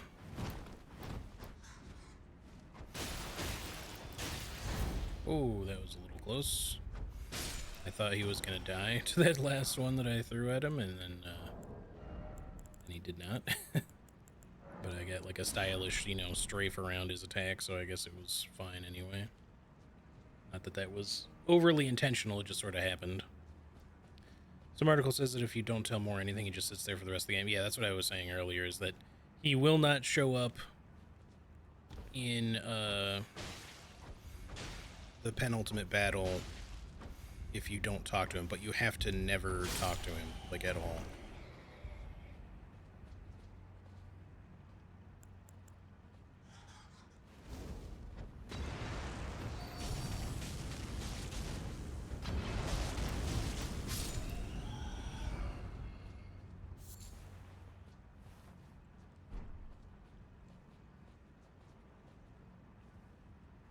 Or at least, you know, when it comes to the decision, I think if you can't just say, I don't know, though. I think you have to just not tell him. Like, you have to, like, walk away from the decision or something like that. I could be wrong, but like I said, I didn't specifically do all the work on the NPCs other than just getting all their screens and refining, like, one or two little pieces of it, but, and by screens, I mean, like, you know, the images in the book taken from the game.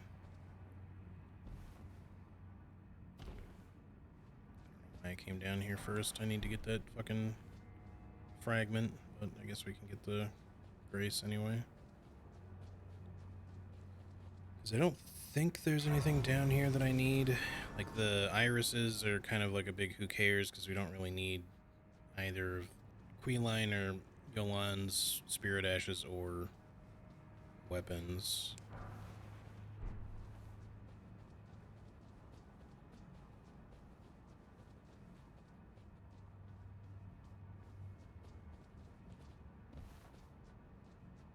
So I guess we'll go ahead and kill you while we're here. Although he's really fucking annoying to kill.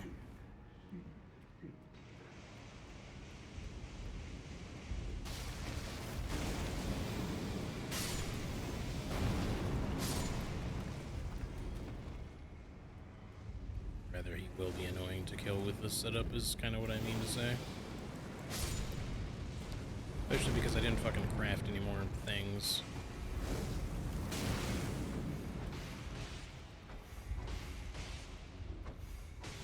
That's right. Probably use some kukri on him. At least these guys can drop Embers of Mesmer. I don't think it's, like, ultra likely for them to do so, but they can.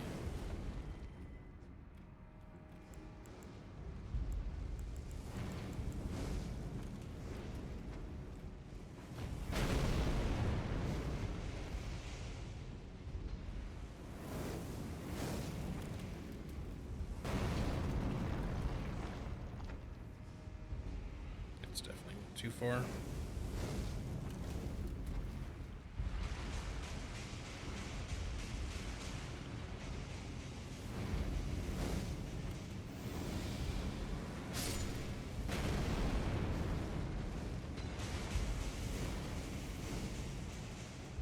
This guy, this one guy is just fucking chilling over here. There he goes.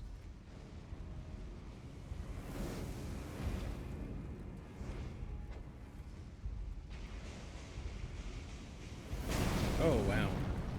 Snuck that one in there. Now, you guys are kind of starting to corner me a little bit, and I don't overly appreciate it. So I'm just going to walk over here then.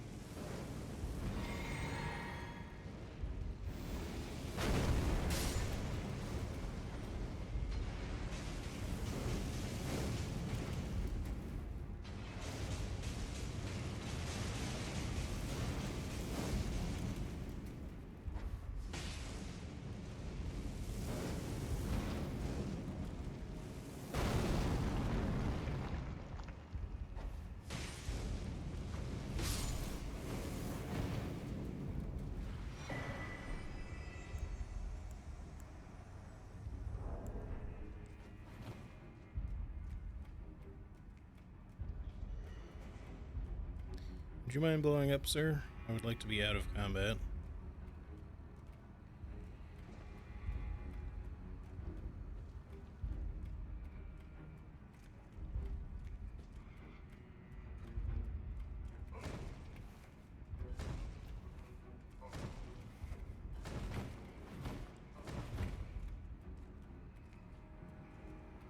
Alright, well.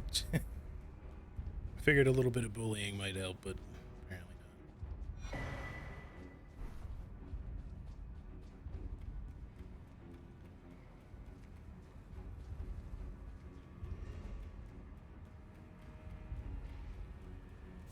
Alright, so really quickly, we're going to come back up here and get the Shadow Tree fragment, and then I guess I'll get the Tree Worship passage stuff while I'm here.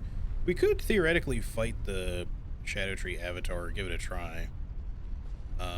It's not going to be easy, but he does take really good damage from fire to the face, so as long as we can consistently do that, it won't be too bad, actually. I'm going to guess most of these bloodstains are not actually to that knight there, but from people missing this jump, falling into the water before they drained this.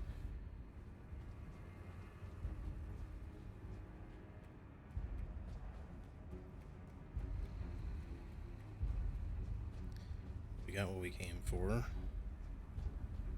It's going to be another blessing level. So this Battle Free Priest Cookbook 1 gives you what again?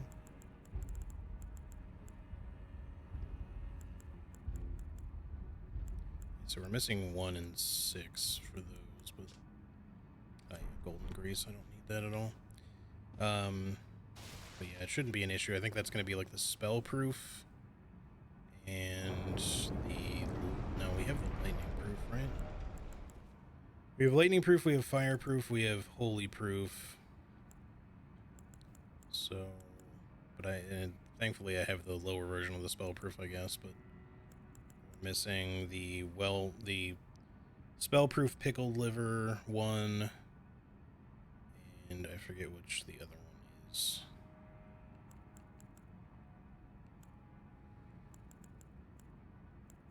Oh, it's the well-pickled turtleneck recipe, which probably would have been a little bit more useful to have, but it's okay.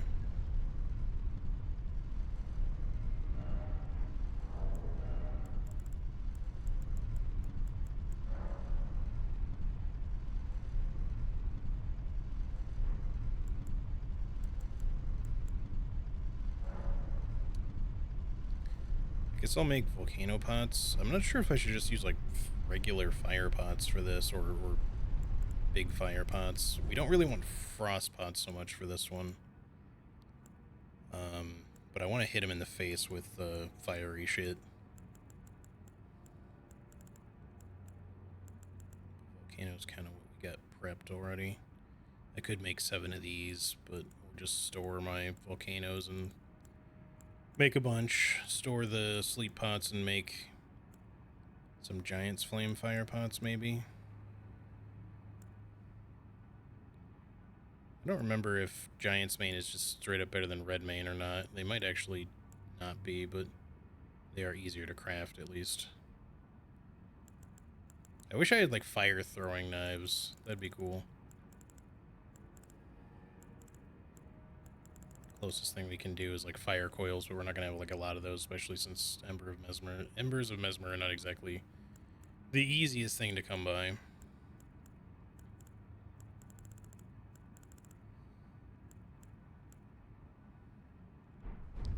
Let's see here. Let's get this. And I guess just for the hell of it, even though it's not what we were gonna do, I kind of want to just see about maybe trying to fight this boss for the just for the heck of it. So let's come down here. We'll get that blessing activated. We don't have the Great Jar yet. We don't have tons of hefty cracked pots, but I don't know if we're gonna use them on that fight anyway. We should probably make use of some. Have 4 total.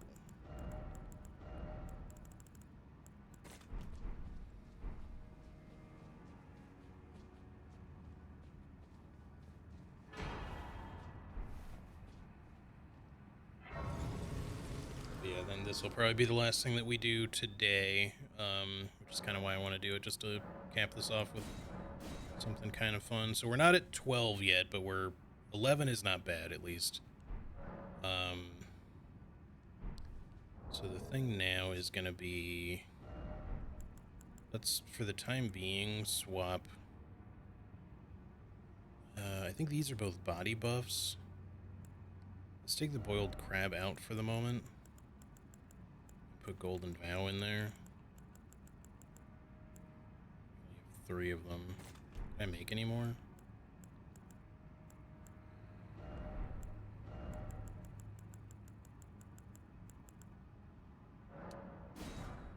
Okay. So we can actually buff with that at least. It is a little annoying because the Blessed Bone Shards are also kind of a rare thing, but... oh yeah, and then I'm gonna make Giant's Flame Fire Pots. We could potentially still make do with Volcano, but I'm not sure how well ever it's... They're still very weak to fire, it's just that they're also, like, standing in water, which makes them not take tons of damage. Alright, Sword Chest. I'm trying to remember, how do I actually have some made already? How do I turn on auto refill? It's already turned off, okay. Right, but they're equipped, so I gotta unequip them first. Oops, that's wrong.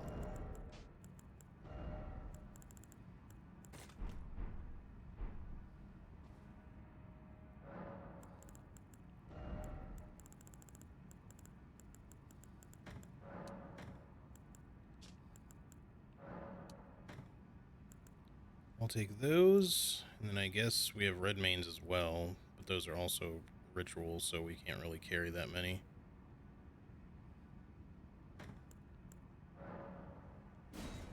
One. Just maybe not a great idea.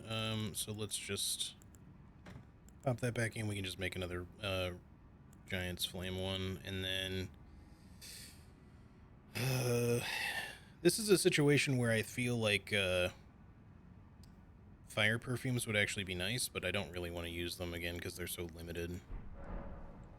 I think what we'll do is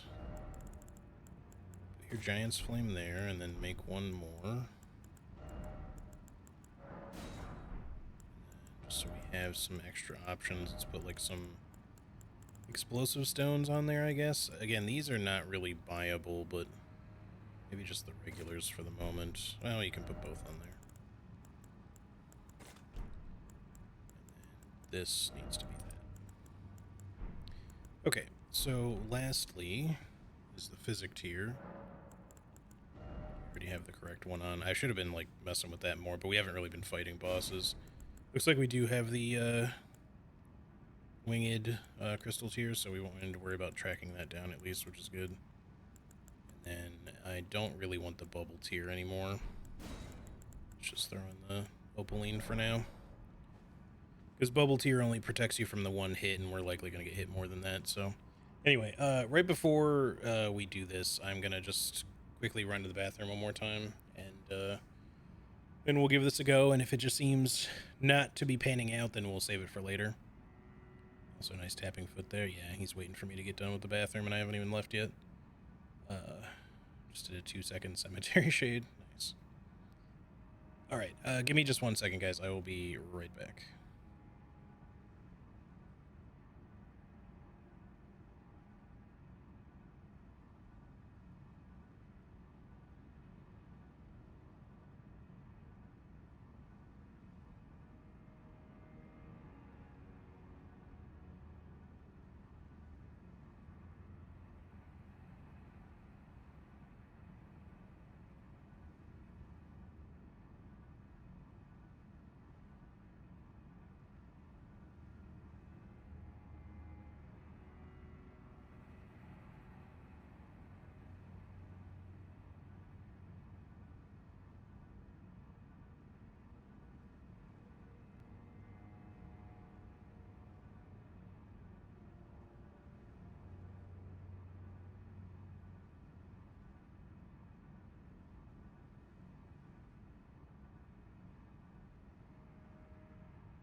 Alrighty. Okay, I guess let's do this. We could equip some fire coils too, but we don't have many. We can only make like 2 or 3 more, which is not gonna be the best if we just use these all the time. But again, I don't necessarily need furnace pots for the golems. Maybe we just don't worry about that so much. But this is kind of the issue with consumables only, as usual, is that we don't have a lot of stuff to guarantee. So all right, now let's start off with one of these. Also, hey Mihawk, how's it going? One of these.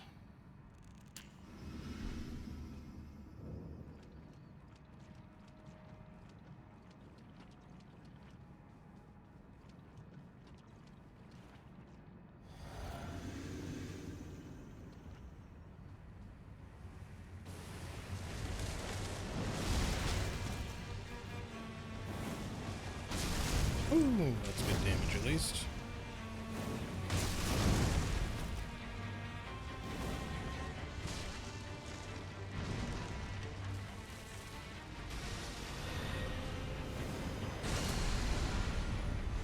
Oh, that missed.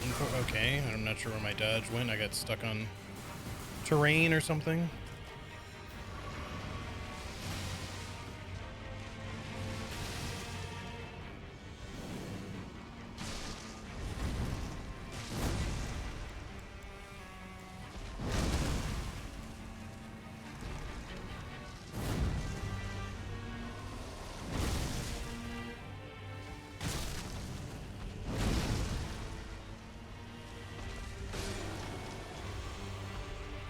So the other issue is that I don't have any way to crit him here, so I have to just kind of live with it. I really should have saved the fire coils for not phase 1. He's on one of the harder bits. Missed. Well, I guess it still hit the rest of his body, so that's fine. This wasn't fully wasted. I rolled that. Come on now.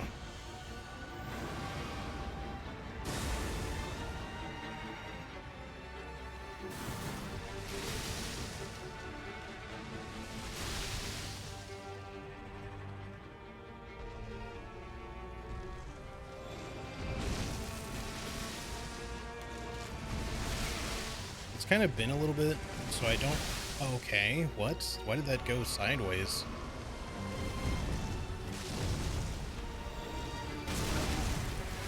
I don't remember the strategies as well because I haven't fought this guy since pretty early on.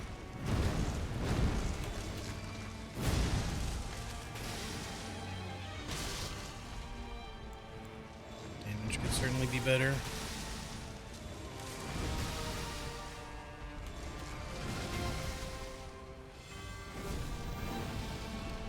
I hate missing, man. It sucks so bad. I rolled that.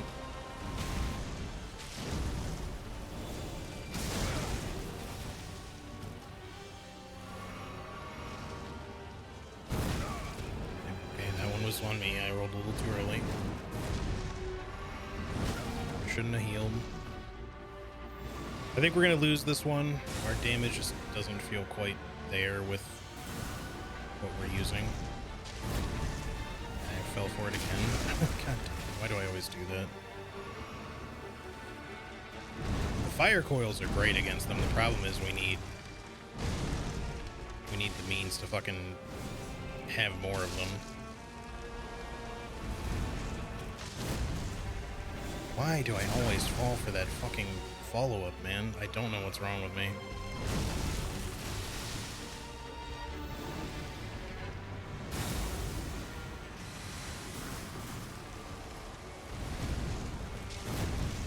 I did it again. I genuinely don't know what's wrong with my fucking brain. Like, why I can't help myself from doing that.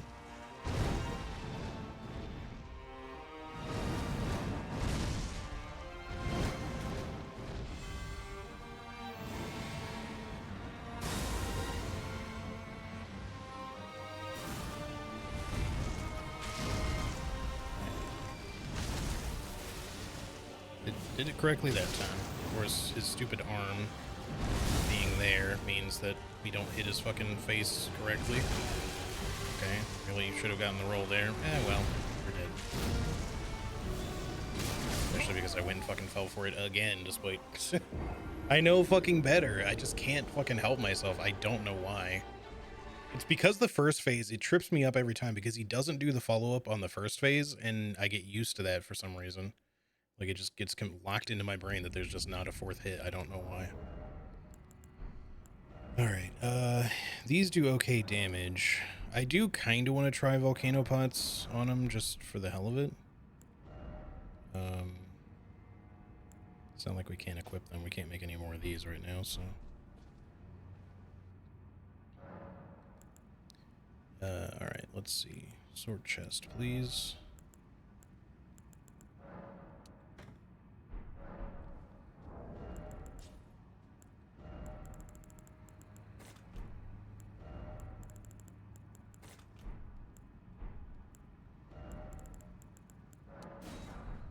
So if it turns out that these are decent on them, then it would actually be worth continuing to use. I'm not going to worry about the Exalted Flesh, I think. We're just going to do a Golden Vow and go in. And honestly, on the next one, I might not even Golden Vow if we have to do another attempt.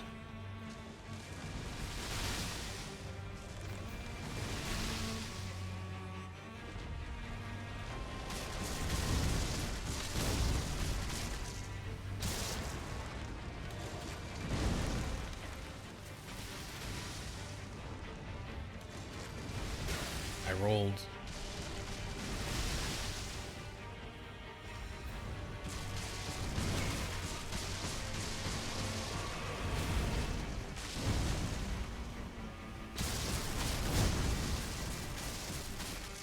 I mean, the damage is okay. It's not amazing, but...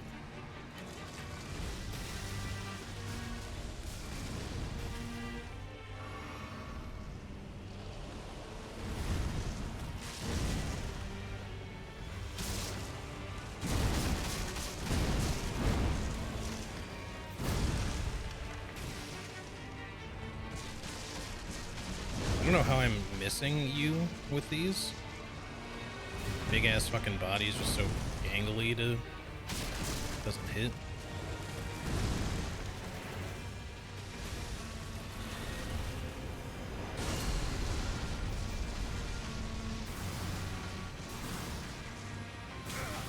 Dude, please just honor the roll input.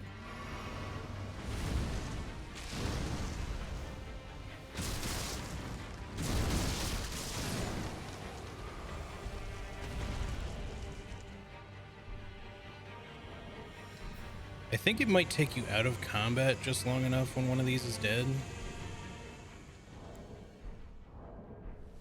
I was hoping maybe it wouldn't. It would let me craft or something, but...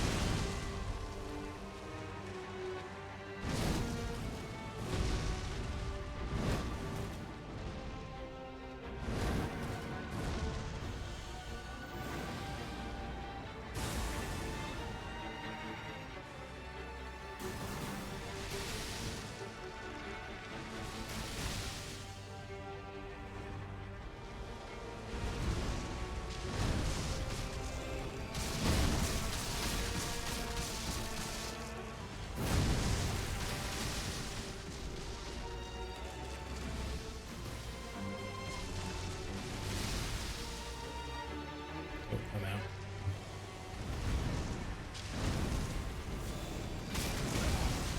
I know better. I know better.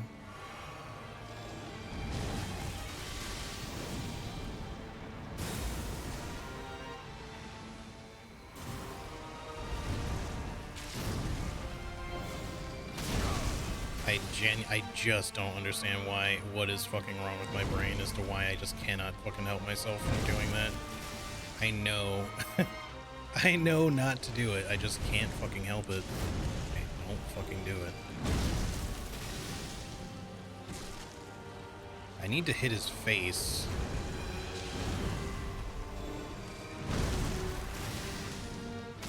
With these. With volcano pots, maybe not so much, but...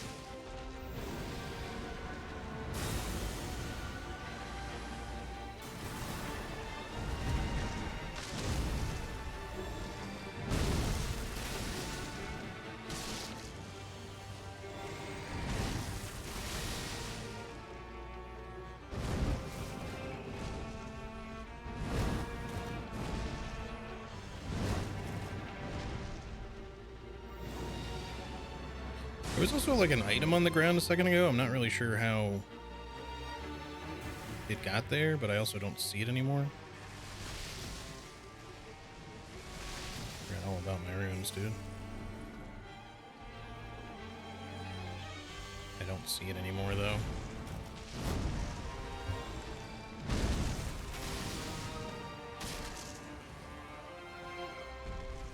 We might need to allocate an extra blue flask to do this fight, unless we can just finish it with throwing knives and shit that don't require FP.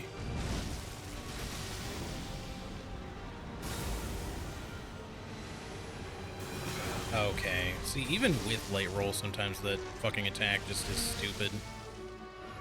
Again, just some bosses in the DLC are just so inconsistent for no reason.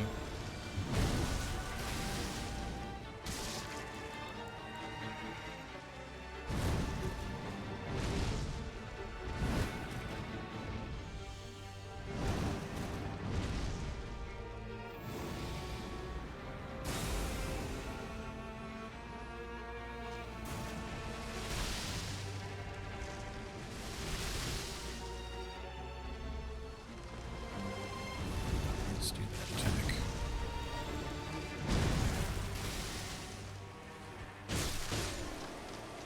Okay, well, definitely those do good damage, so we're good there. I do want to try the hefty fire pots on the last guy. That's lightning proof. Shit. That was the holy proof one.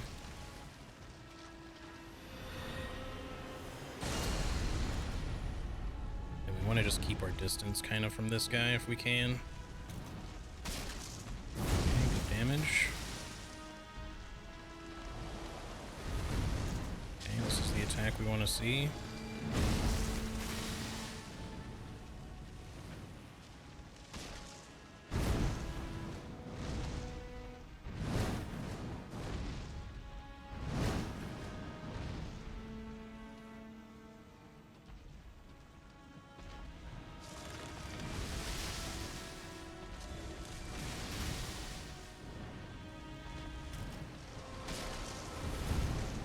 I want to hit him in the face. It's just difficult to do with these because they're slow. Yep. We tried. It's okay though.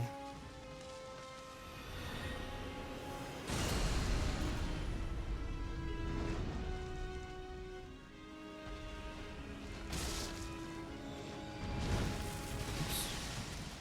That's not the attack that I thought it was.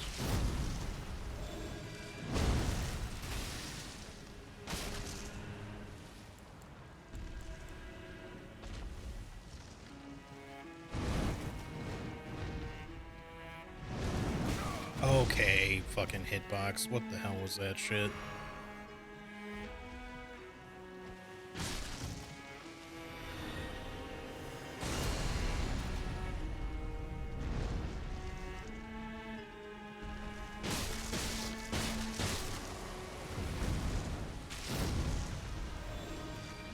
I rolled. What? There's no roll. Okay.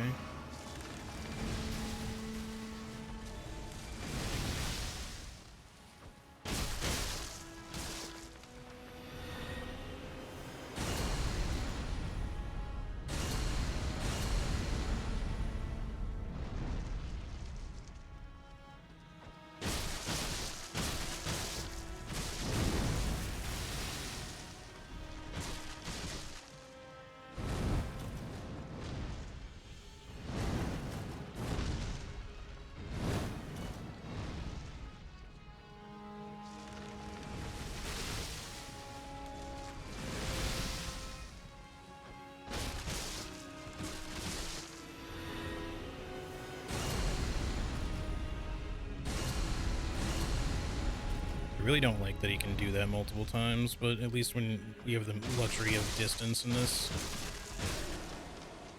Alright.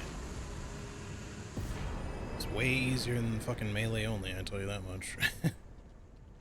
Well, that's not really true. With a big enough melee bonk, you can make those guys actually pretty easy, but does require not having the weird fucking thing with my brain that makes me keep falling for that stupid follow-up attack. I don't know why.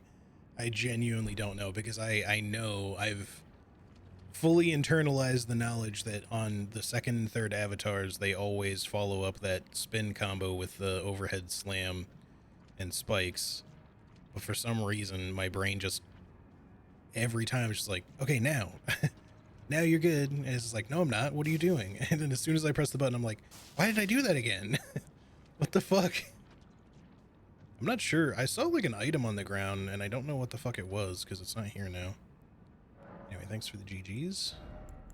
I figured this wouldn't be too bad, so it's partly the other reason why I figured we would just finish with this. I still think that this should be a torrent fight, frankly.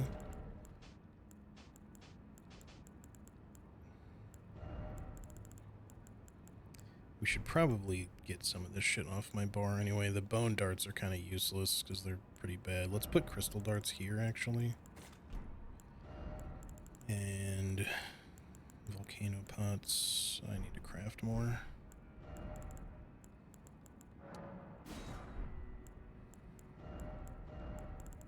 Volcano pots. We'll go first slot, then crystal darts, then kukri, fan daggers. Throwing daggers are at least kind of okay.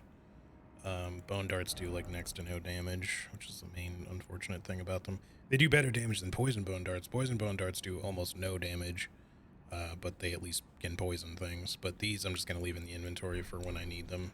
I only had them in there because of Millennia in the first place, because I needed like everything that I had to kill her pretty much.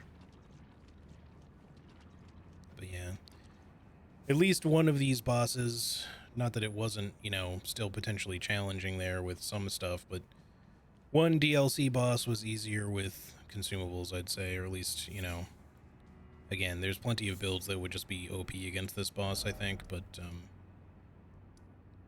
consumables only made it pretty simple. Just stay far away, which means you're not getting hit by much, unless you're stupid like me and you fall for that stupid follow-up repeatedly, but yeah. So the next thing, I'm not going to do it now because I do need to get going, but okay, that's fine. But yeah, the next things that I want to do next time, you know, whether it's on the next stream or whenever we do this next, in case we do Cryptmaster or whatever, which I definitely will be returning to. I just don't know. It's just going to depend on what I feel like doing. But we need to go to the jail here to get the hefty pots there. There's like 3 total you can get, and the hefty frost pot recipe, I believe, is there. And what was the other thing I was thinking of? I need to get the hefty volcano pot recipe, which I probably won't use them very often because, again, their materials are farmable, but they're slightly more annoying to farm than regular volcano pots, and the regular volcano pots are at least doing okay. So the hefty pots are meant to just be something that we're going to supplement with anyway, so but yeah, oh, also the great jar is in there as well, so but we will get all that stuff. I don't think things like the ghost flame dragons are going to give us much trouble because they're pretty weak to holy, so we can just holy pot them. Same with the Deathrite Bird, and even the Putrescent Knight shouldn't be that bad if we can get our hands on enough holy damage, because he's actually severely weak to holy. Of course, you know, a good old Ancient Dragon's Lightning Strike or 2 on a lightning build also works pretty good, but yeah, he's quite weak to holy, so as long as we don't miss like crazy, we should be okay. If only you could make... What would be cool, you know, is if you could make stuff like... infused, you know, like if you could use, I know that it sounds kind of ridiculously granular RPG, but it'd be cool if you could take basic pot concepts and put things like greases and stuff on them, even if it meant like that their cost went way up or something, just so you could have like a holy volcano pot or something, so it just switches its damage to holy, or just it does a little bit of additional holy damage on top, because yeah, and then like putting grease on throwing knives would be cool, so you could actually have like fire knives or, you know, whatever, right? But Because, yeah, it'd be cool, like, just since volcano pots are so fucking strong, like, it'd be nice to be able to throw them on, you know, something like the Putrescent Knight and have it do holy damage, because it's not even just the amount of damage that they do, it's the fact that it's, because it sticks around for a minute, that it's the consistent damage ticks that make it really valuable. Fire fan daggers, yeah. And that's kind of why I'm saying, like, instead of it just being extra additive damage, it might be better if it just switched the damage type so they weren't, like, extra powerful. But at the same time, honestly, I'm not sure that that would be such a bad thing, considering how OP so many other builds are in Elden Ring. I'm not sure that having potentially quote-unquote overpowered consumables would actually be a bad thing. Because unless you're doing a consumables only run like this, where you're doing everything you can to make consumables more powerful, they're not really going to be stronger than any weapon you can already make really powerful. So, because, you know, it's not like you're sitting there and running up to something and doing like fucking 8,000 damage in one hit with fan daggers. You know, you can build up to 8,000 damage really fast, but you're not, it's, you know, arguably much more powerful to just have like some Royal Knight's Resolve super mega bunk thing that's just buffed up in every way possible. You know, you get Royal Knight's Resolve, Axe Talisman or Claw Talisman, plus the two-handed talisman that's new, plus, you know, whatever, and you just get like the biggest, strongest weapon with the biggest, strongest hit, and you hit something that's not overly resistant to that damage type, and you just do like, you know, 4,000, 6,000, whatever damage in one smack, you know, because you could already do that shit in the base game with the Giant's Crusher, and that didn't even have like the the two-handed talisman and some of the other shit that's in here, like the Rakshasa set and stuff that'll make you just do even more damage. The blood-sucking cracked here, etc. There's just more opportunities for even bigger damage multipliers in the DLC compared to the base game. So you can already do just huge damage, which is why the lightning build that I came up with does so much, you know. Ancient Dragon's Lightning Strike, of course, already is insane, but when you couple all those extra things on top of it, it's just even more insane.